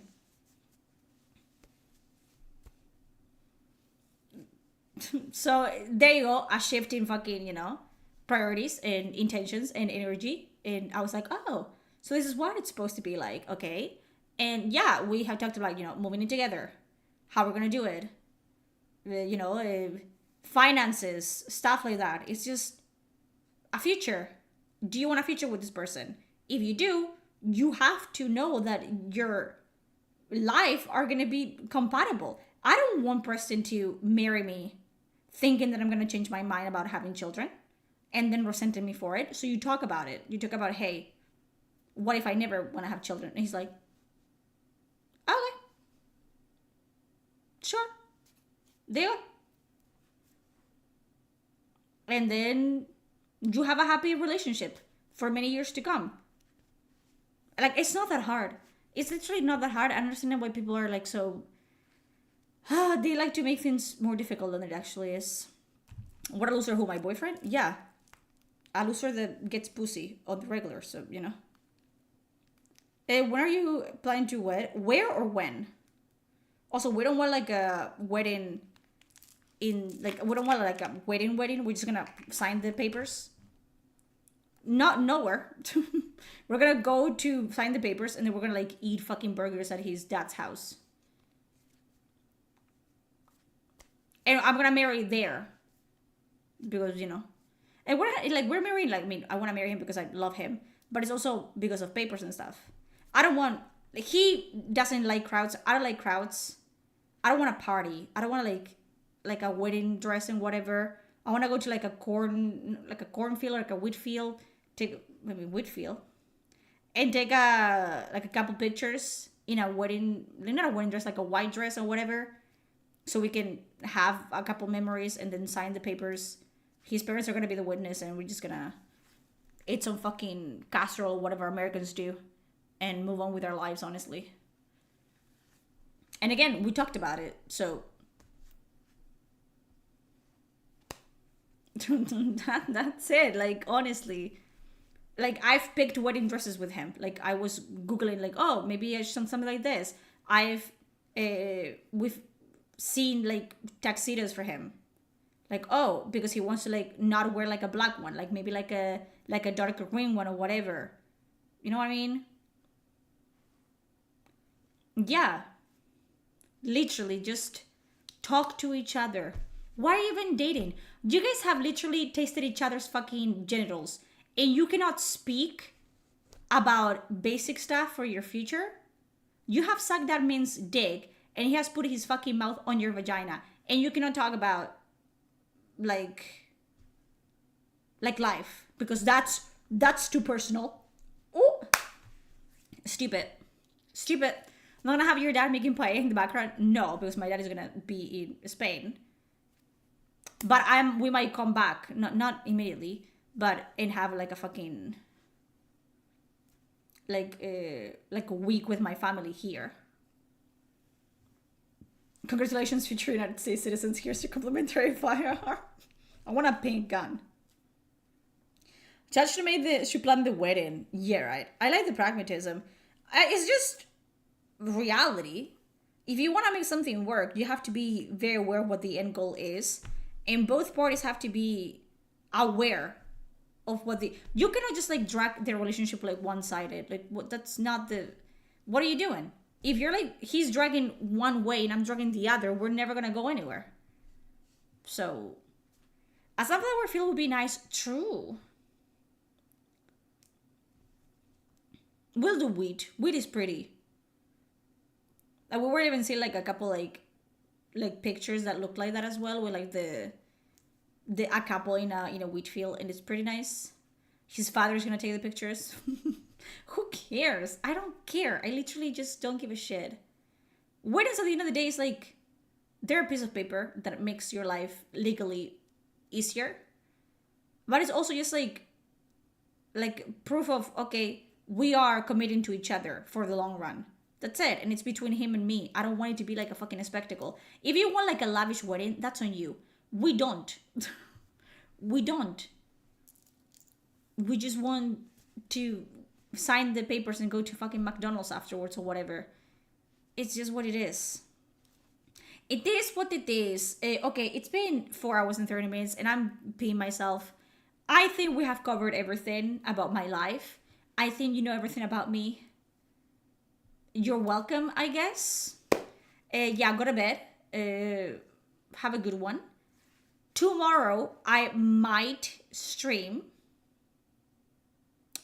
Because we're going to be playing Helldivers, so I might just as well stream it, probably. I'm going to be in my pajamas or whatever. So, have a good one. Most likely than not, we're going to be seeing each other tomorrow. Exactly, that's what I'm going to do. Have a good night or whatever you're having. Thank you for yapping with me. I appreciate it. I love these streams where I start like doing one thing and end up yapping about everything that I want. They make me really happy. I hope that, you got something useful out of this conversation. God, I love you. You're free to DM me anytime you want, either on Twitter or Discord if you want to chat with me. I would love to, girl. You know what I mean? And if you need to vent from time to time, I love gossip. So I love to hear about people's lives because I don't get to, they die with me. Your secrets die with me. I don't know your boyfriend. So if you want to do that, I'm open to talk. That goes to anyone that is like going through like a hard time. I love gossip and I love to like hear people struggle because, I love that. And what am I going to do? Tell your mom? I don't know who she is. So there's that. The proverbial like olive branch. And yeah, have a good one and see you most likely tomorrow.